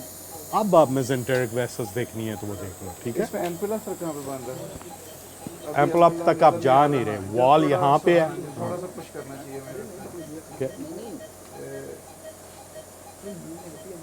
Big wheel toward. अभी वो आपका एम्पुला जो है आपकी मूवमेंट टू मच मूवमेंट. ठीक है. Right here and just rotate to the left. Big wheel a little bit towards you. ठीक है. हाँ मेरा ख्याल है that's the best we are going back here. Okay. ठीक है. चलो from here let's just pay attention to the pancreatic duct now. हाँ जी. cool. This is PD. This is PD. Show me that. हाँ जी ये इधर है. ठीक है. Now let's follow that backwards. Slowly pull the scope while maintaining the PD underneath. ठीक है. चलते जाओ. Keep pulling. Good. Excellent. कोई wheel lock नहीं करना. ठीक है. Okay. Keep going. Keep going. Rotating to the right a little bit. Okay. While maintaining that. Good. Excellent. Keep coming back. Okay. Rotate a little bit to the left. Anti-clockwise. Okay. And keep pulling the scope back. You have to fall out of the cell. Okay. Keep coming. Keep coming. Good. Good. Good. Good. Good. Good. Good. Good. Pancreas is still there. Keep coming back. Keep coming back. Keep coming back. Now we start getting close to the mass area. Keep coming back. Release the wheel now. You see the mass is coming up? Okay. There you go. Okay, good job. Keep coming back. Keep coming back. Zabardast. ठीक है. Good. चले. ठीक है. Good. Let me just do the FN. ठीक है. Good job.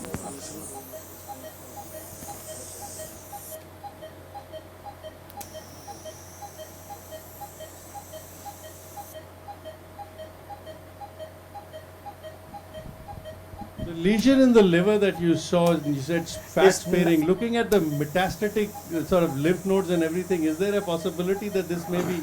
It could be, but it's very atypical of that. I agree with you, but yeah, it just does not look like a Met to me, because Met wouldn't be looking like this triangular shape. No. Met, that's what I'm looking at the liver. I'm trying to see. एक चीज आप note करें, आपके देखें कि scope, when the scope is straight, look at the movement. I'm just making that with the just with my wrist and arm, and you can scan the whole liver in that movement. If I'm not happy with that, I can use the right hand to adjust my scope, but really my right hand is just holding the scope and not really maneuvering it. Okay. I haven't seen anything in the liver yet. No. That would make me think that it's a Met.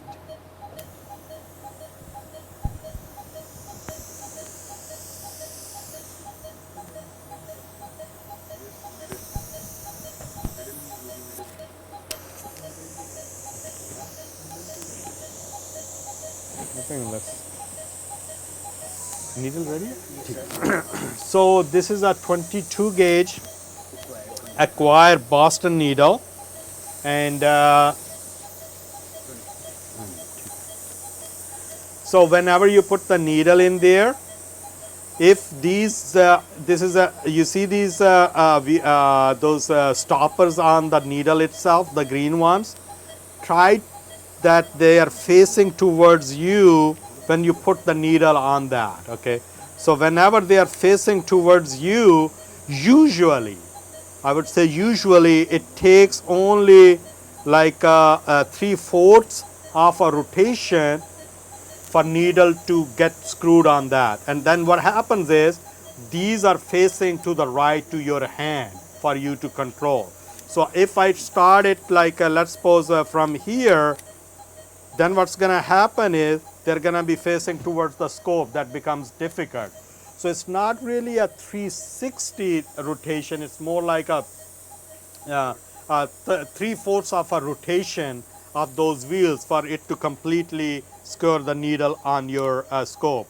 So what I do is, those wheels are facing towards me, and then I just rotate from there, skewer that on there, and you see that how nicely they come outwards, and you are easily able to control those.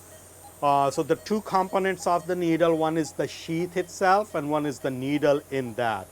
So the lower one controls the sheath, the top one controls the needle. Majority of the Boston needles, they come preset at 1.5 or between 1 and 2, so usually 1.5. And that usually is enough. If I look endoscopically, right here I can adjust my sheath. If you look at that, you see that how much that sheath is in endoscopic view. So really what you need is it at like this much sheath should be visible endoscopically, and that usually is at 1.5. Please, please, cannot stress enough, make sure the sheath is really, really tightly locked. You don't want to open sheath and then try to puncture. Sheath is going to go through that as well, and that can create a trouble. So make sure after your sheath is really, really nicely locked there, then get into the best position to do a FNA, which that means is your scope is stable, and you don't have to use your right hand to keep torquing it and while trying to having to do a FNA at that same time. At occasions, it's going to be difficult to hold the scope in a stable position. If that happens, please do not hesitate to ask your technician to hold the scope for you. So it is okay if to ask the technician to hold the scope for you. Here, when now what I'm going to do is I do put a Doppler there to make sure there's no major vessel in my way. I'll keep the Doppler there just for a second. Open the needle. I keep the stylet in. I can pull that back a little bit. That makes the needle to become a little more apparent or more open, because the stylet may be just a little bit stopping that sharpness of that needle. So what I'll do is you can see that the needle up there. So needle trajectory really should be perpendicular to your target. Right now you see the needle is right up here. If I need to use a little bit elevator, what I can do is I can use that little bit elevator. That makes sometimes things difficult. I'm going to take the Doppler off now. I know there is no big vessels. I will get into the position properly. First thing what I do is I move the needle onto the gastric wall. So you see that it's causing a little bit indentation or a little bit pushing it down. When it starts pushing it down, that means it's kind of locked into the position. The tip of the needle right now is into the mucosal wall of the stomach itself. So that stabilizes my needle. Stomach wall is the toughest to get through sometimes, and especially with core needle. So the goal is when you're stabbing it or you're trying to go into the lesion itself, you're not just pushing it away. That's why you kind of anchor your needle into the mucosa, and that holds it there. After that, big wheel towards you. Make sure your scope is kind of nicely approximated, and then you're going to see I put my fingers right here, hold it like that, and it's going to be a quick, very controlled movement to get through the wall of the stomach. So the way I'm going to do is I put my finger 2 centimeters below where the needle control is, and then after that I have already put the needle kind of anchored there. I'm going to do a very quick, you see that? Quick, controlled stab. This went a little bit down than I intended to. My goal was to just keep it, bring it to up to here.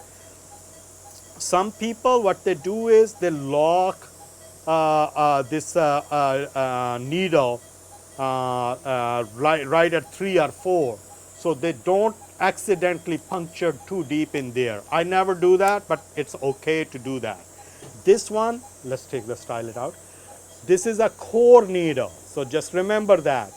Core needle is different than FNA. I'll talk a little bit more about that tomorrow. But when you do a FNA, you have to do in different areas, and what you do is you do a quick movement of the needle. But with the core, you don't have to do that. This is usually the movement like this. I bring it back. I don't go more than twice in one area, because it kind of digs a hole in there, and next time you go in there, most of the time you may be just getting a blood. So right there, I'll move the big wheel a little bit away from me, change the trajectory of that. And with this needle, what happens really when the tissue comes into the needle, sometimes you feel it.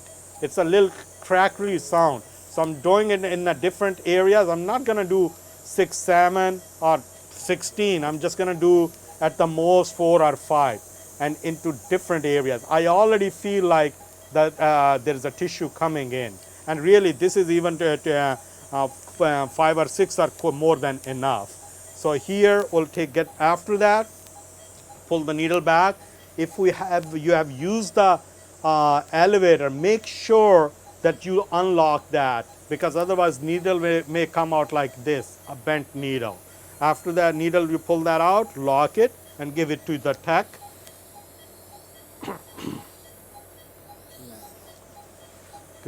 He's going to put the cap on there. It depends करता है किस direction में जाना है. Such a big tumor is not. Khalid? My goal is to stay towards the periphery of such a big tumor. not try to go into the center of it. Khalid, Ji? are you doing touch in your Yeah, we are still doing. FNB because we are doing that. Yeah, we are still doing that, and we make the slides. We do a kind of a touch prep, and then make the slides there. Take a look and send the rest of it to the lab. So वो मुझे बता देना है उनका tissue.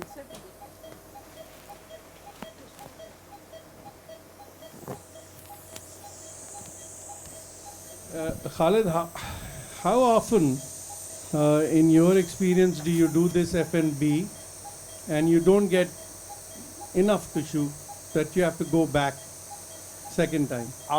It's a rate is really low. You can get it, but sometimes you can say tissue. You almost always can get the tissue, but sometimes is it really the right tissue what you are looking for, especially in chronic pancreatitis patients. You do it multiple times, and you do get a fibrotic tissue. You get some bit pancreatic tissue. You're still concerned about that there is a tumor, and that the percentage of that is really low, and usually is in setting of chronic pancreatitis. In those cases, you just bring them back in a few weeks to do FNA again. And I personally, if I'm not getting anything with the core needle, especially in chronic pancreatitis cases, I use the FNA needle or I use a Olympus needle. I'll show you a video of that too. I have a technique which I call an intermittent suction technique, and I haven't published. Nobody else does it. I'm the only. I just developed that myself. And that works really well for me. And I'll show you by what I mean by intermittent suction.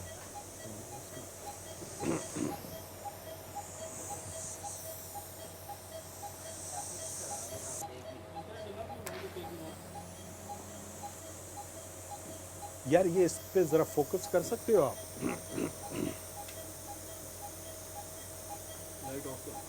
Light of करना नहीं, light नहीं है.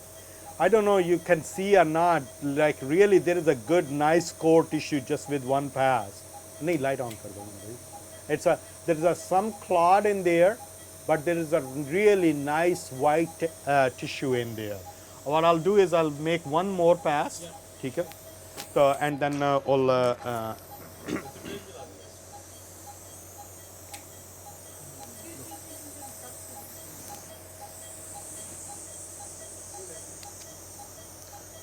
You're taking it again? Yeah, we're taking one more pass just to be sure that they have enough tissue, but there's a nice core tissue. I always we actually kind of have a rule, minimum 2 passes. One pass for touch prep and put whatever is left in the cytolite or cell block, and the second dedicated pass just for the purpose of cell block. You see that how it, if you don't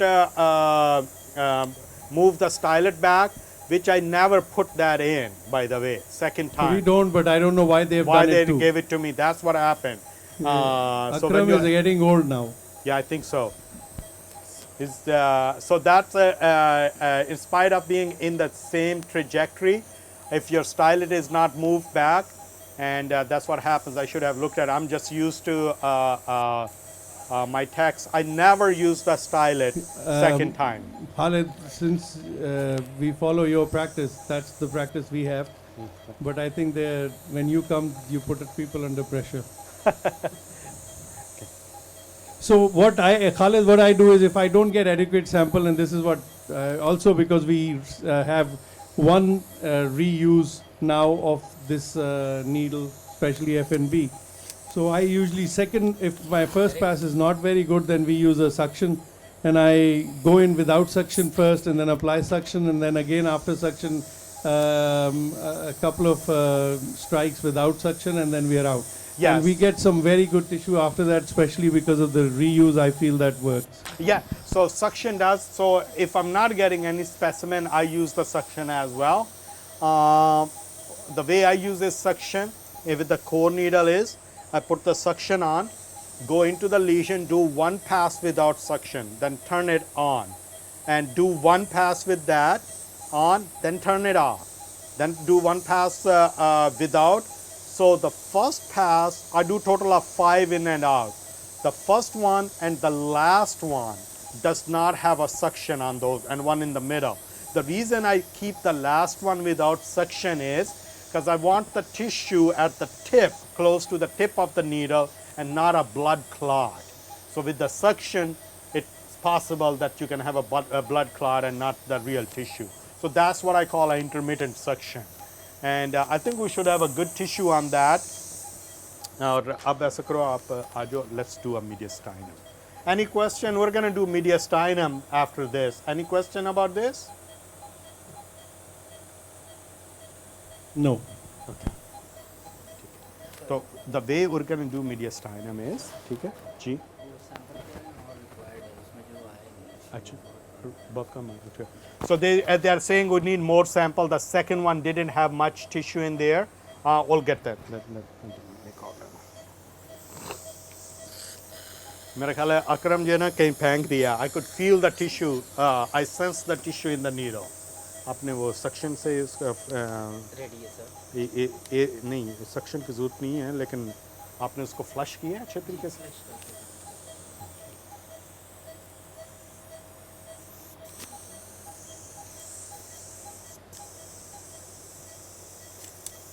Suction दे देना.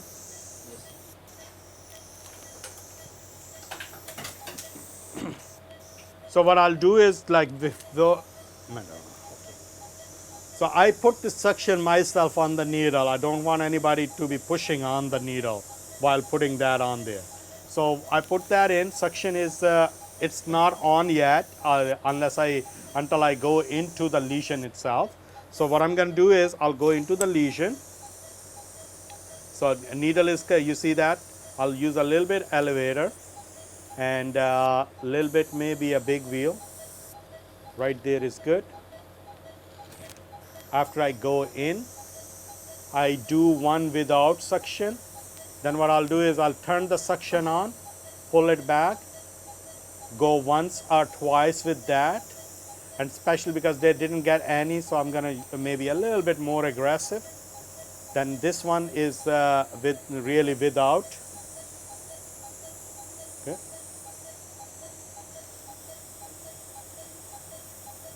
Turn it on now.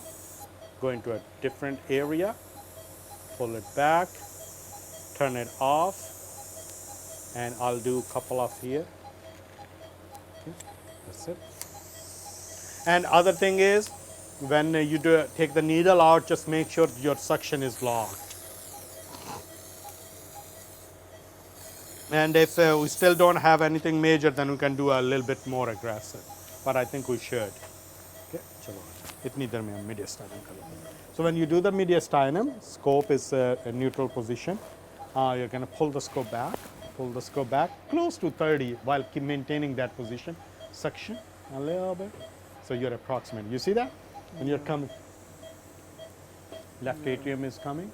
Keep coming back. Keep coming back. Yes. Good. Little bit more. Might as well. Okay. So rotate a little bit to the right or left. Big wheel towards you a little bit. So you see a lot of air. We don't need that, right? Ultrasound does not like the air. So you see the pulmonary artery right there. Good job. And there is the left atrium right there. And the space, you see it, a subcarina is right here. There's a subcarinal lymph node. If you rotate a little bit to the right or left, after approximating it nicely, this is a lymph node right there behind. You can make it a bigger too. You see that?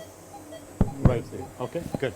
So from here, well, you keep the scope straight, look down, look down. No, just rotate the scope.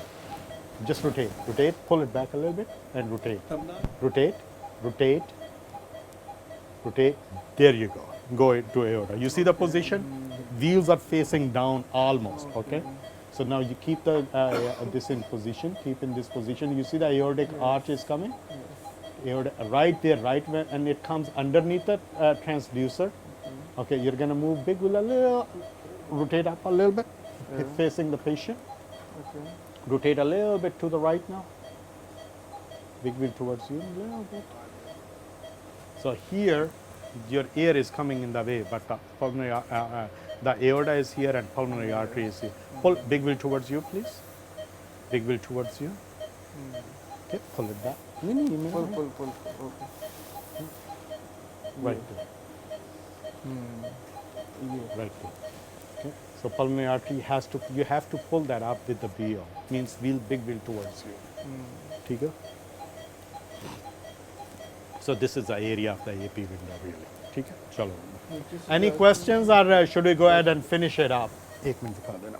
Khalid, you go ahead and finish it off, please. So, here, right here. ये है ना, अब इस position में आपको नजर आए, यहाँ से मैं नीचे देखना शुरू कर दूँगा, ठीक?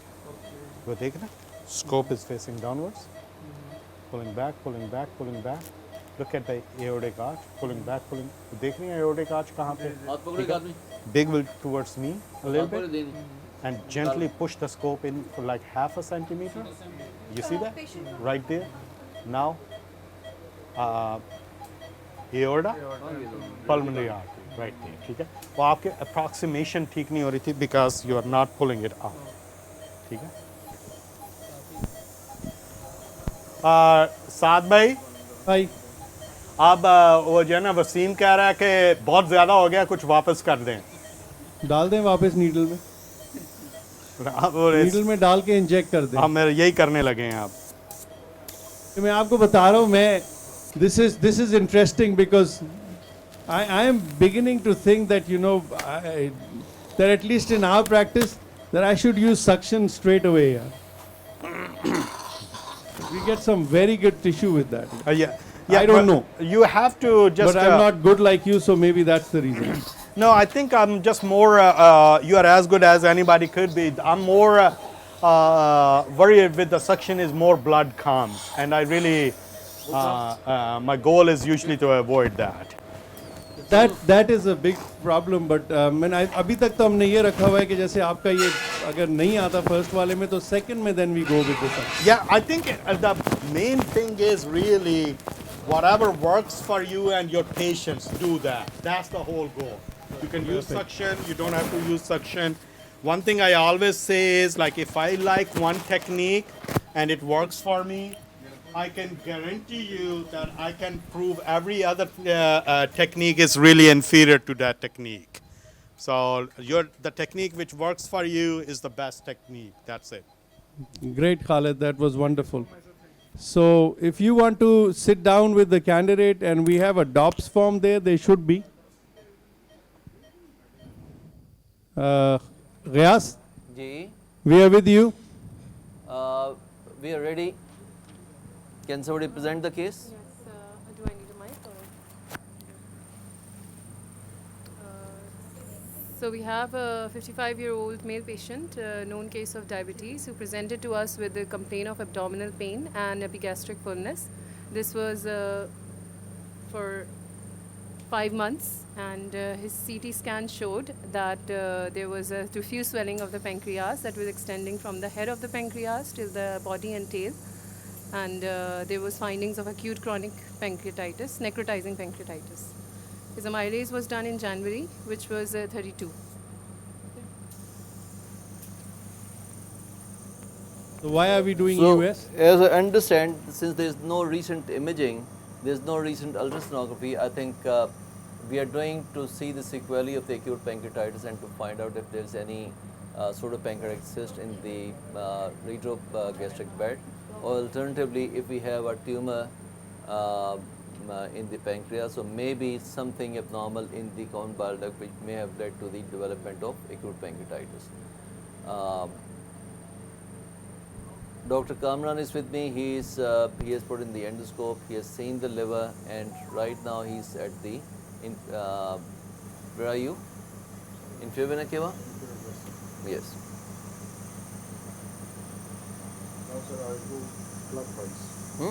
Now, okay. Even right now, once you have seen the inferior vena cava, you need to go clockwise. Turn right. Turn right.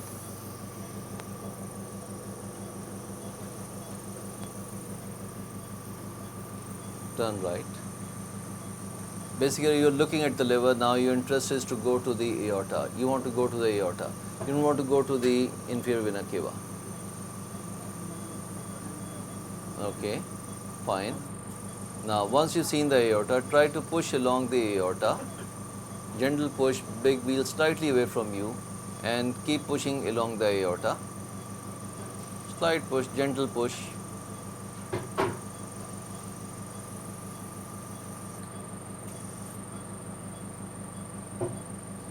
No, you need to keep the aorta under your vision.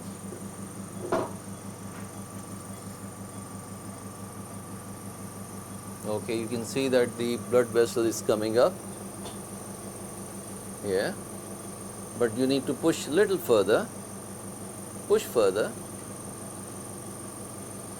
Push.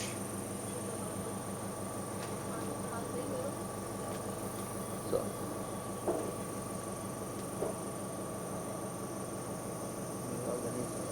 कोई बात नहीं, वो height असर नहीं होगा ना जी straight कर ले लेकिन you need to push along the हाँ ये okay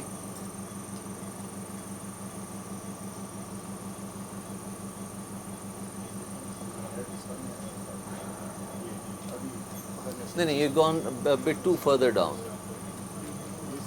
You see, you have to find your landmarks. Yes, you have to find your landmarks. Yes, fine. Go ahead. That's fine. This is liver. You should not be injecting any air. हाँ. In the endoscopic ultrasound, one has to avoid injecting the air, unless you are in an absolute need of looking at the lumen. One should. No, this is. वो नहीं जा रहा तो that means that there is hiatus hernia. Just go down and then pull back, so that you may be able to see your identifiable structure. Your identifiable structure is obviously the big vessel. You're looking at the liver, fine. You're looking at the various branches of the hepatic vein. This is middle left hepatic vein, sir. Okay, left hepatic vein, dividing into medial and lateral segments, fine.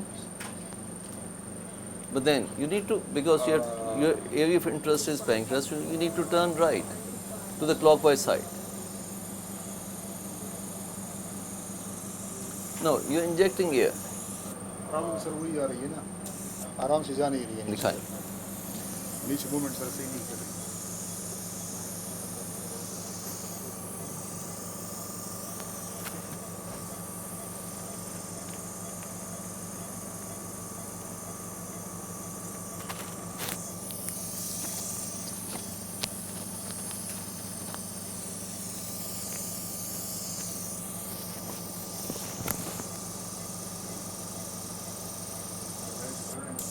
Yeah, height is the name first, that's right.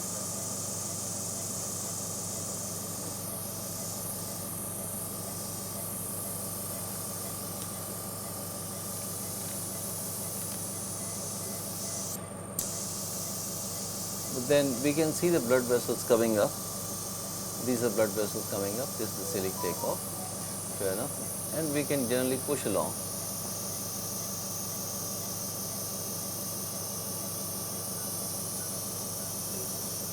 There you go.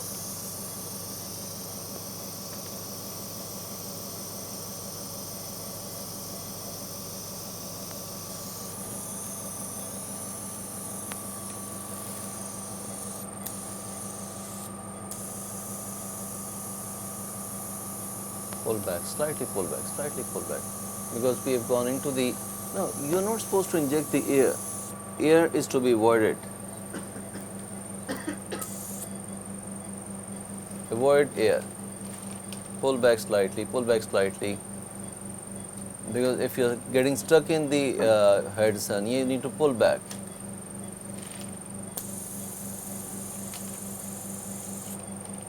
I've gone into the stomach, right. Now, identify something which is recognizable.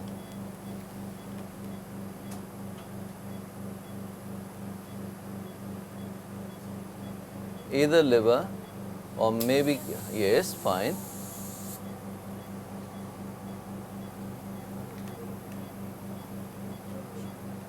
Okay, fine.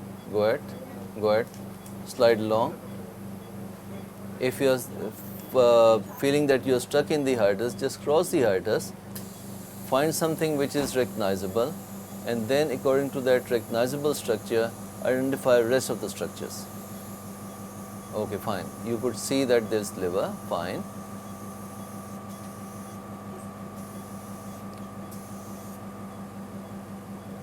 Okay, now you can see the liver, right? Now once you've seen the liver, this is a point to turn clockwise. Keep the lumen deflated. Keep turning to the clockwise side. Keep turning. You can see that here you had the hilum of the liver. This is portal vein, right? Keep turning right. Keep turning right. Yes, okay. Now you can see the aorta. Now gently slide along the aorta so that you may be able to find the recognizable structures. Keep pushing along that. Okay, keep pushing along that. Okay.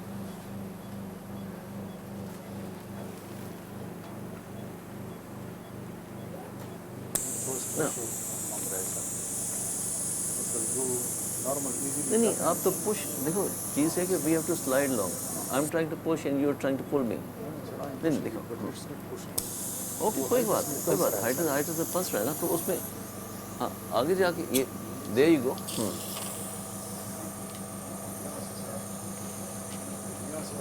ये these are recognizable structures. You can see that there are certain blood vessels.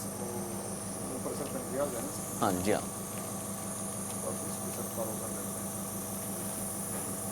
Okay. You see that there's white and black shadows, meaning by that fluid is there, necrosis is there.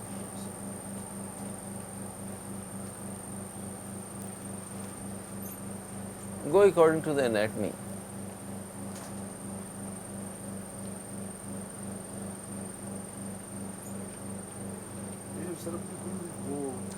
I've already told you that this is a case of post-pancreatitis and you're expected to see lots of non-anatomical structures. Yes. Hyperechoic. No, this is not calcification. Calcification should be giving bright shadows. This is just a necrotic tissue. Inflamed necrotic tissue. Inflamed, yeah, that's right. Mixed echogenicity structures. And in this, you are not able to find anything recognizable, to be honest. So all you can say is that plenty of changes of post-pancreatitis are visible. There's no clear-cut accumulation of fluid which is well insisted. But do you think that these are anatomical structures? You can link them to any particular structure, any particular thing?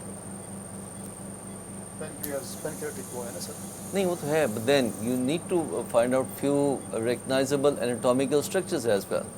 For example, let's suppose kidney, spleen, blood vessel. Are you able to find them? You're not able to find them. Okay, fine. Now you're able to see something. This liver. Okay, fine. Okay. Which structure is that? This is portal vein. Portal vein. Okay, fine. Maybe portal vein. Yes. This is portal vein. How about now? Is it portal vein or something else? There is no flow in it. No flow. So what structure can it be at the mid stomach when you are posing your transducer? Kidney. Do you think that the kidney should appear like that? Okay. It's a longitudinal structure coming from the right side of the body. So it has to be something different.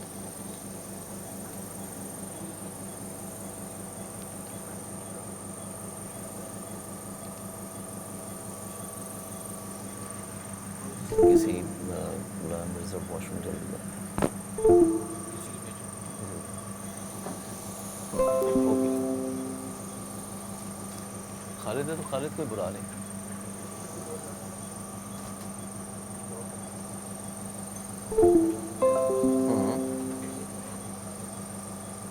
ये. Now this structure is coming from the right side. Obviously, what can it be? If it is, there's no flow inside. You can see that there's no flow inside. इसको क्या हुआ है? Okay. Okay, there's no flow inside. So what can it be at this side, at this place? You are right next to the angle of the stomach. What do you think? What can it be? It's a lobular. It's a globular structure with anechoic material. There, you can see that there are walls. No, how can you? Sorry. Where's the cursor? Oh, sorry.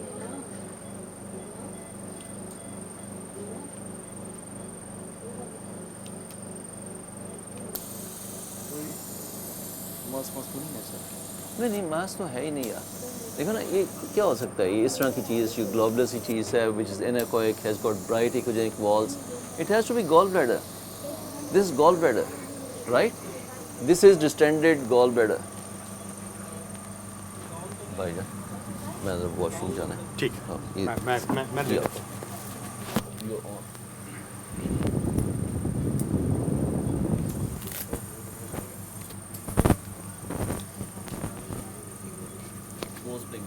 है. मैं देख रहा था और pancreatic necrosis है वो सारा.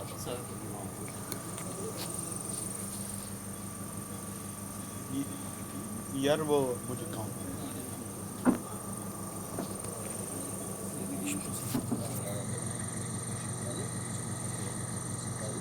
क्या हुआ? ठीक है.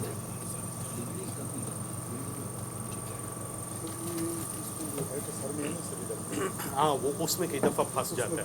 हाँ तो उसमें यही होता है तरीका कि आपने हाइपोथर्मिया से बच के आगे जाना है. ठीक है.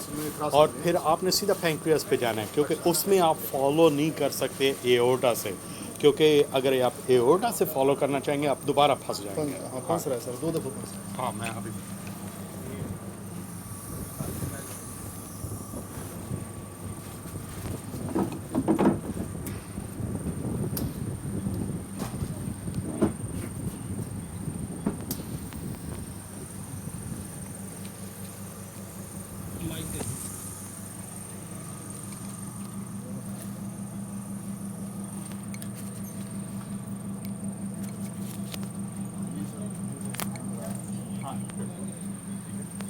नजर आया तो फिर उसके बाद ठीक है क्लॉकवाइज जाते जाओ. थोड़ा सा ना स्कोप को ऐसे कर थोड़ा सा आप पीछे हो. ठीक है. तो उसका ये फायदा होगा कि बिल्कुल ठीक है. तो यहाँ से हमने लिवर को छोड़ के ना ठीक है आप ऐसा करोगे कि आप सीधा जो है ना एओर्टा पे चले जाओ. ठीक है.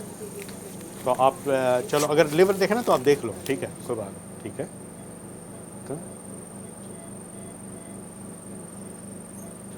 चलते जाओ. ठीक है. अब जो है ना आपका ये हो रहा है कि आपका व्हील जो है ना टू मच टूवर्ड्स यू, वो उसकी शेप से ही मुझे पता चल रहा है कि आपका व्हील जो है ना इज़ नॉट राइट पोजीशन. ठीक है. तो वो करके big wheel towards you a little bit now. ठीक है. Rotate to the right. थोड़ा सा पुल करें आप. ठीक है. रोटेट कर देंगे राइट की तरफ. राइट. ठीक है. ठीक है. एओर्टा आ गया ना जब. ठीक है. तो यहाँ से अब जेंटली एडवांस करना है आपने. ठीक है. जोर मांग रहा है ना सर. देखिए काफ़ी जोर मांग रहा है. हाँ फंस रहा है ना तो फिर आपको जो है ना वो अवे करूँ. हाँ रिलीज कर दो. ठीक है. अवे कर दो. बिल्कुल. So one thing is it happening it's can you hear me Saad भाई? Khalid, hear you and see you. Okay, so what's happening here is Kamran, when he found the liver, he went to the aorta, and when he was following the aorta, he could not move the scope, could not advance the scope. And when that happens, that your scope is stuck onto the wall. and usually happens in case of hiatal hernia. So you do not want to push through that. You can see that here. There is a huge Large, hiatal yeah, there's hernia. a big hiatus hernia. Big hiatal hernia.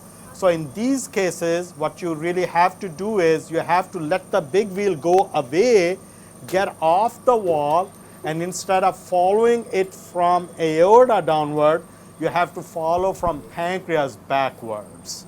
So you really go straight to the pancreas instead of following the anatomical marks. Okay. And the way you do that, I think we're still not gone beyond. yeah. So here what's happening is, it's a huge hiatal hernia. I'm going to get through that first.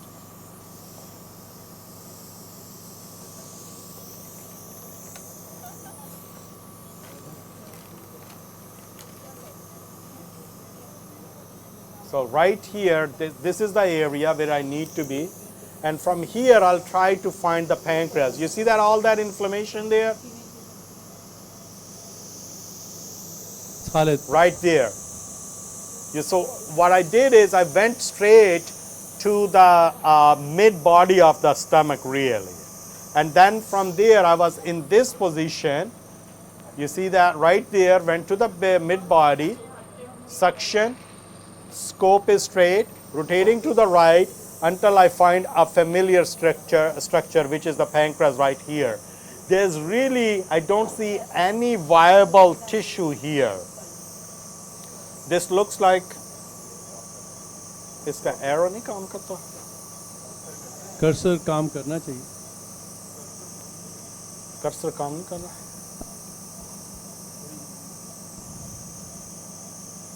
Necrotic tissue is also. हाँ वही कोई नहीं. I'll show it. You go ahead. So here, you see that all that necrotic tissue right Yes, in the we can. center, irregular. There's a hyperechogenic and echogenicity. And as So you said have- earlier, the history is important too. And you see all this is necrosis there really. All shades of gray. All shapes. And white. So here it's going to be really even like right there, that's supposed to be a pancreas, but it's all necrotic and dead tissue. What I'm doing is I'm following it back, pulling the scope back, pulling the scope back to go towards the tail of the pancreas, which appears to be in this area, because I don't see any further pancreas. It's all necrotic pancreatic tissue there, right? And you see the aorta. नहीं काम कर रहा अभी.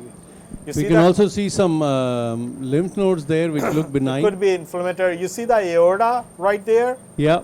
And you see on the left side of the screen all the pancreatic necrosis.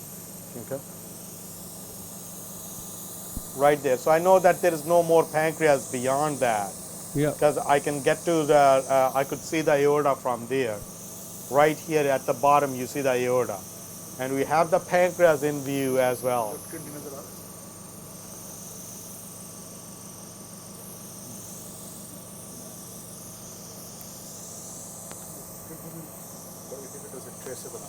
It's a too much shadowing that one. This is Duct all. तो मुझे नजर नहीं आ रही. जी? कहाँ पे? Could you see the pancreatic duct at all? Not really. It's all. And can There, you there may be. CBD There is a duct right There is there. right- You see Doppler that चलाएं? right above the Doppler right चलाएं? where that hyperechogenic. Can we have the Doppler on, please? Oh yeah. Right above, you see in certain areas, right above the echogenic area, it comes right there, right where the echogenic area is. Where it starts from the top. That's a part of the duct. And it's going to the right now, going to the left, right above that. But then I lose. It kind of ends up into this anechoic area. I don't see the duct beyond that. This echogenic area is all inflammation. All necrosis. Necrosis is not inflammation. Okay. And there is a lot of peripancreatic necrosis looks like as well. Pancreas in the center, and the area around that is also irregular, right at the, can't even make it work. It's good, Jan?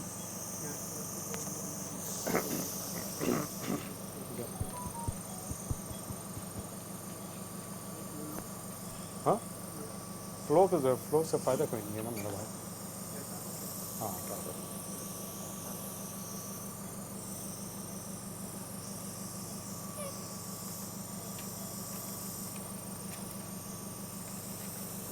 And look at that area, even in the antrum, lot of inflammation there.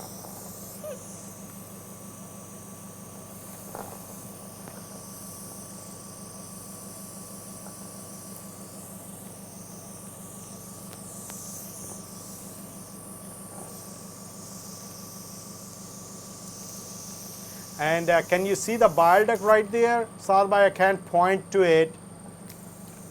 But that's the gallbladder up there and the bile duct right there. Anybody there to point to it? Hello. No, Dr. Saad is not here, Dr. Khalid. I think this is. Yeah. Like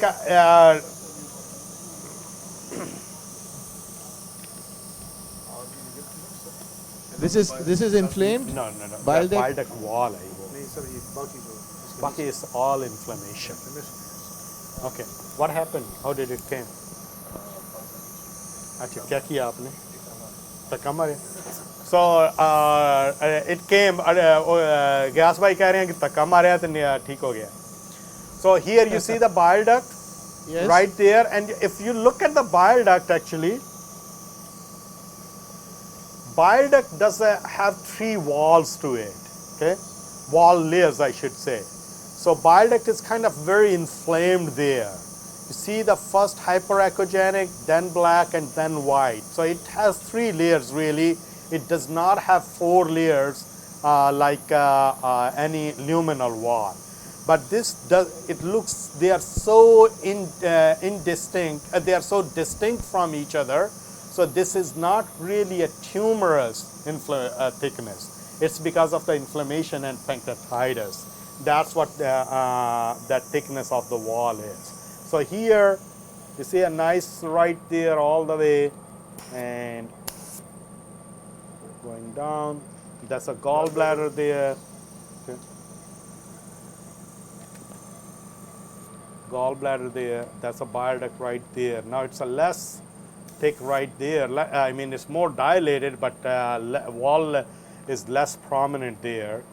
But here it becomes quite prominent in that area, where obviously all the inflammation in the head of the pancreas. At least I don't see a stone in there.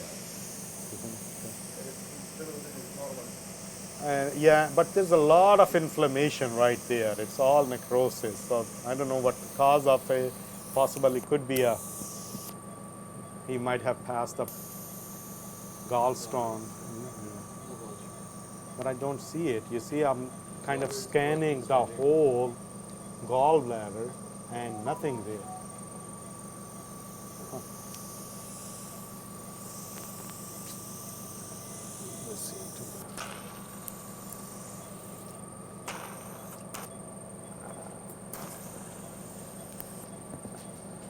see. Aorta right there.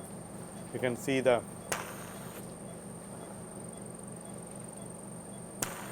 uncinate is here. You see the pancreatic duct and the bile duct right there.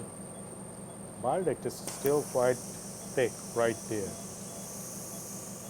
Like the whole distal bile duct wall is thick. And PD is right here, but not very prominent. And all the inflammation, foci strands. But majority of that necrosis is in the pancreatic neck and body and rest of the pancreas. You see all that? It's all necrosed. चलो आ जाओ आप करो जरा डुआर्नम का दिखाओ मुझे. Khalid bhai, would you say this is a walled off necrosis or not walled off? Oh, I don't see any wall around that on any angle. But the best way to take a look for that is either MRI, likely MRI, because sometimes the distal part you can't see, but I do not see any wall around that.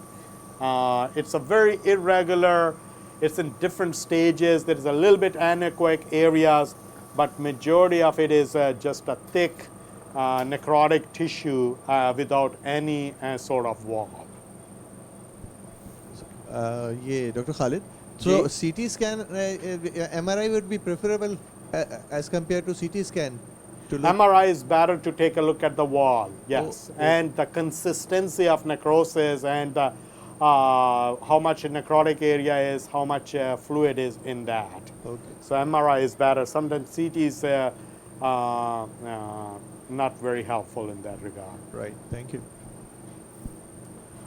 किधर गए हमारे radiologist वही कुछ बोल दो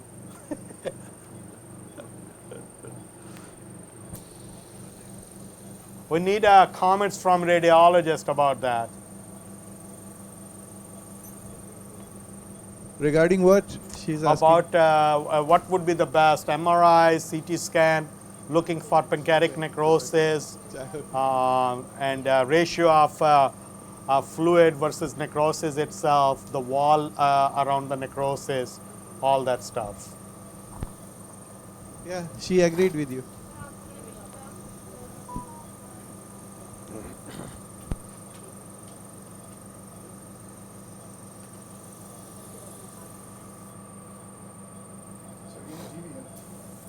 हाँ जी ये gall bladder. So जब आपको gall bladder नजर आ रहा है, that means you are too superficial. You need to go a little deeper in there. You are sitting at the pyloric, right there. Good. Up there, no, not too much. Take a look at the EUS image, right? You see the bile duct right on the top, correct? So pay attention to that. Now big wheel towards you a little bit. Okay, big wheel towards you, big wheel towards you, a little bit. That's it. Now rotate the scope anti-clockwise. Keep going, keep going. Pull the scope back a little bit. Big wheel towards you. Big wheel towards you first, please. Big wheel towards you. You're not moving the big wheel towards you. All the way? Okay. So then move the scope back.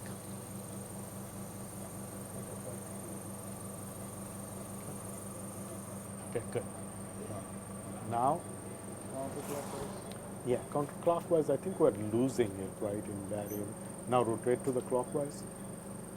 Big wheel towards you. Good. So then we can push the scope in a little bit. That would help. Now release the wheel after pushing the scope in because you're compressing on the bile duct. See? Good.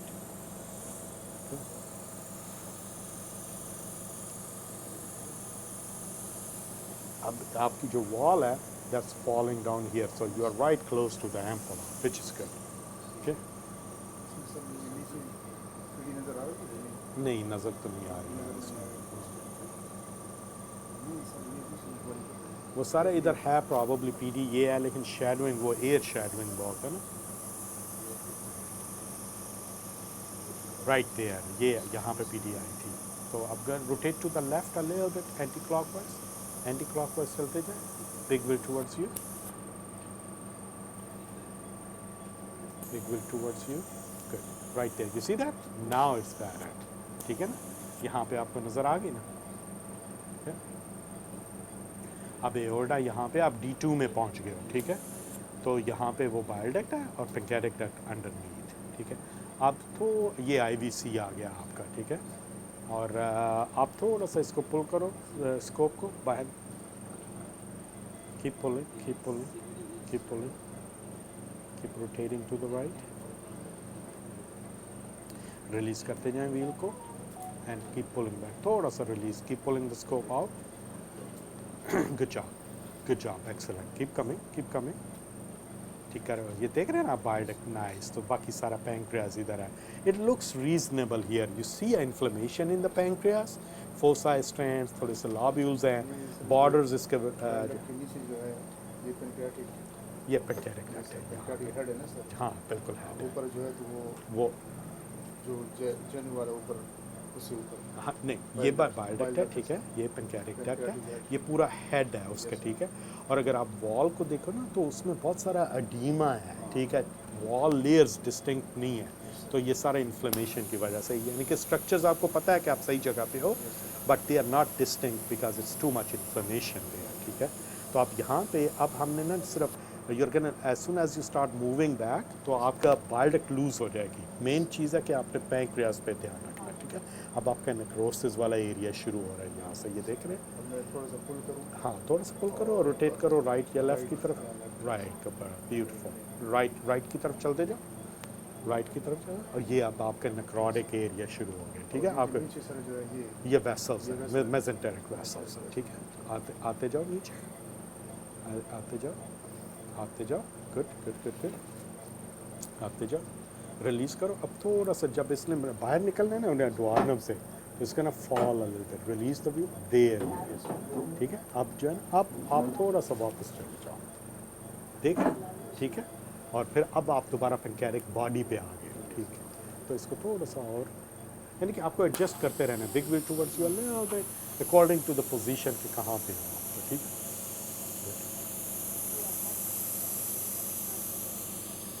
Good, चलो ठीक है, वो हो गया।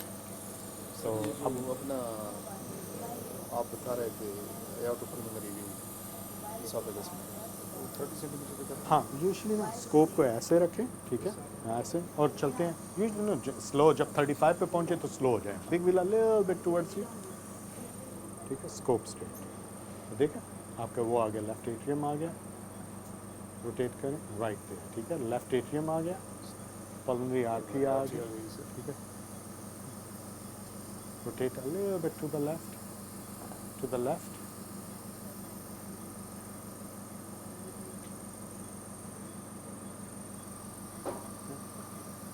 release the wheel, little bit, थोड़ा सा big wheel away from you, big wheel, ये ठीक है। आपका व्हील बहुत ज़्यादा ऊपर है, तो ना पल्मोनरी आर्टरी, ठीक, लेफ्ट एट्रियम और AP विंडो, ये आपको लिफ्ट नोड भी नज़र आ रहा है वहाँ पे, ठीक है। और ये एओर्टा है यहाँ पे, ठीक है। अब यहाँ से आप रोटेट करें स्कोप को, सिर्फ रोटेट करते जाए नीचे, राइट देयर, एओर्टा आ गया ना, ठीक है। आप स्कोप को पुल करना शुरू कर दें, पुल करना। अब यहाँ पे रुक जाएं जहाँ पे एओर्टिक आर्च ख़त्म होने वाली, ठीक है। तो उसको जो है ना, big will little bit towards you, ठीक है, बस इतना, ठीक है। थोड़ा सा इसको पुश करें स्कोप को और रोटेट करें राइट की तरफ, देख पल्मोनरी आर्टरी यहाँ पे आ गई, एओर्टा वहाँ पे, AP विंडो वहाँ पे, थोड़ा सा आप इसको एडजस्ट कर सकते हैं, रोटेट राइट एंड लेफ्ट, ठीक है। चलो गुड, चलो निकालो, गुड जॉब। सारा पैंक्रियाटिक नेक्रोसिस है।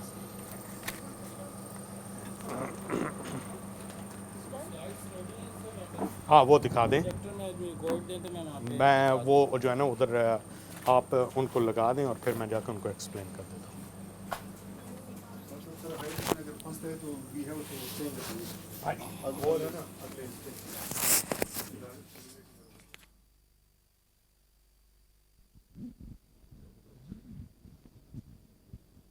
Saad, can you hear us?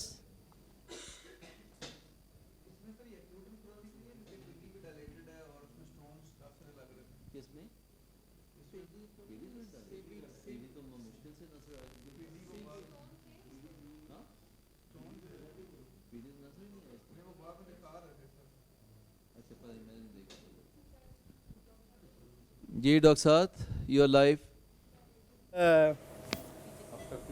Obstructive jaundice and presented with distal CVD stricture. And he's already got a stent, she's already got a stent in. Can you hear me? Yes, we can hear you. She's already got a stent in, and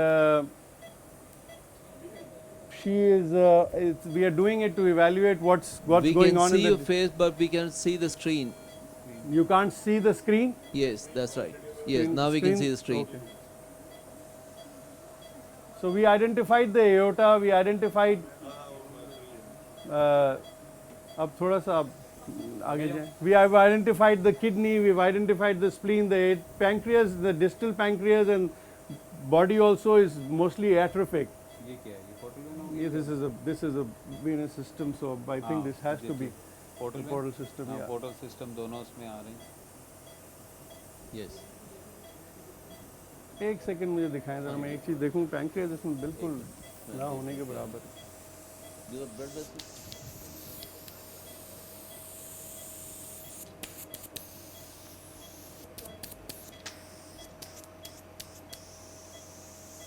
Here's her liver and also.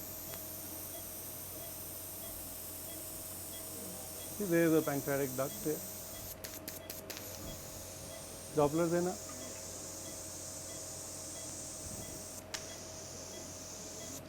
अभी बड़ा unstable सा stomach है यार. एक second sir. So we have some lymph nodes. That's the stent there, I think. The two lines there. Yeah. So what I've seen is that obviously there is something that slips us out from the stomach. Sir, when we can want to- hardly hear you. can see the stent अपना very mic nicely adjust there. करेंगे? But there, Doppler. Yeah, that's the pancreatic duct. So this is the pancreas that we see. Other than that, this is the pancreas there. जी duct के ऊपर जा रही है. यहाँ से it just doesn't allow me to stay stable. We saw the left kidney and then spleen, but you can see there is no pancreas above it. Khalid, Rayaz, can you see it? Yes, we can see that. Hello? Yes, yes, we can see you and we can hear you. Really, there is nothing like a distal pancreas here. That's right. So we'll go out and see the head because which is our area of interest. There's a little bit of pancreas just now with the splenic vessels just there. Now I have to go to the. Just go on endoscopy, please. You have the option of going full endoscopy, which is not a bad idea, especially in a.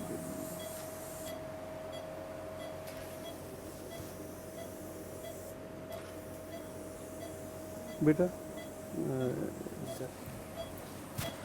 मुझे सारे cases की list तो दिखा दो यार. तुम लोग cases जो तुमने आज दी वो आज के केसेस तो नहीं थे ना.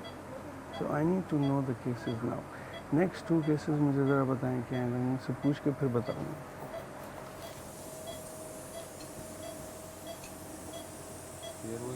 Yeah, you are in the so just gentle pull back a little bit.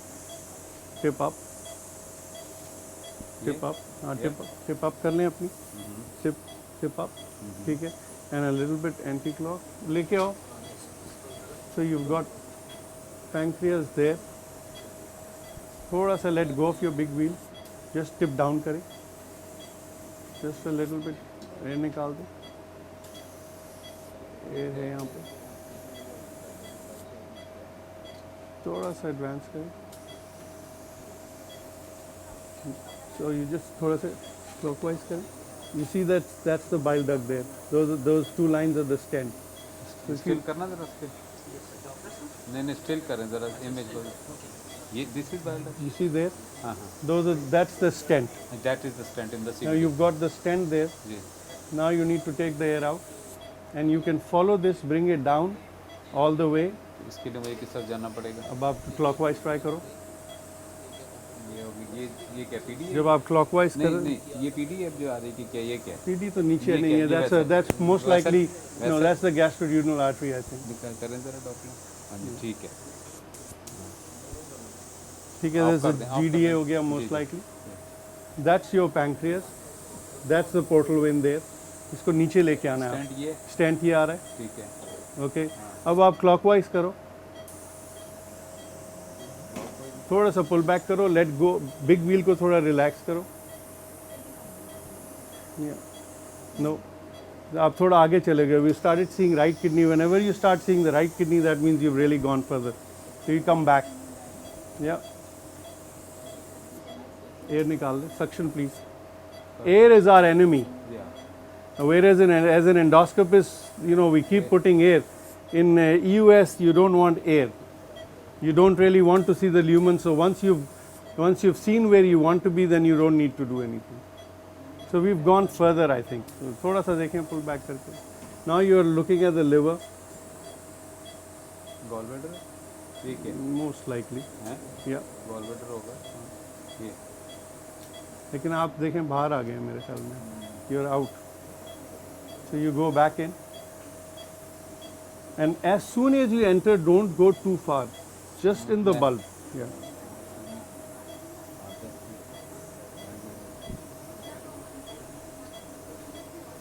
पानी देखना मेरा बॉटल वहाँ छोड़ गया है पानी कोई भी हो तो दे दो यार किसी का भी yeah okay stop pick tip up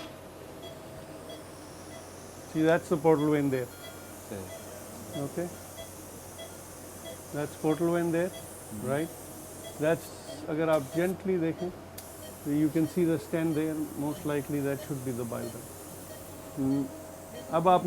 अब आप एंटी क्लॉक करो जरा आपने पहले क्लॉक किया था देखो होता क्या है so your portal vein is coming down just pull back your scope a gentle just a little right okay keep coming a little bit okay now clockwise air ना डालें आप नहीं डाल रहा मैं उस पर कर रहा हूँ खुद जैसे मैं हाथ उठाता हूँ वो जाती है ना मैं तो उसको कर ही नहीं रहा एयर पे तो हाथ ही ठीक है ओके उसको कर रहा हूँ लेकिन ये देखिए ना जैसे थोड़ा सा एयर आपका तंग कर रहा है बलून करके उसको डिफ्लेट कर सकते हो but make sure that you are in the right place because I am not sure that's the pancreatic duct अब 1 मिनट दिखाएं आप क्योंकि ये पैंक्रियास नहीं है टू मूव ये पैंक्रियाटिक डक्ट है डॉपलर दिखाना yeah that's the pancreatic duct okay sir इसके कर्सर के साथ मार्क करके बताएंगे कि कौन सी पैंक्रियाटिक डक्ट एक सेकंड में let me just get in because we were back in the stomach ठीक है so that's the pancreatic duct cursor कहाँ है मैंने ऑन किया there Doppler डालो just follow that just look at that area and we'll show you the pancreatic duct in a second there see that yes we can see that yeah so that's the portal vein it's I don't know if it's dilated really at the head because I don't think it's more than 4 centimeters 4 millimeters 4 millimeters so you just go in a little bit I've got the stent here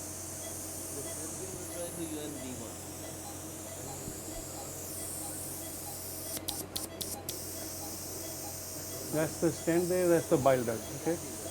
This whole thing is the bile duct. Hatao top, Doppler hatao. Just want the cursor here. See the bile duct is here. That's the bile duct. Sir, can you see that? What are your comments about the CVD wall? That's what I'm saying. You look at this bile duct here. We're just going to try and follow it distally. So to me this is, see that's the bile duct there. We're now going to go up a little bit. Follow it towards the ampulla. And to me this area here where my cursor is doesn't look normal at all. This is the duodenum here. But this distal CVD, the wall is thickened, this is hypoechoic, and here I feel there may just be it's very thick wall.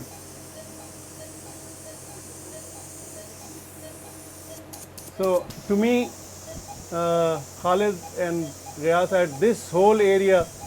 Yes, this whole area is abnormal. Okay, so what I would do is I would obviously take samples from here. I think this patient history-wise also looks to me like as if she's got cholangio, distal cholangioCA. There is one lymph node here. So I'm going to try and see if I can go into the. So now, what I wanted you to see is if we go. I advance the scope and go clockwise. I'm going towards the. So I'm going to pull back. Okay, I'm pulling back a little bit, following the CVD towards the liver, and we should see the stent a little better, hopefully in a second. There, you can see the stent, and this is going further up into the You see it as far as it goes, and I think that's as far as it goes really. Okay, and if we follow it down this side, we are now, I'm letting the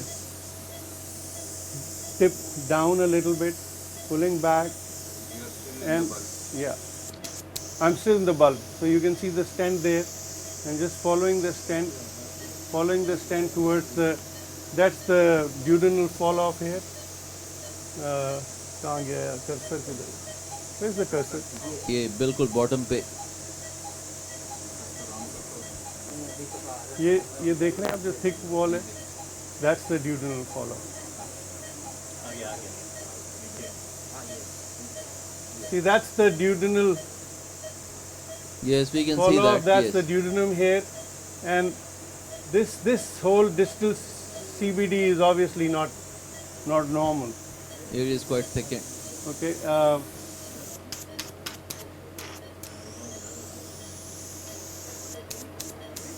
There are some lymph nodes, but they are not of interest. So I'll ask Dr. Kashif. Sir, there is a comment from the audience that is the wall of the pancreatic duct also thickened?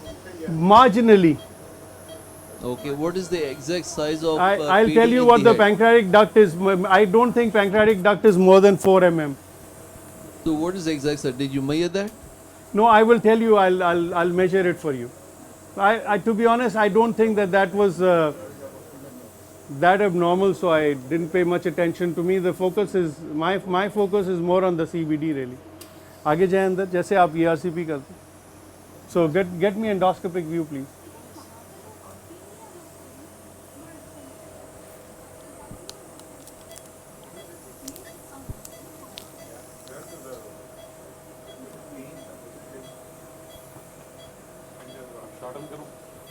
Slowly, yes.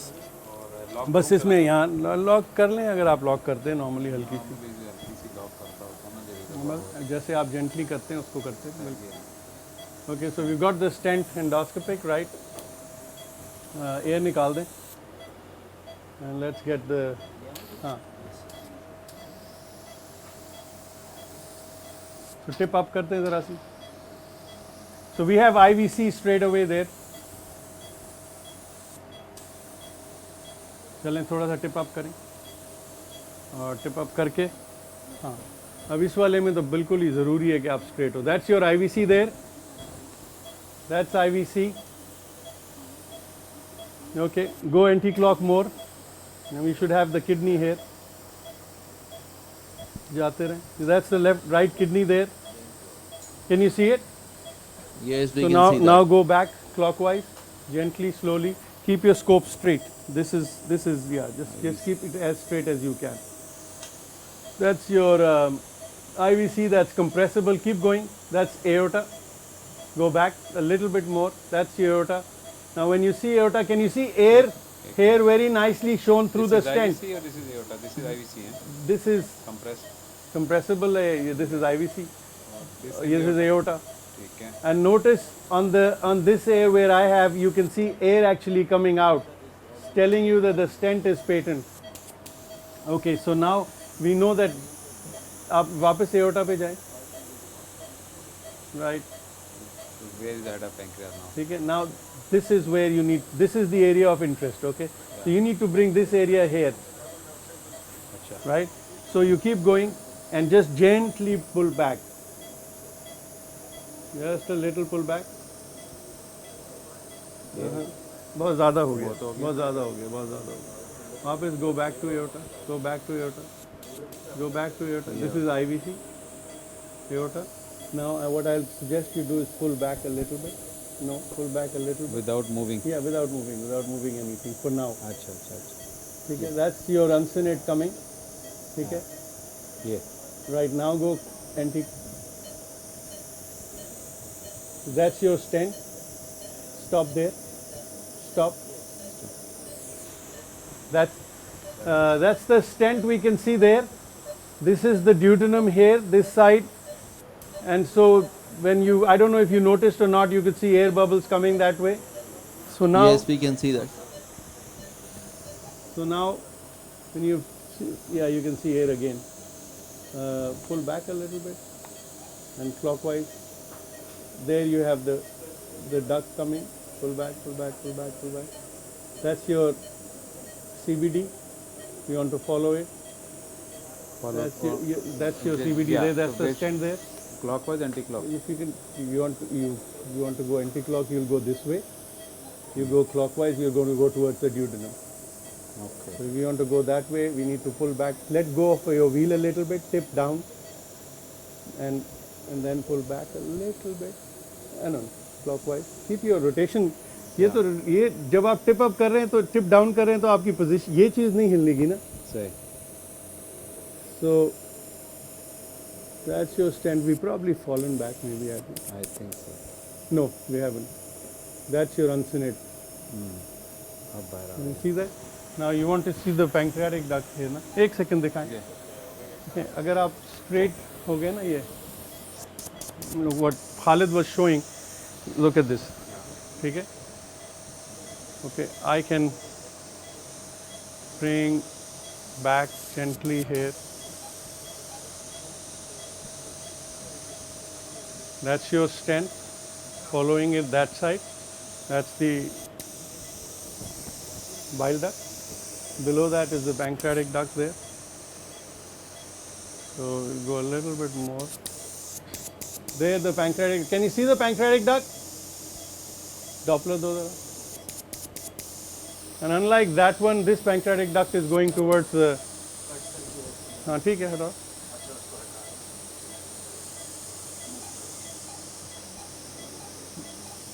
ये तो CBD हो गई, ये pancreatic duct हो गई. Can you see that picture?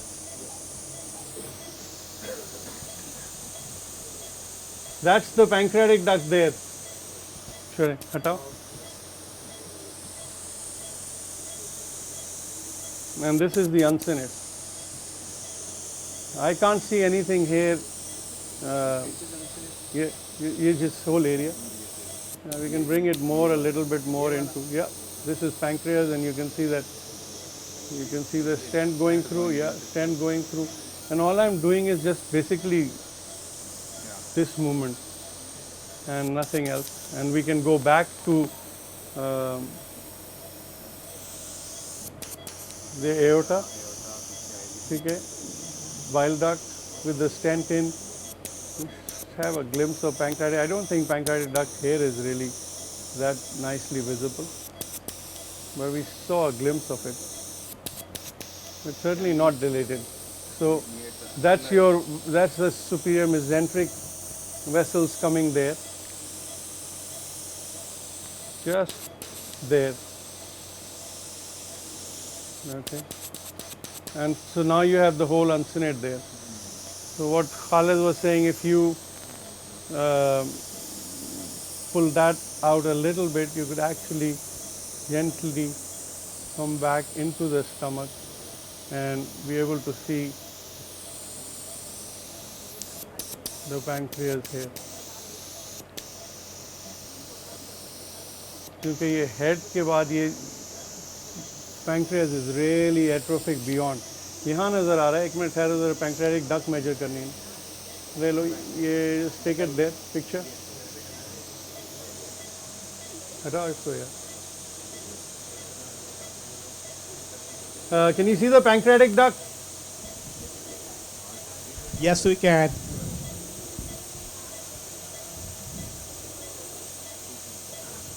.5 at the level of proximal body, neck, छोड़ दो. Yes. So I don't think are you worried about that duct, Khalid? Can you show me that again and complete that area? Yeah, there, you saw that. एक minute picture ले लो. Yeah. It's a little bit prominent. What about going into the neck area? Can you? मैं वही जा रहा था. I was just going to have a look at it, but I saw it here nicely. Can you follow that?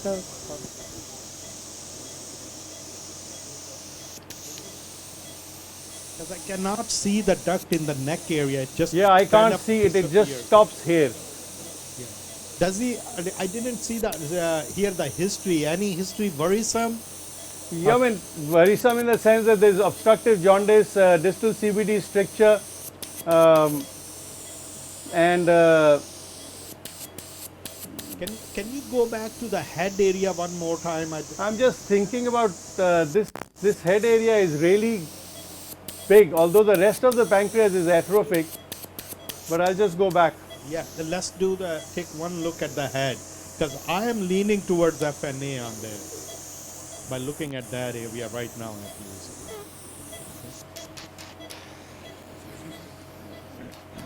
Doppler. So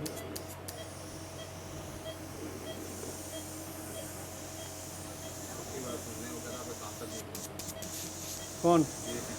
Next up, upon pancreatic head mass and abdominal pain कौन सा करना चाहेंगे? Pancreatic head mass. या abdominal pain ले लो.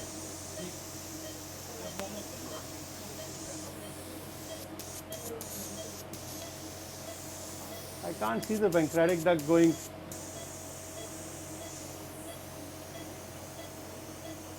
एक minute है.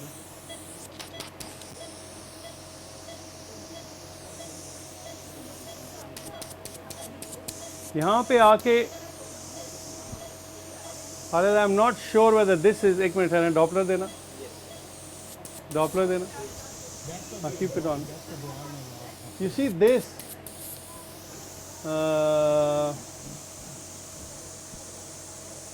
cursor किधर है?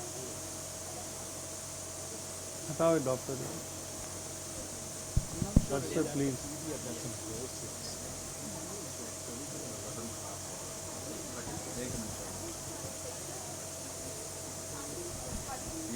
No, I don't know why the hell is not here. नहीं वो तो गैस्ट्रोडुओडेनल है. नहीं वो तो खैर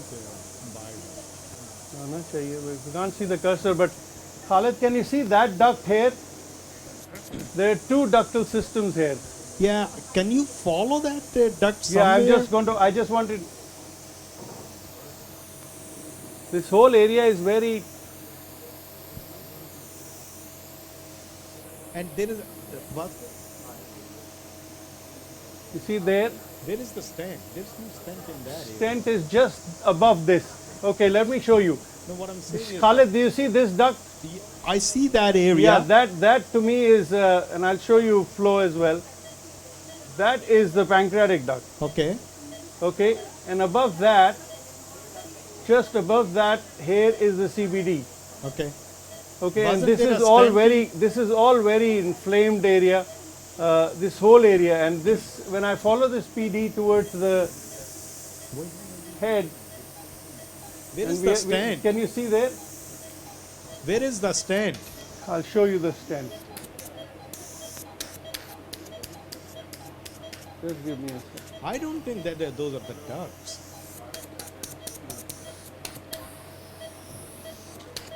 Hanji, I don't think those are the ducts. वो आ रही है, लेकिन जो आप कह रही थी पहले वाली वो duct नहीं. I don't think it is a duct. I think उसमें नहीं है तो stent. आप वो के ठीक है ऊपर पे. इस वाले में नहीं है stent. You see the stent? Now we see the stent. Khalid? No, it's not that. I can't hear you. Gigi, I see that. See the stent, if I follow the stent all the way, Let's the follow that. stent comes down here, there, Yes. okay, and That stent is up there. It's like a, see the stent comes down to this ductal thing that joins what I was telling you. We lose the vision here, but I'm not sure why that is. But the stent you can I see trace. that what you are showing now. Like, can you go back a little bit? If you move the big wheel towards you, are you able to see that right there? You see there are two ducts. Now, rotate a little bit to the left. Keep going, keep going, keep going, keep going. Just.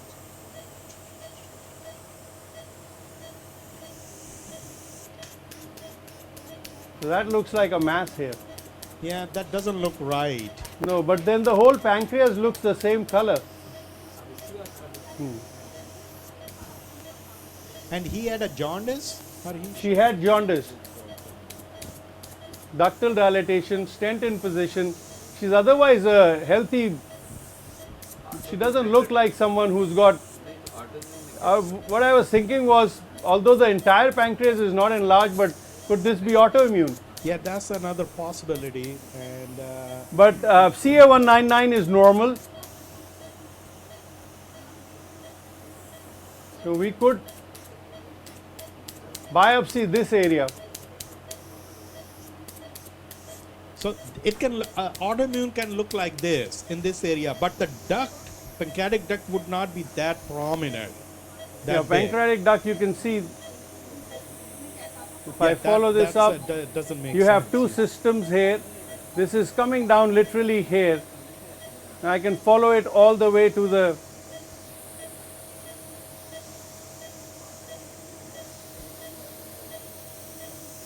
So that's is that that air in the stent? Yes. So stent is kind of you losing there, but Yeah. it is somewhere in the background. Yeah, it is somewhere in the background. No matter I've tried whatever options. Yeah, I see that now, and I think you need to do a FNA of this area. Now the question I had was, the walls are very thickened, and this area also doesn't look good. Yeah. So I wasn't sure was whether you go in and do FNA on this area here. It which could we be saw. autoimmune, really.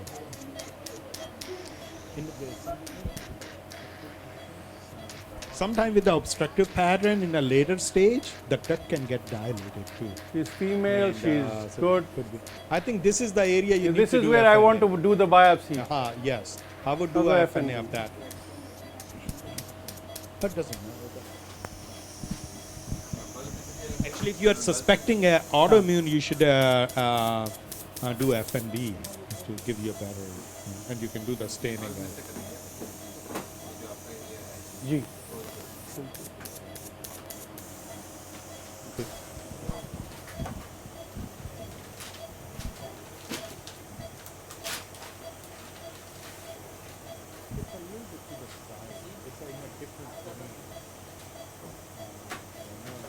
Majority of it is in Khalid, ये बताएं. जी. What is your preferred needle? So it really depends. Majority of it depends on what the hospital has a contract with. So that becomes the favorite No, needle. I mean in terms of size, do you go for in autoimmune? Do you have any 22, a possible 22 core needle. The one you have, I think you have acquired. Yeah. I see that. And there is by the way, a gastroduodenal in the Yeah, I base. can see it. I can see that. And so we need to, especially with the core needle, try to avoid the gastroduodenal. And I think it's okay usually, even if you get through that, but don't keep going back and forth through the same. Once it's forgiving, and artery usually is forgiving as compared to vein, because artery can spasm and bleeding can stop. बिल्कुल जी बिल्कुल. No, they do not look like. Doppler though.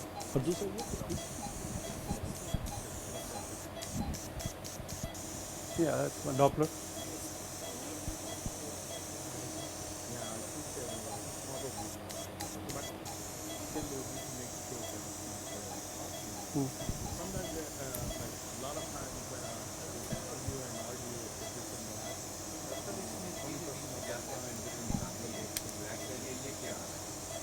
This is not a vessel. दिखाओ.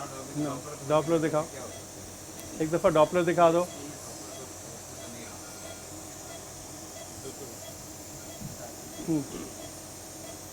क्योंकि चलता है और दूसरा ये कि रोडिक टाइप ऑफ कोलेंजियो you can get it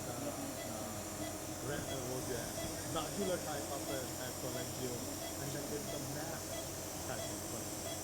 And look at after this robotic technique, you're any line with Okay. pretty much dead. Even it's hard, when even you look with the eye glasses, it's from inside. The doesn't look like a normal ultra, and more like an atrophic look. So I do exactly what Khalid was doing, trying to change, going With a the little bit F&B slowly. needle, once you start doing those enough, you get this feel. You know the tissue is coming into the needle.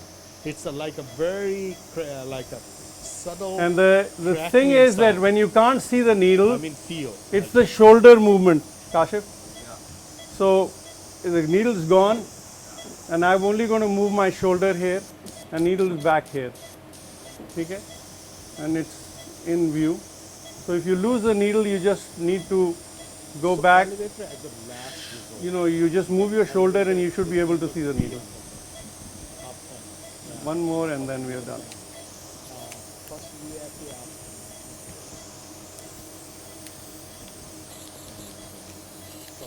First thing is like how to see. You can see the stent so well up to here. See there? There. And it's not migrated inside because we saw the stent outside. I'm just tempted to take specimen from here. That one I really. Do you think you're pushing I don't know what Khalid feels, but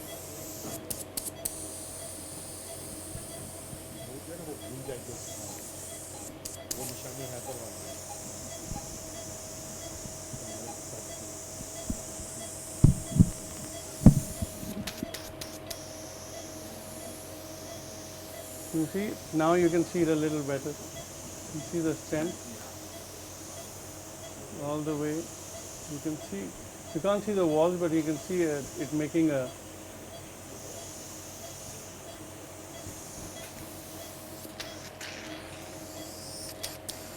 I'm very tempted to do an FNA here as well. Khalid? G?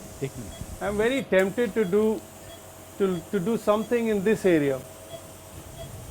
I don't know. I feel FNA. I think it's not a bad idea because FNA that's area, where the stricture is. Yeah, I think this area doesn't look good at all to me. What do you think, Khalid? Gee, I think that's not a bad idea because that's where the stricture is. So yeah, it's a safe area to do it because the stent is already in there. So Yeah. there's no risk of bile leak there. Yeah. So I think it's a good idea to go after that at FNA? least once. And you may hit the stent, which is okay. You can move it around. So in this one I would use FNA. What would you do? G? इसमें तो मैं FNA ही करूँगा. I don't know. You can you have a same needle. Just use the same. That's Same? fine. Okay, चलो. आप अमीर लोग हैं लेकिन इसका I think No, I feel that it's just so. It's a small. I get your point, but I think you can use the thing, same. but anyway, चलो I'll try. हाँ जी. वही वाली दे दो जो अभी जो यूज की थी. क्या आया सैंपल? नहीं कुछ सैंपल कितना ठीक आ गया? अबे यार. So make sure you take this rubber thing out because you can't fit the biopsy needle or FNE needle.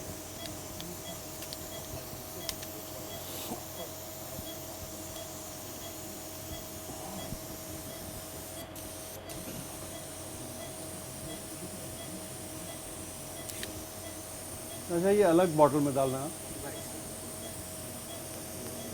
Doppler please.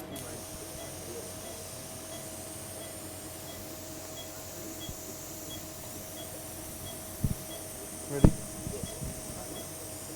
हटा दो.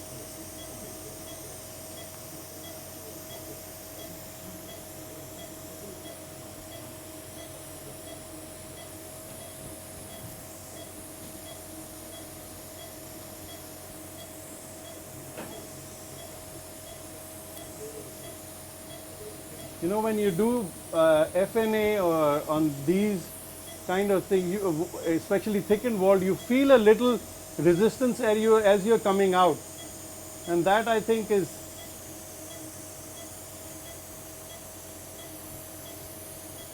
tells us that we may have got some good tissue here. So yeah, I want to stick to this area. This is what you, when you hit the stent, that's what happens. But I'm actually when you hit the stent, the feel is slightly different. But when you're coming out with through the wall, sometimes you can feel that. Did you see that the wall was kind of pulled along with this? ये मुझे एक जरा इसमें वो दे दो, suction दो. चले अगर आपने FNA यूज करनी है ठीक है, आप वो कर रहे हैं, हमें ना.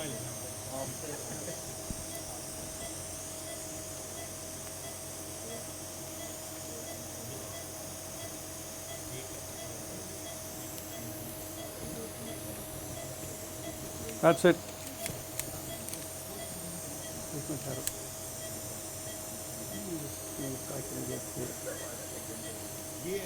This is my area.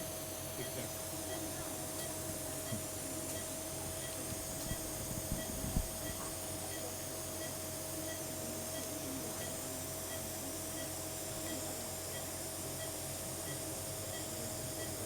That's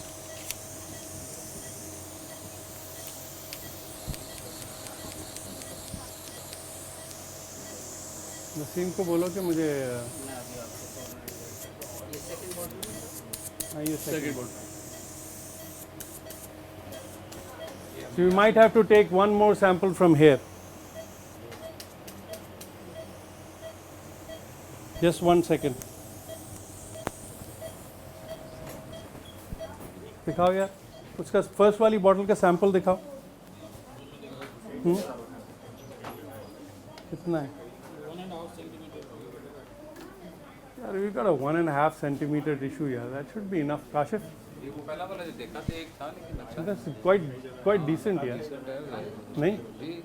I don't think we need any more. किसी को पसंद नहीं आता, करा था एक ही आया. नहीं बस मेरे ख्याल में तो बहुत है यार. हाँ, that should be enough. I don't think we need to do it. Khalid से पूछ लेता हूँ मैं. खालिद जी. We've got a 2 centimeter core in the first sample. Ji. Which I think should be good enough. Yeah, I think so. So we are done as far as hair is FN biopsies are concerned. The second one I'm waiting. Can you see the stent now all the way here? Yeah. But you just do I don't know why, but we lose the actual white lines as we come here, probably because I think it's just a little bit tangential image. It moves away from you. That's what was happening. That's probably what it is. I've tried different things. I mean, that's the best that I'm getting. So, but this looks a little. But do you get atrophic distal pancreas in autoimmune? No, you don't. That's what my concern was. Yeah. That's what I'm not sure. One thing is if you have a stricture, which can happen with the autoimmune, and but usually that has to stay there for longer time, and then you can develop some atrophy. Again, we have some lymph nodes here which are different to the lymph nodes we saw before. Now you can play with this. So now अब आप straight रखेंगे, and when you go clockwise, your stent is going up. When you go anti-clockwise, you're going towards the duodenum. That's all you're doing. ठीक है, tip up कर लें थोड़ी सी, just a little bit. So you can follow the stent now. If you want to follow that side, you need to just go a little bit more in and follow your stent where it is. There, we're pulling back, we're following it. We're pulling back, we're following it. We're following it towards the liver. Okay, just lost it. Tip up करें. That's it. Pulling back, and with that's the liver there. So we've literally almost gone. You can see the stent all the way, right? Similarly, we go in a little bit, just a gentle, and now clockwise. Clockwise, इसी stent को follow करते रहें, अंदर डालें थोड़ा scope, और clockwise करें, और थोड़ा, थोड़ा करते जाए, क्या देखना चाह रहे हैं? करते जाएं अब. We are just showing what options, what happens साथ when you भाई, actually do. साथ भाई इधर की ये जीबी की वॉल देखिएगा, जीबी की वॉल भी थिक है. हाँ जी बिल्कुल थिक है. ये वाले नीचे जो है, हाँ ये ना, So go back anti-clock now. यहाँ पे एक probably gall bladder में एक वो है क्या यार? Wait a minute. थोड़ा सा इसको जरा हल्के से move कर. Doesn't have any acoustic shadow, so maybe this is a small polyp. Yeah, could be. ये So movement देखें आप, gentle इसी movement में आप अपने tip up करें ज़रा. Tip up, full. Full up. Okay. ये बात. So we are back into the stomach. So come back again. थोड़ा pull back करें. And GB को कह रही है ना भाभी, तो let's see the GB. You can probably see it better from just the entrance. Pylorus के पास जाकर suction कर लें.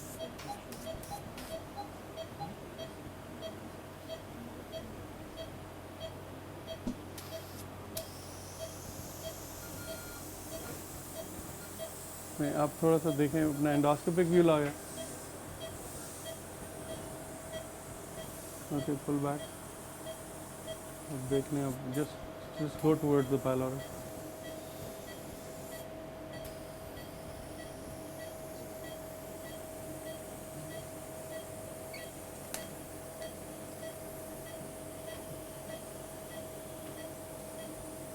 Yeah, hip up. Right.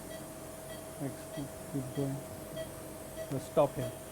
अब देखें, हाँ ले आओ. अब रोटेट करें.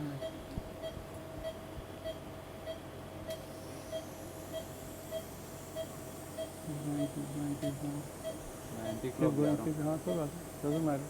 हम गॉल ब्लैडर के लिए जाना चाह रहे हैं. हाँ ठीक है.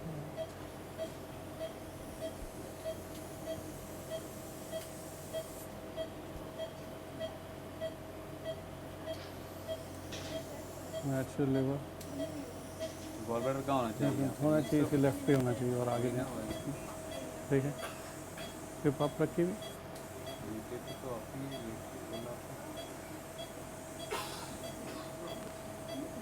अब अगर वो collapse भी हो सकता है, इतना ज़्यादा ना हो. Is there some fluid there? जी जी. वो तो है ज़रा. हाँ, उसमें तो फ्लश भी था और वो भी था. नहीं नहीं, इसमें देखेंगे.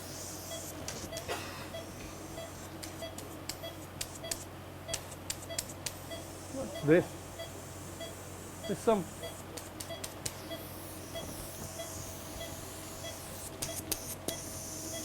That's the gallbladder.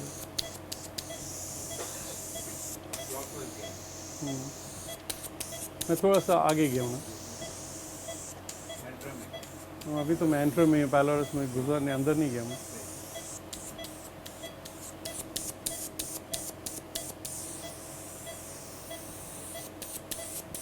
आ गया सैंपल. सेल्स हैं. Okay. Just have a look. Let me quickly have a look at that sample. देखा आपने सर? हाँ? Okay.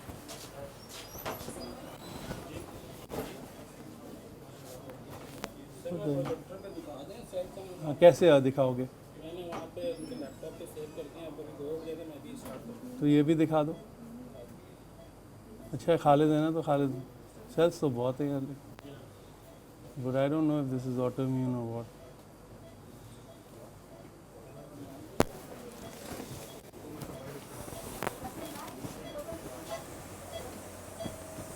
We've got adequate cells there. So the cells तो काफ़ी आ गए. ये सर मैं बल्ब में हूँ. यहाँ पे आप मुझे बता रहे थे कि जो हेड था वो आपको लाने के लिए. अब दिस इज एओर्टा और दिस इज यहाँ पे तो पोर्टल वेन आएगी. अगर आप बिल्कुल हेड में है तो जी हेड में हूँ. इसको यहाँ नीचे लेके आए. पुल बैक करें थोड़ा सा ना, थोड़ा सा, और थोड़ा सा स्कोप को टिप अप करें. तो आप ही है. हटा दो. डॉक्टर हटा दो ज़रा. ये देखें. ठीक है. थोड़ा सा स्कोप को अंदर डालें और अंदर डालें. What do you want to do actually? You want to bring this thing here? Yeah. Okay, so then go back to that mass and now pull back a little bit. And yeah, pull back, pull back, pull back. It's moving towards you, right? Now advance kar dein thoda sa scope ko. So it's going away from you. So if you want to bring it here, bring it towards you, right? Now try tip up and anti-clockwise movement. See, anti-clock is taking you towards the liver. Clock will take you towards the duodenum. But उसके लिए ज़रूरी ये है कि आप position सही हो आपकी और this has to be more in center. Main चीज़ तो आज के लिए तो ये था कि आपने मेन वो करना था ना जो किडनी वाला and all that. So that's good enough. If you want to, we are back in the stomach. So if you are okay with the stomach here? तो ये गॉल ब्लैडर यहाँ से नज़र आ गया. There's some sludge in the gallbladder, but इतना कोई gallbladder में कोई मसला तो नहीं नज़र आया मुझे.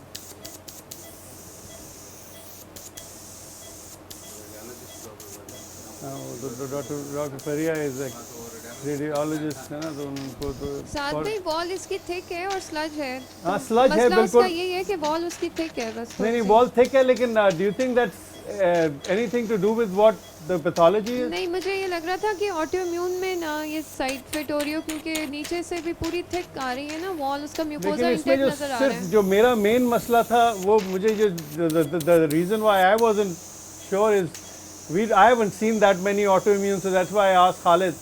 The issue is that the tail of the pancreas here, you have literally you're following it, and here the pancreas starts disappearing. You're absolutely right. It's completely atrophied. So that's what made me think whether this could be autoimmune or not. I don't know if that's possible in autoimmune. I haven't seen that. So you've got spleen, kidney, and again, just like Khalid was telling you, you don't really have to do much to go one way from spleen to the other way, which is all the way to the neck. Okay. Yeah, I think you're right. It's like a body and tail, distal body and tail. They are completely atrophied. Yeah. So that goes against that. Yeah. So now you can see the celiac artery again. You can come back and mediastinum quickly. So the way I do it is come to about 35, tip up. We see heart there. Okay. That's the left atrium there. Absolutely. Okay. And if I turn a little bit more anti-clock, I start seeing the valves there. Okay. So I can see both aortic valve as well as the mitral valve.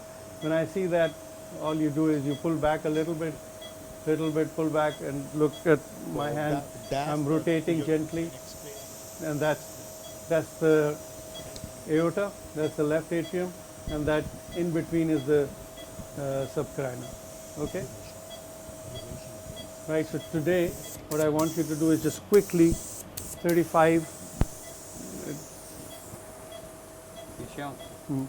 पे आ जाए. ठीक है सही है. अब आप इसको थोड़ा सा जाने दें स्कोप को नीचे ना, सिर्फ स्कोप को नीचे जाने. You got. अब थोड़ा पुल बैक करें, थोड़ा सा क्लॉकवाइज दें. ठीक है, जस्ट जेंटल, बस ज़्यादा नहीं, हल्का हल्का हल्का. Keep pulling back, keep going down. So you started seeing the valves. Okay. If you go in a little bit, this is your left atrium, that's your pulmonary artery, aorta, and that's your, this is the subcarina.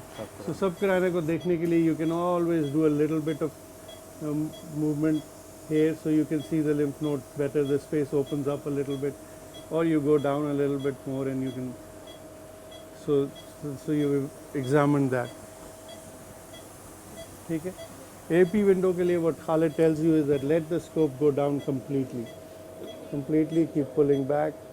That's your aorta coming back right there. Here you just rotate a little bit, go in, tip up करें ज़रा से, tip up है।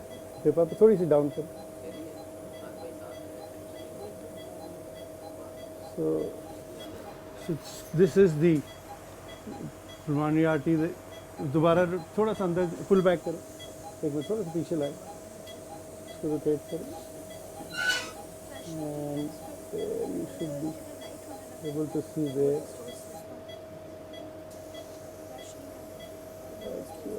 और थोड़ा जाने, आगे जाने तो आने दो, अंदर जाने थोड़ा सा ना, don't rotate, just let it go.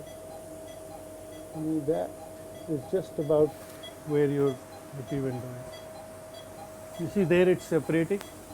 आपने देखा यहाँ नजर आता there. This is That's your aorta, that's your pulmonary artery, this should be the AP window. So I think this is the easiest way that Khalid teaches, shows, but AP window is really neither here nor there for me. I'm not. Okay, thank you. So जो concept है ना, आपने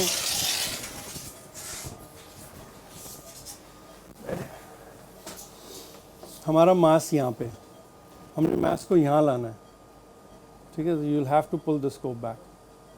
हमारा मास यहाँ है, हमने इसको यहाँ लाना है. We will go further. ठीक है? हमारा मास यहाँ है और हमने इसको यहाँ लेके जाना है. So you will have to follow it clockwise. जिस चीज़ को भी आपने रखा, अगर आप इस तरफ देखना है, तो आपने So that's the concept. Left side पे जाना एंटी क्लॉकवाइज, राइट साइड पे जाना क्लॉकवाइज जाएंगे आप और सोचो हिप हॉप में ये आप इधर चले जाओगे लेफ्ट, ये राइट चले जाओगे, ठीक है? और full back and full in advance इस तरह से होता है. The only thing, if you ask me, ले लो बेटा. You ask me what is most important just to understand. उसके बाद जो सबसे बड़ा मसला होता है वो मूवमेंट्स का. हमारी मूवमेंट्स है ना वो बड़ी नहीं है एंडोस्कोपी में, खासतौर पे गैस्ट्रो कोलन में मूवमेंट बड़ी है.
Work on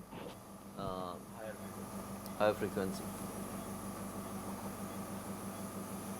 7.5 पे, ठीक है, okay, fine.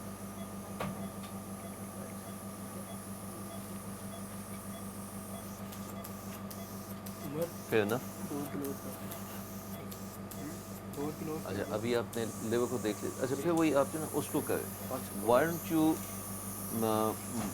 manage your movements from this side, थोड़ा सा पीछे हो जाए, and you will be able to do it much more efficiently. अभी देखो ना, this is IVC, ठीक है?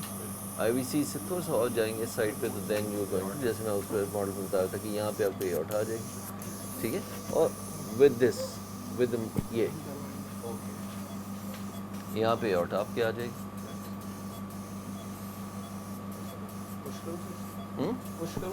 नहीं, आपको basically first identify the structures. ये एओर्टा आ गया ना, हाँ, एंड स्लाइड पुश विद, हाँ, एक जस्ट, हाँ, स्लाइड पुश अलोंग दैट, ठीक है? चलो, okay, go ahead. So this is a 48-year-old male patient with no previously known comorbids. He presented to us with pain in the epigastric region since on and off since 1.5 years. His CT was done on 30th Jan 2020, which was unremarkable, and ultrasound was also normal, but his amylase was 700, TLC being 24.6. Okay, can you hear me? Yes, we can. Okay, right. Here's a patient. He's a relatively young person who has presented with recurrent acute attacks of pancreatitis for the past many years, and CT scan has been done which doesn't show any abnormality. Ultrasonography has been done which doesn't show any abnormality. Dr. Abdullah is doing the endoscopic ultrasound, and he's right now at abdominal aorta. This is the abdominal aorta. Now the task is to find the cause of pancreatitis in this patient. How many of in the hall will like to do the endoscopic ultrasound in the absence of MR? What does the house say?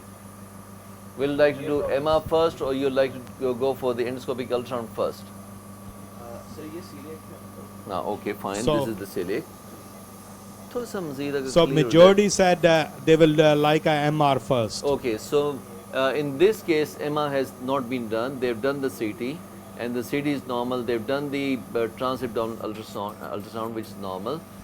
I don't know whether the calcium triglycerides have been done in this patient or not, but probably they have not been done either. Calcium triglycerides, metabolic cause of pancreatitis has not been checked in this patient. Is this patient diabetic? Okay, this patient is not diabetic, no comorbids. Okay, right. This is the. I think it could be now, any, you've yeah, seen it the could be a celiac. left gastric, Along the yeah. celiac, you need to push your endoscope forward. Really have to follow that.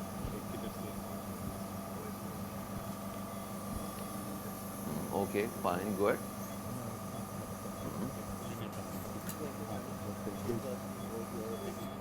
Fair enough. Usually MR. Now you need to identify the two vessels, splenic vein and splenic artery. These are two vessels that you need to identify. Unless you have identified these two vessels, you will be nowhere. So as soon as we go past the celiac takeoff, we have to identify the two vessels. Number one, splenic artery. Number two, splenic vein.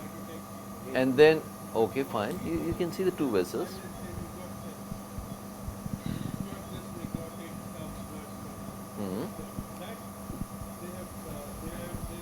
Okay, whenever you lost, it's best that you come back to the first position, Excuse that me, is sir? the aorta and Sir, celiac can I show takeoff. you pancreatic mass biopsy This is IVC. cells? Wasim? Yes, sir. Laga do. Okay, sir. Ghiyas, I'm going to cut off from you for just for a couple of minutes, okay? Okay, fine. ये aorta आ गई, तो aorta से आप celiac takeoff देखो. Celiac takeoff देखो. वसीम और slide है क्या चाहिए? जी सर, मेरे पास है. Okay. सेकंड स्लाइड लगाओ. Right sir.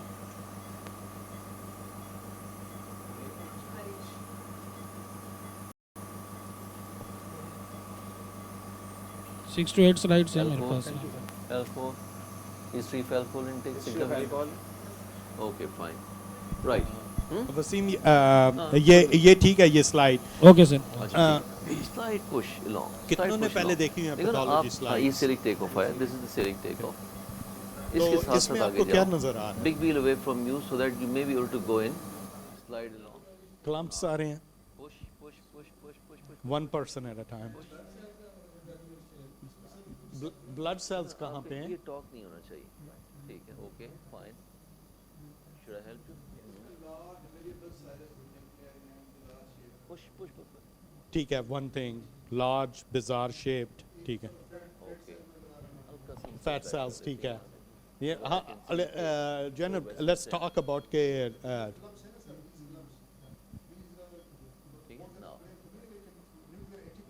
ये नीचे किडनी आ गई, ये किडनी आ गई यहाँ पे.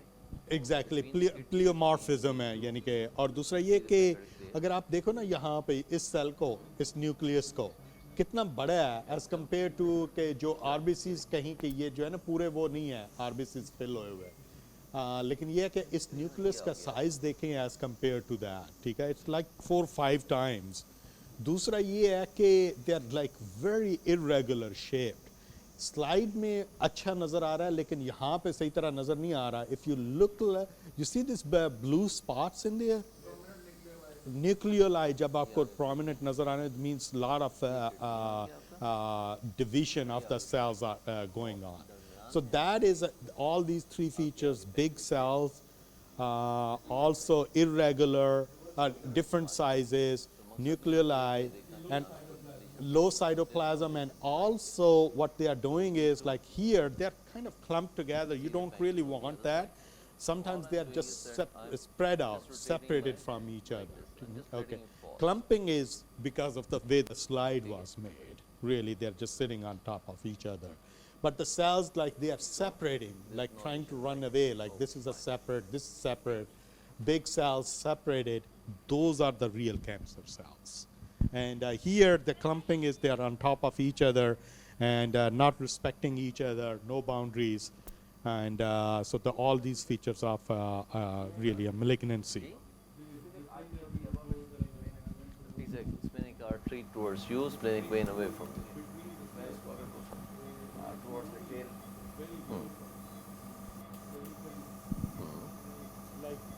नहीं आप बहुत proximal आ गए, aorta आ गए, हाँ, हल्का सा आगे, हाँ, अब turn right,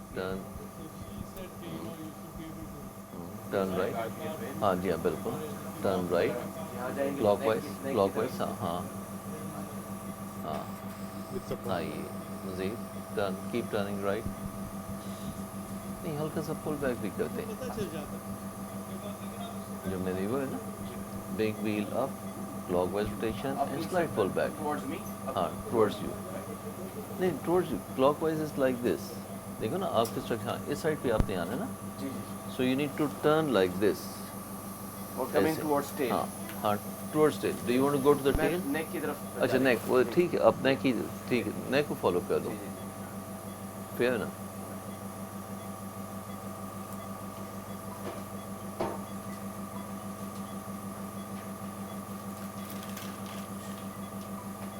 ठीक है, good.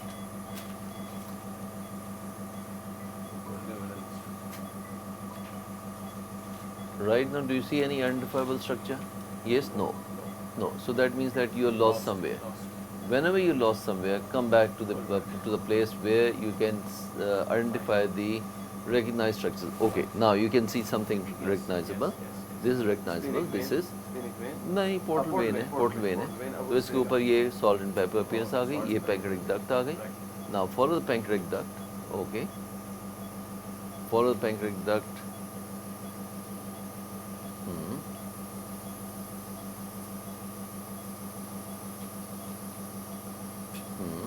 ये एओर्टा आ गई. अब you come back bit to, हाँ, ठीक है, क्योंकि ठीक है, ओके फाइन. नहीं, अगेन यू लॉस्ट समवेयर. तो जब भी whenever you lost somewhere at your stage, it's important कि आप जो identifiable structures वहाँ पे आओ. This is the identifiable structure, this is the vein, and try to find the pancreatic duct here by pushing bring the big wheel all the way up. नहीं, पहले वो port when देखें, port when, हाँ, port when को देख लिया. Now bring the big wheel all the way up, हाँ, ये this is your pancreas, ठीक है, ठीक है, slight pull back,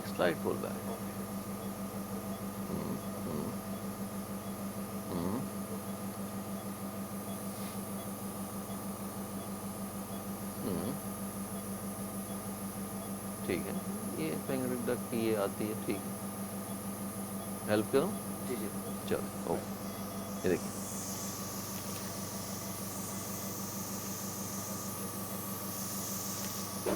Again, this is the classical salt and pepper paste. Now, pancreas is underneath your transducer. Slight rotation to the right, and you're going go down Towards neck.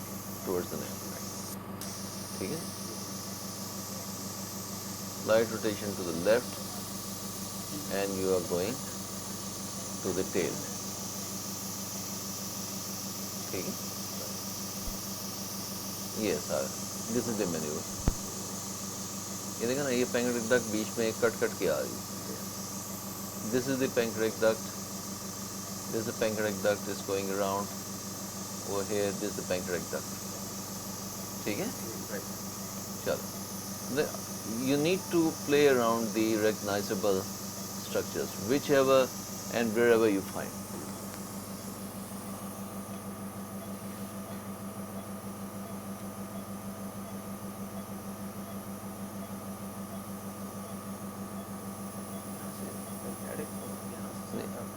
देखो movements ना, आप movements यहाँ पे करने की कोशिश करो. आपके मेन मूवमेंट्स है, एक जगह पे आप पहुँच गए तो main movement is right and left, big wheel up, big wheel down. This is something, this is ERCV movement. You need to come out of the ERCV movement. Station, big wheel up, big wheel down, right, left rotation. Clockwise, anti-clockwise rotation. ठीक है? ये जो ना, ये सबसे पहला step यही कि इस चीज़ को आप लर्न करो. In endoscopic ultrasound, it's stations. Number 1. Number 2, minimal movements in millimeters. Number 3, big wheel up, big wheel down, and clockwise and anti-clockwise rotation. ठीक है? Every time I try to go towards the tail, always aorta somehow it comes. वो इसलिए कि you pull back. अभी भी you're trying to pull back from here. You're not trying to move from here. Big wheel up and down. Because the movements are just the millimeters. Over here, even the slightest movement will be in the form of centimeters. Okay, so you're not interested in the aorta. Aorta is just a landmark. So is it? Now, what should I do if I have to go towards the tail? First of all, identify the right structure. Here am I. This is Yes, the portal okay, vein. fine. The This is the portal vein. Big wheel up and clockwise rotation. देखो, ये देखो. ये मैं कर रहा हूँ. नीचे kidney आ गया. I can start to see kidney.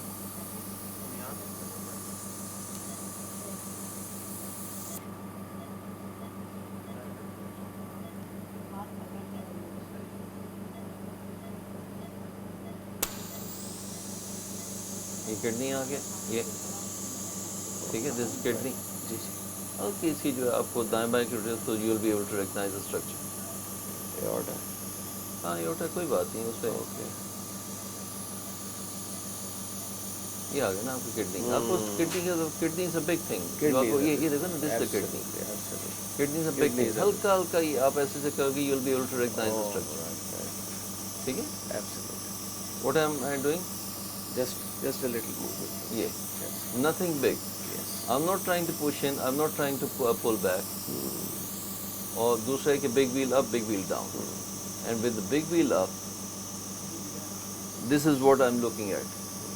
This is the area which I'm interested in. This is the vessel going to the. This is the vessel going to the hilum of the spleen. ठीक है? Right. And in between, this is the pancreatic tissue. ये बन रही pancreatic tissue. Logic. Right.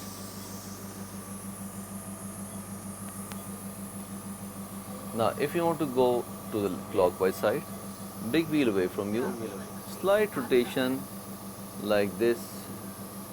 You're turning to the foot end side. There's the PD. Mm-hmm. No pushing or pulling here now. Minimal pushing, pulling, millimeters. ये देखिए ना, ये this is the salt and pepper piece. This is the pancreatic duct. ये वो हिलने से दाएं बाएं हो जाती है, लेकिन ये pancreatic duct बीच में आती है यहाँ. ये फॉल आती है. ये bright hypoechoic, bright lines with a central hypoechoic area. ठीक है? तो इस एरिया में आपने aorta, celiac axis, splenic vein, splenic artery, pancreas, pancreatic duct, clockwise rotation, you are going towards the pancreatic tail, where spleen, splenic vessels, and kidney. On the left side, meaning by counterclockwise, neck of the pancreas and portal vein. ठीक है, ये portal vein conference नीचे बन रही है वाली. अब आप चलिए अगले स्टेशन पे. हाँ, सामने आपके है उसमें. अपनी आदत डालें छोटी स्क्रीन पर देखने की, बिकॉज ये bigger screen should be for us. अच्छा, जब आपने मूव करनी है एंडोस्कोप तो जो यूएस की इमेज है उसको भूल जाइए. Then concentrate on the endoscopic view.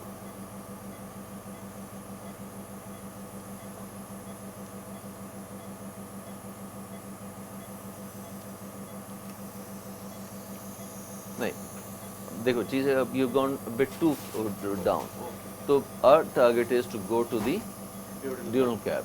तो ड्यूरल कैप में अगर ये कैप का एरिया, तो with a long scope you have to place your transducer like this. So you need to come back, and then once again with a long scope, go in again.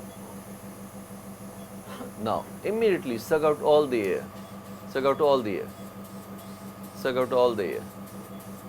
ठीक है. Now you see something over here. This is obviously a blood vessel. Yes. So once you have seen that this is a blood vessel, and this blood vessel has to be, if this is the duodenal fall, this has to be portal vein. So portal vein should be visible in a better form. This is liver. Yes. So you're a bit way too down. Okay. So pull back slightly. Maintain the suction. Pull back slightly.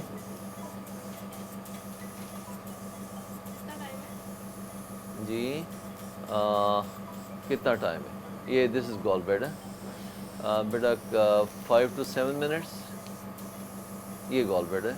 तो gall bladder जब आ जाए तो उसका मतलब कि आप कुछ ज़्यादा ही आगे हैं. हाँ, ज़्यादा आगे चले गए.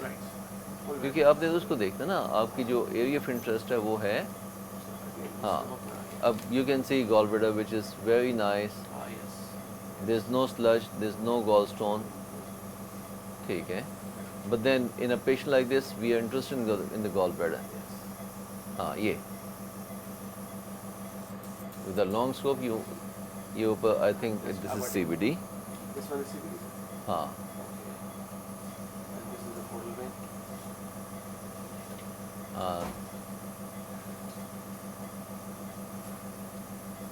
This portal vein, ठीक है. हाँ, ये इसकी इधर से साथ है ना, बहुत अच्छी ये नज़र आती है. ये सिस्टिक डक्ट भी उठ रही नज़र आती है. ये साथ ही जो अभी ये अभी एंगल में आएगी ना, जब इकट्ठी होगी तो फिर दिखाता हूँ. ये तो सीवीडी तो ही है ना. अब ट्रांसड्यूसर क्योंकि बहुत ज़्यादा आपने चिपकाया तो इसलिए जो सीवीडी है वो तो सीवीडी का मुझे थिक वॉल लग रही है. सीवीडी कंप्रेस होती है ना, देखो ना. हाँ, ये सीवीडी सारा. और हमने ये देखा कि सीवीडी की वॉल थिक तो नहीं है. This what we are interested in. पहले जब मैंने देखा तो उसको मुझे नॉर्मल लगी थी. दिखा. हाँ, ये पोर्टल वेन दिखा है जी. और देखिए ना, दिस इज ये is lower region of cystic duct है. ये वाली ये मेन सीवीडी है, ये सिस्टिक डक्ट है. But then we don't see anything. हाँ, ये देखिए ना, मैं I am trying to trace it all the way since it is opening in the arrow ampulla area. ये दिस इज एम्पुला. ये I try to again.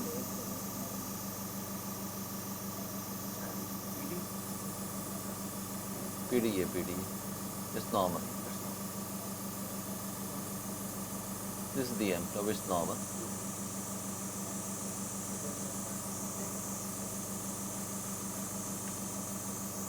अब इसमें मैं आपको, this is main PD, this is cystic duct, this is the ampulla, which is normal. इसमें कोई ऐसी खास चीज़ नहीं. This is the pancreatic duct. This is the pancreatic duct. ठीक है? तो this is portal vein. यहाँ पे आपकी आर्टरी आएगी, यहाँ पे अलग-अलग गैस्ट्रोड्यूटनल आर्टरी आती है. Next is all pancreatic cycle. Yeah. Right.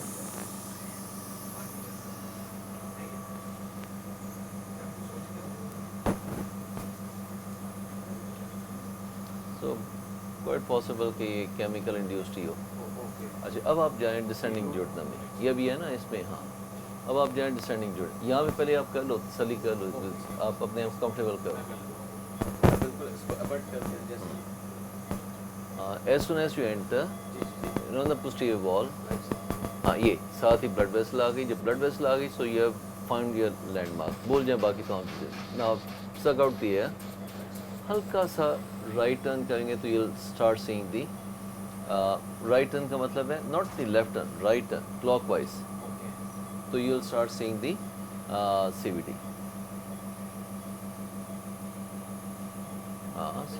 Maintain the suction. हाँ ये आना शुरू हो गया ना, ये ऊपर से CVD आना शुरू, ये हाँ या ये अब ये cystic duct है, ये CVD है, ये cystic duct है. So as such we don't see anything abnormal in the lumen क्योंकि recurrent pancreatitis the commonest cause is no, obviously bile, biliary pancreatitis. So we need to exclude the possibility of any sludge or stone in the CVD. So it's not there. But then low original cystic duct by itself is one of the important causes of important risk factors.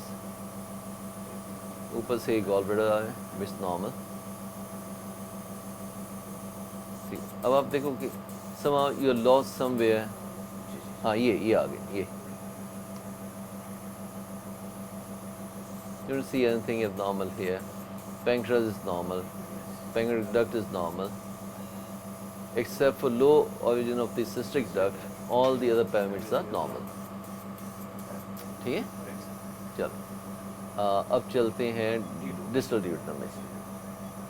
Push. Exactly वही मैंने जैसे ERCP में identify. हाँ ये हाँ ठीक है. Shorting करते हैं एग्जैक्टली उसी तरह जैसे ERCP में शॉर्टिंग. ना ये वाला नहीं, इसके बगैर शॉर्टिंग करनी. हाँ पुल बैक हाँ पुल बैक हाँ keep pulling back. Very good. थोड़ा सा और. हाँ अच्छा अब आप ये gone bit too down तो खींचते जाएं. ना इसको नहीं वो आपकी जो ERCP वाली है ना. हाँ keep pulling back. ये आपको किडनी आ गया. So once you have seen the kidney, ये किडनी आया था, ये किडनी आ गई. This is your kidney, ये किडनी आ गया. So keep pulling back. You'll see the blood vessels. हल्का सा right left movement क्योंकि कहीं ना कहीं से हाँ ये हाँ keep pulling back. ये कुछ blood vessels आ रही. नहीं देखो ना आपके जो मूवमेंट है ये इस तरह देखो. Let me help you.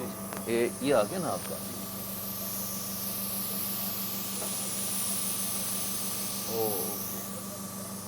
I think we were already there in the stomach.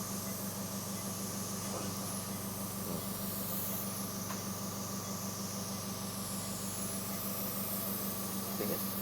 Once I've done that, now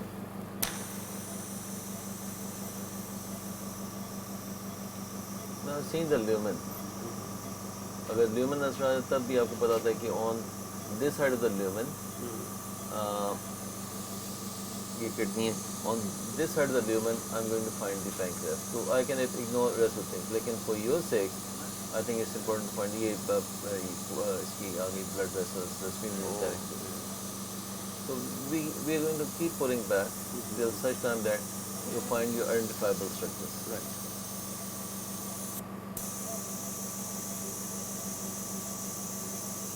Although I know okay, this is the pancreas.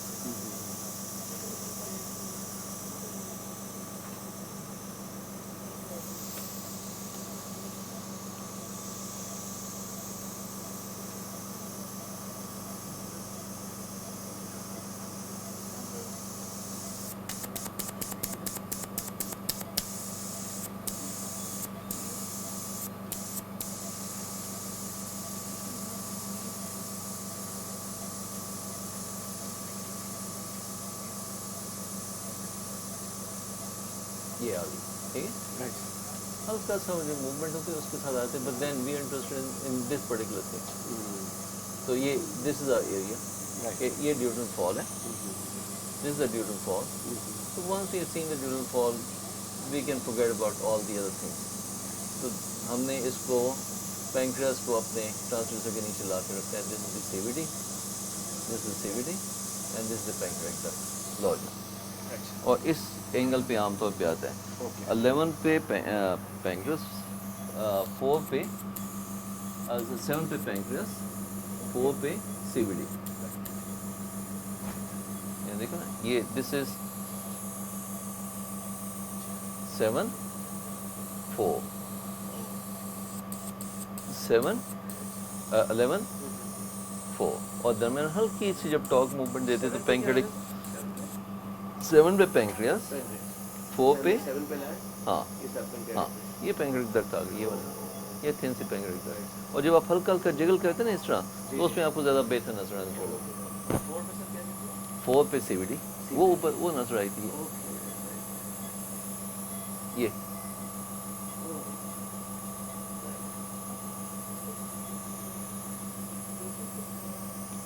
अल 7 4 7 4 दरमियान में जब इस तरह स्विंग करेंगे तो आपको ऑटोमेटिकली वो कर्व करती नजर आएगी.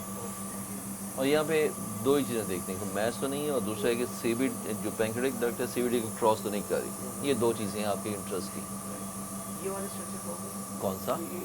ये नीचे स्फीयर इंटरैक्ट ब्लड वेसल जो कि पैंक्रियाटिक ट्यूमर में इन्वेड होती हैं.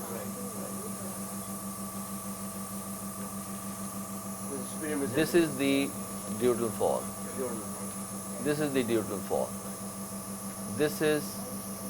These are the sphenomesenteric vessels. This is the pancreas. ये ऊपर CVD. So ऐसे I don't see anything abnormal.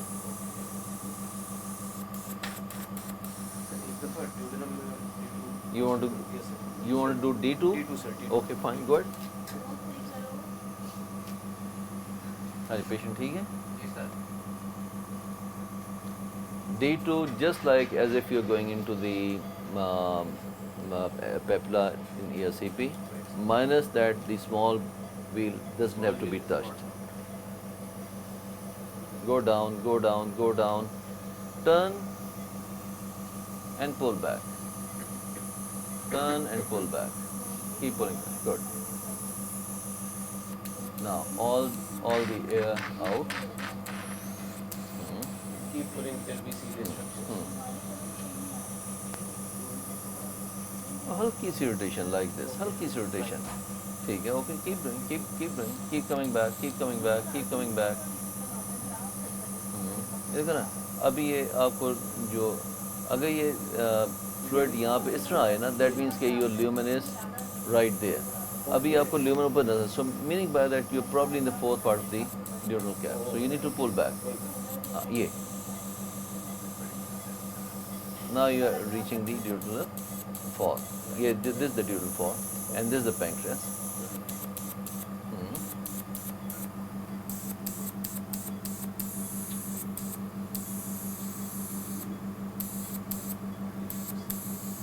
No way, no way, no way.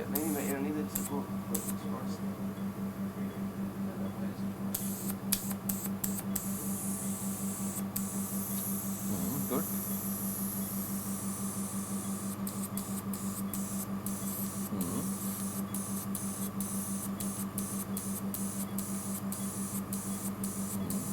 Good, shabash, yeah. There you are.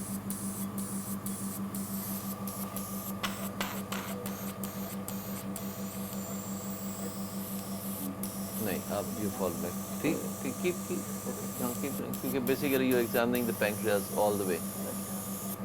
It's all pancreatic tissue. This is all pancreatic. Yeah. Sure. Now you have lost pancreas. No, this is now fat. The technique was okay, but Technique was good. Okay. लो बेटा लिख लें.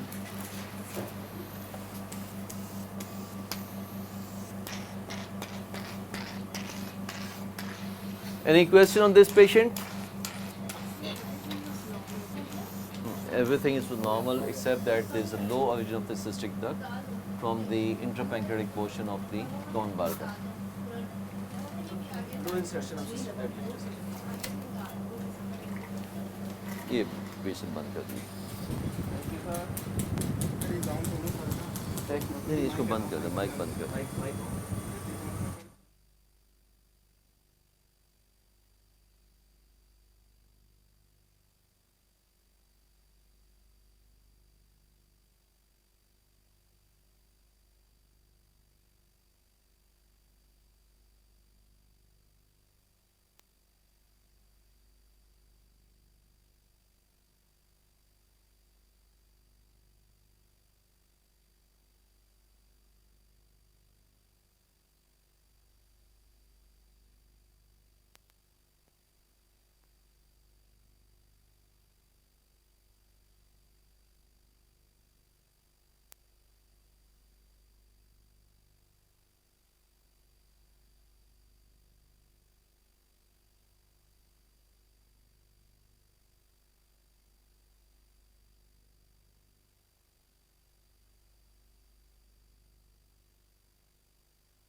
Hello?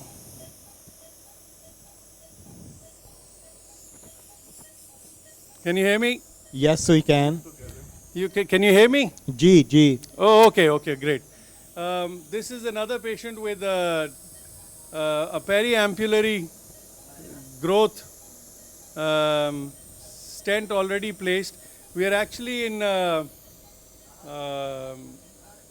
D2, and that's the left kidney, if you can see. IVC, aorta, and should see the stent in a second. There you can see the stent there. Now, इसको पकड़ना है रे. So, can you see the stent there? And we have a glimpse of pancreatic duct there, which is actually not dilated. Now, this area, Khalid, I'm not sure about, and so I just thought, you see there, I'll let go of my Intraduodenal part of the ampulla. So that it doesn't look. This is what looks to me like the issue here, and if I follow a little bit more.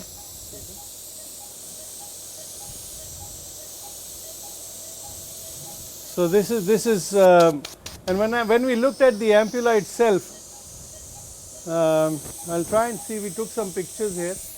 I'll see if I can show you the ampulla itself. How does the ampulla look on endoscopic view? To me, it didn't look. It looks definitely abnormal. So I was just more tempted in doing a biopsy from there than doing an FNA because, to be honest,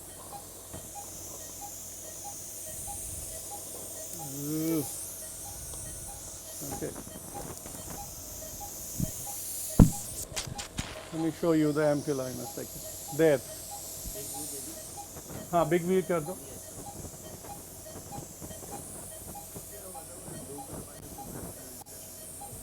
So that's the part we were seeing on EUS, intraduodenal. That's the part we were seeing on EUS as well. Intraduodenal portion of that.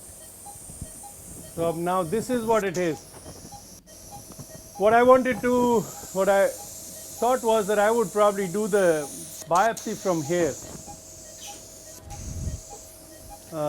I think I would do the same thing too. Biopsy probably is a better idea. Yeah, and then if it doesn't show or if we have a problem, then I bring her back and do whatever we have to. Sure. Right? Agree? Agree. Okay, thank you. हाँ जी. चलो. Yeah. हाँ बिल्कुल. वो तो ये कह रही है कि अब स्कोप थोड़ी निकालो. इसमें वो है नहीं. इसमें वो नहीं है. NBI तो नहीं है. Can we see the EUS part of this after you are done with the biopsy? Can you show that ampulla on EUS again, please? Okay. So that's the NBI.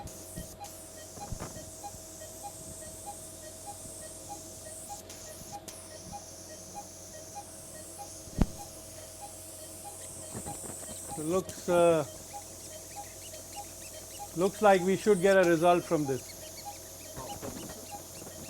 Yeah.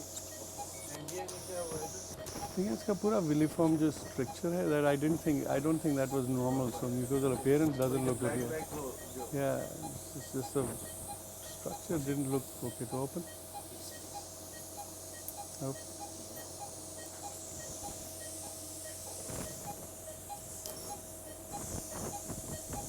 तो वो NBI देखना चाहते हैं, जरा वो दिखा देंगे अभी दिखाया, दोबारा दिखाऊं? हाँ जी. ओके, एक मिनट ठहरे, फिर मैं हाँ जी, बायोप्सी कर लें आप, फिर उसके बाद.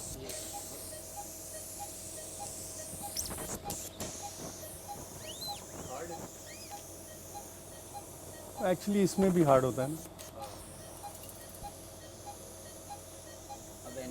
नहीं अभी रुक जा, पहले बायोप्सी तो लेने दे, एक काम कंप्लीट. हाँ, लेकिन वो वॉश करके देखते हैं. चलो, वही मैं कहने वाला था कि we should done it before, लेकिन कोई बात.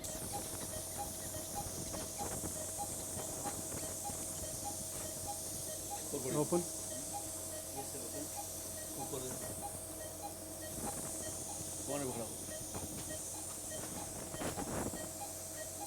Close.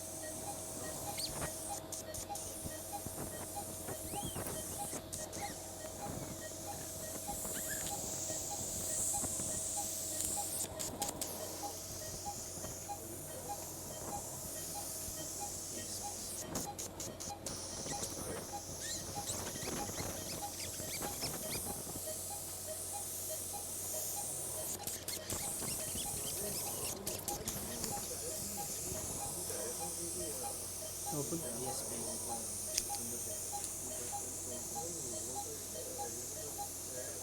Close.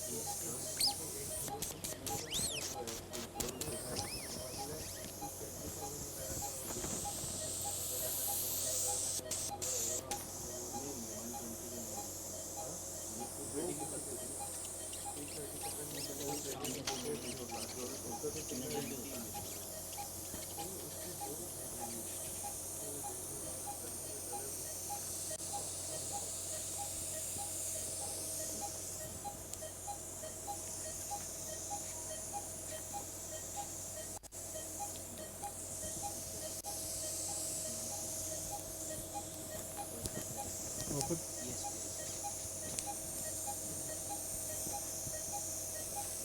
Close. No. Open.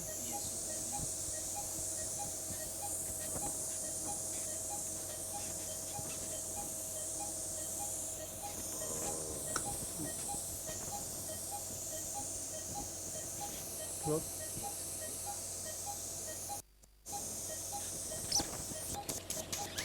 सही है फिर? Okay. One more and that.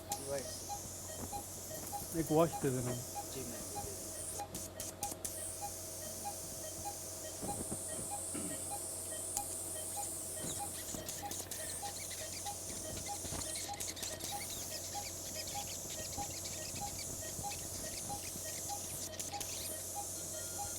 Open.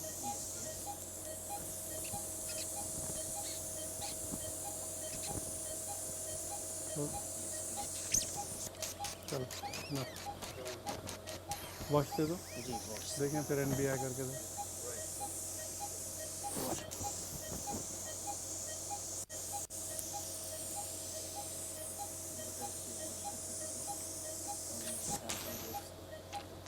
कर दो देखो जो नज़र आया एक second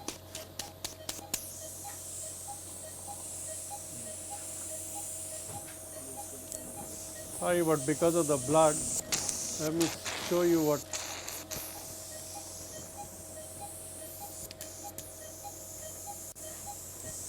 so I think after the bleeding it's yeah it becomes a bit that's what I was washing that I thought we may be able to show you some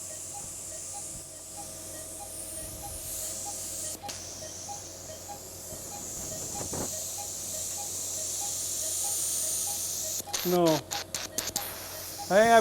we may have pictures from the actual initial thing so okay give me an endoscopy view please no actually they wanted to see how it looks like so no we'll show that because we should have it on the report so what you are looking on NBI is two things one is the thick pattern of the mucosa and other is the vasculature okay?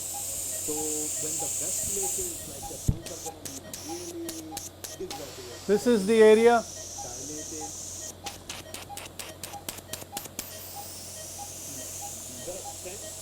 जरा stent दिखा दें दोबारा एक second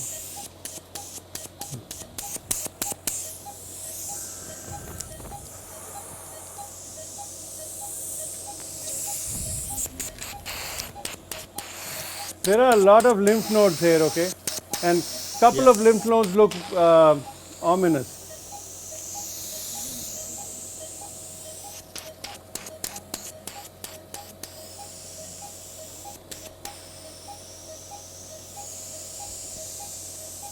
time है तो बहुत कुछ कर सकते हैं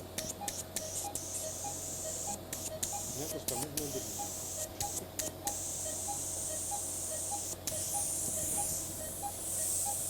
Keep falling back.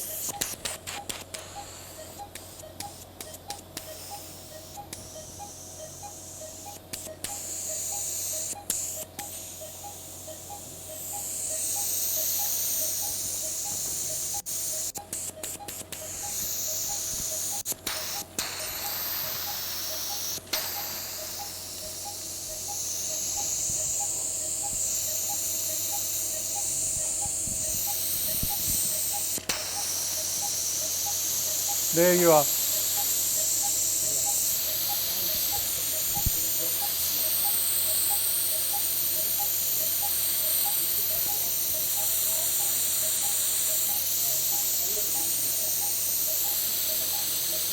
Khaled, this is the area.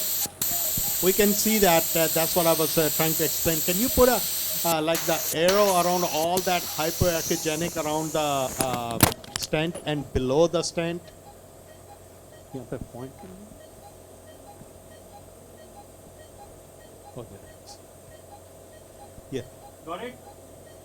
PD is kind of lost in Okay, here. This so area. PD was a bit difficult, but just let me see if I can get it for you. No, it's just in the focal area. Over here. PD is somewhere here in this area.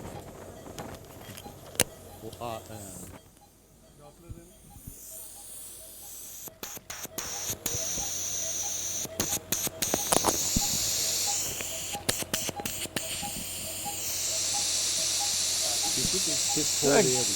Right एक here. Glimpse आपको नजर आई हो पता नहीं Doppler है you see that I think that's Right. You see that? बहुत हल्की सी एक आप इसको फ्रीज करें यहाँ पे एक मिनट स्टॉप और जरा इस पे वापस जाएं इमेज पे एक मिनट मैं बता रहा हूँ this is what I think just wait a minute इसको हटाओ फ्लो हटाओ फ्लो हटाओ हाँ हटाओ जब इसको नहीं करना ओके जब मैं कहूँगा तो फ्रीज करना चलो करो Khalid I think this is what the tumour कहाँ है यार कर्सर ये क्या है इसमें कर्सर में क्यों हो रहा है ये problem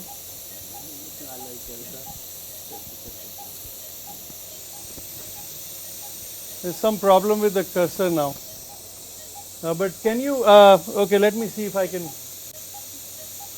okay. See that area here?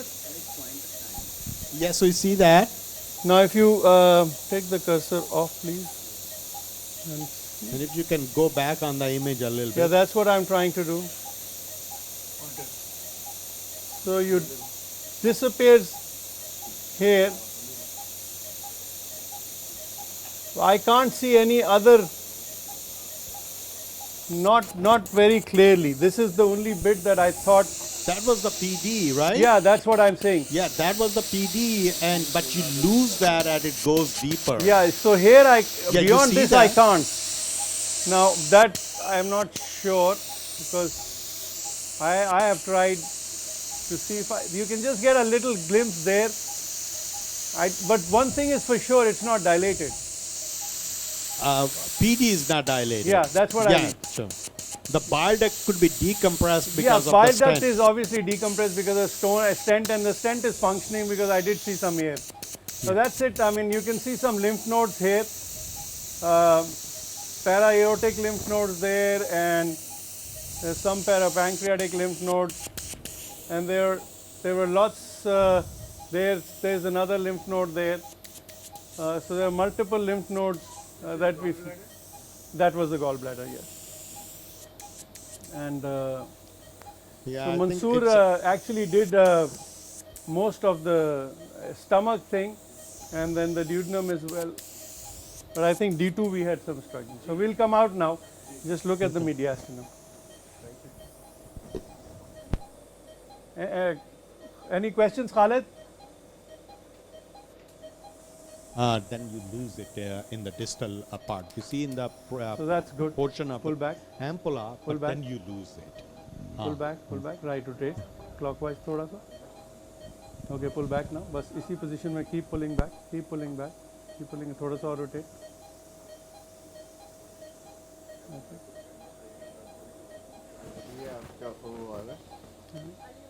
Okay, that's anti-clock.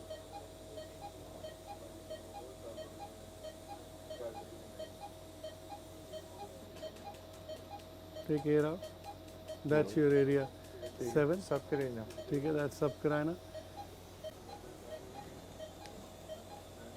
No real lymph nodes there, but when they are big, they are easily seen. ये arch की आज के लिए you need to go down. Yeah, keep pulling back. Keep pulling back. Keep pulling back. Keep pulling back. बस यहाँ पे rotate. अंदर थोड़ा सा and rotate. Oops. because of Yeah. So this is the area 7, area 5 or AP window. निकालो. And then you can see what Khalid was trying to show you. That's a subclavian. You just saw the subclavian. pull back कर लिया था. Pull back कर लिया. निकाल लो. Yeah. Khalid, looking at thyroid is part of EUS now or no?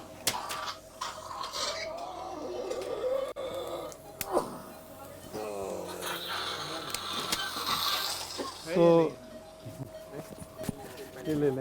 Khalid, Ji. is looking at thyroid part of EUS now? No, it's not. There is a lot of stuff. Looking at the heart is not part of EUS either.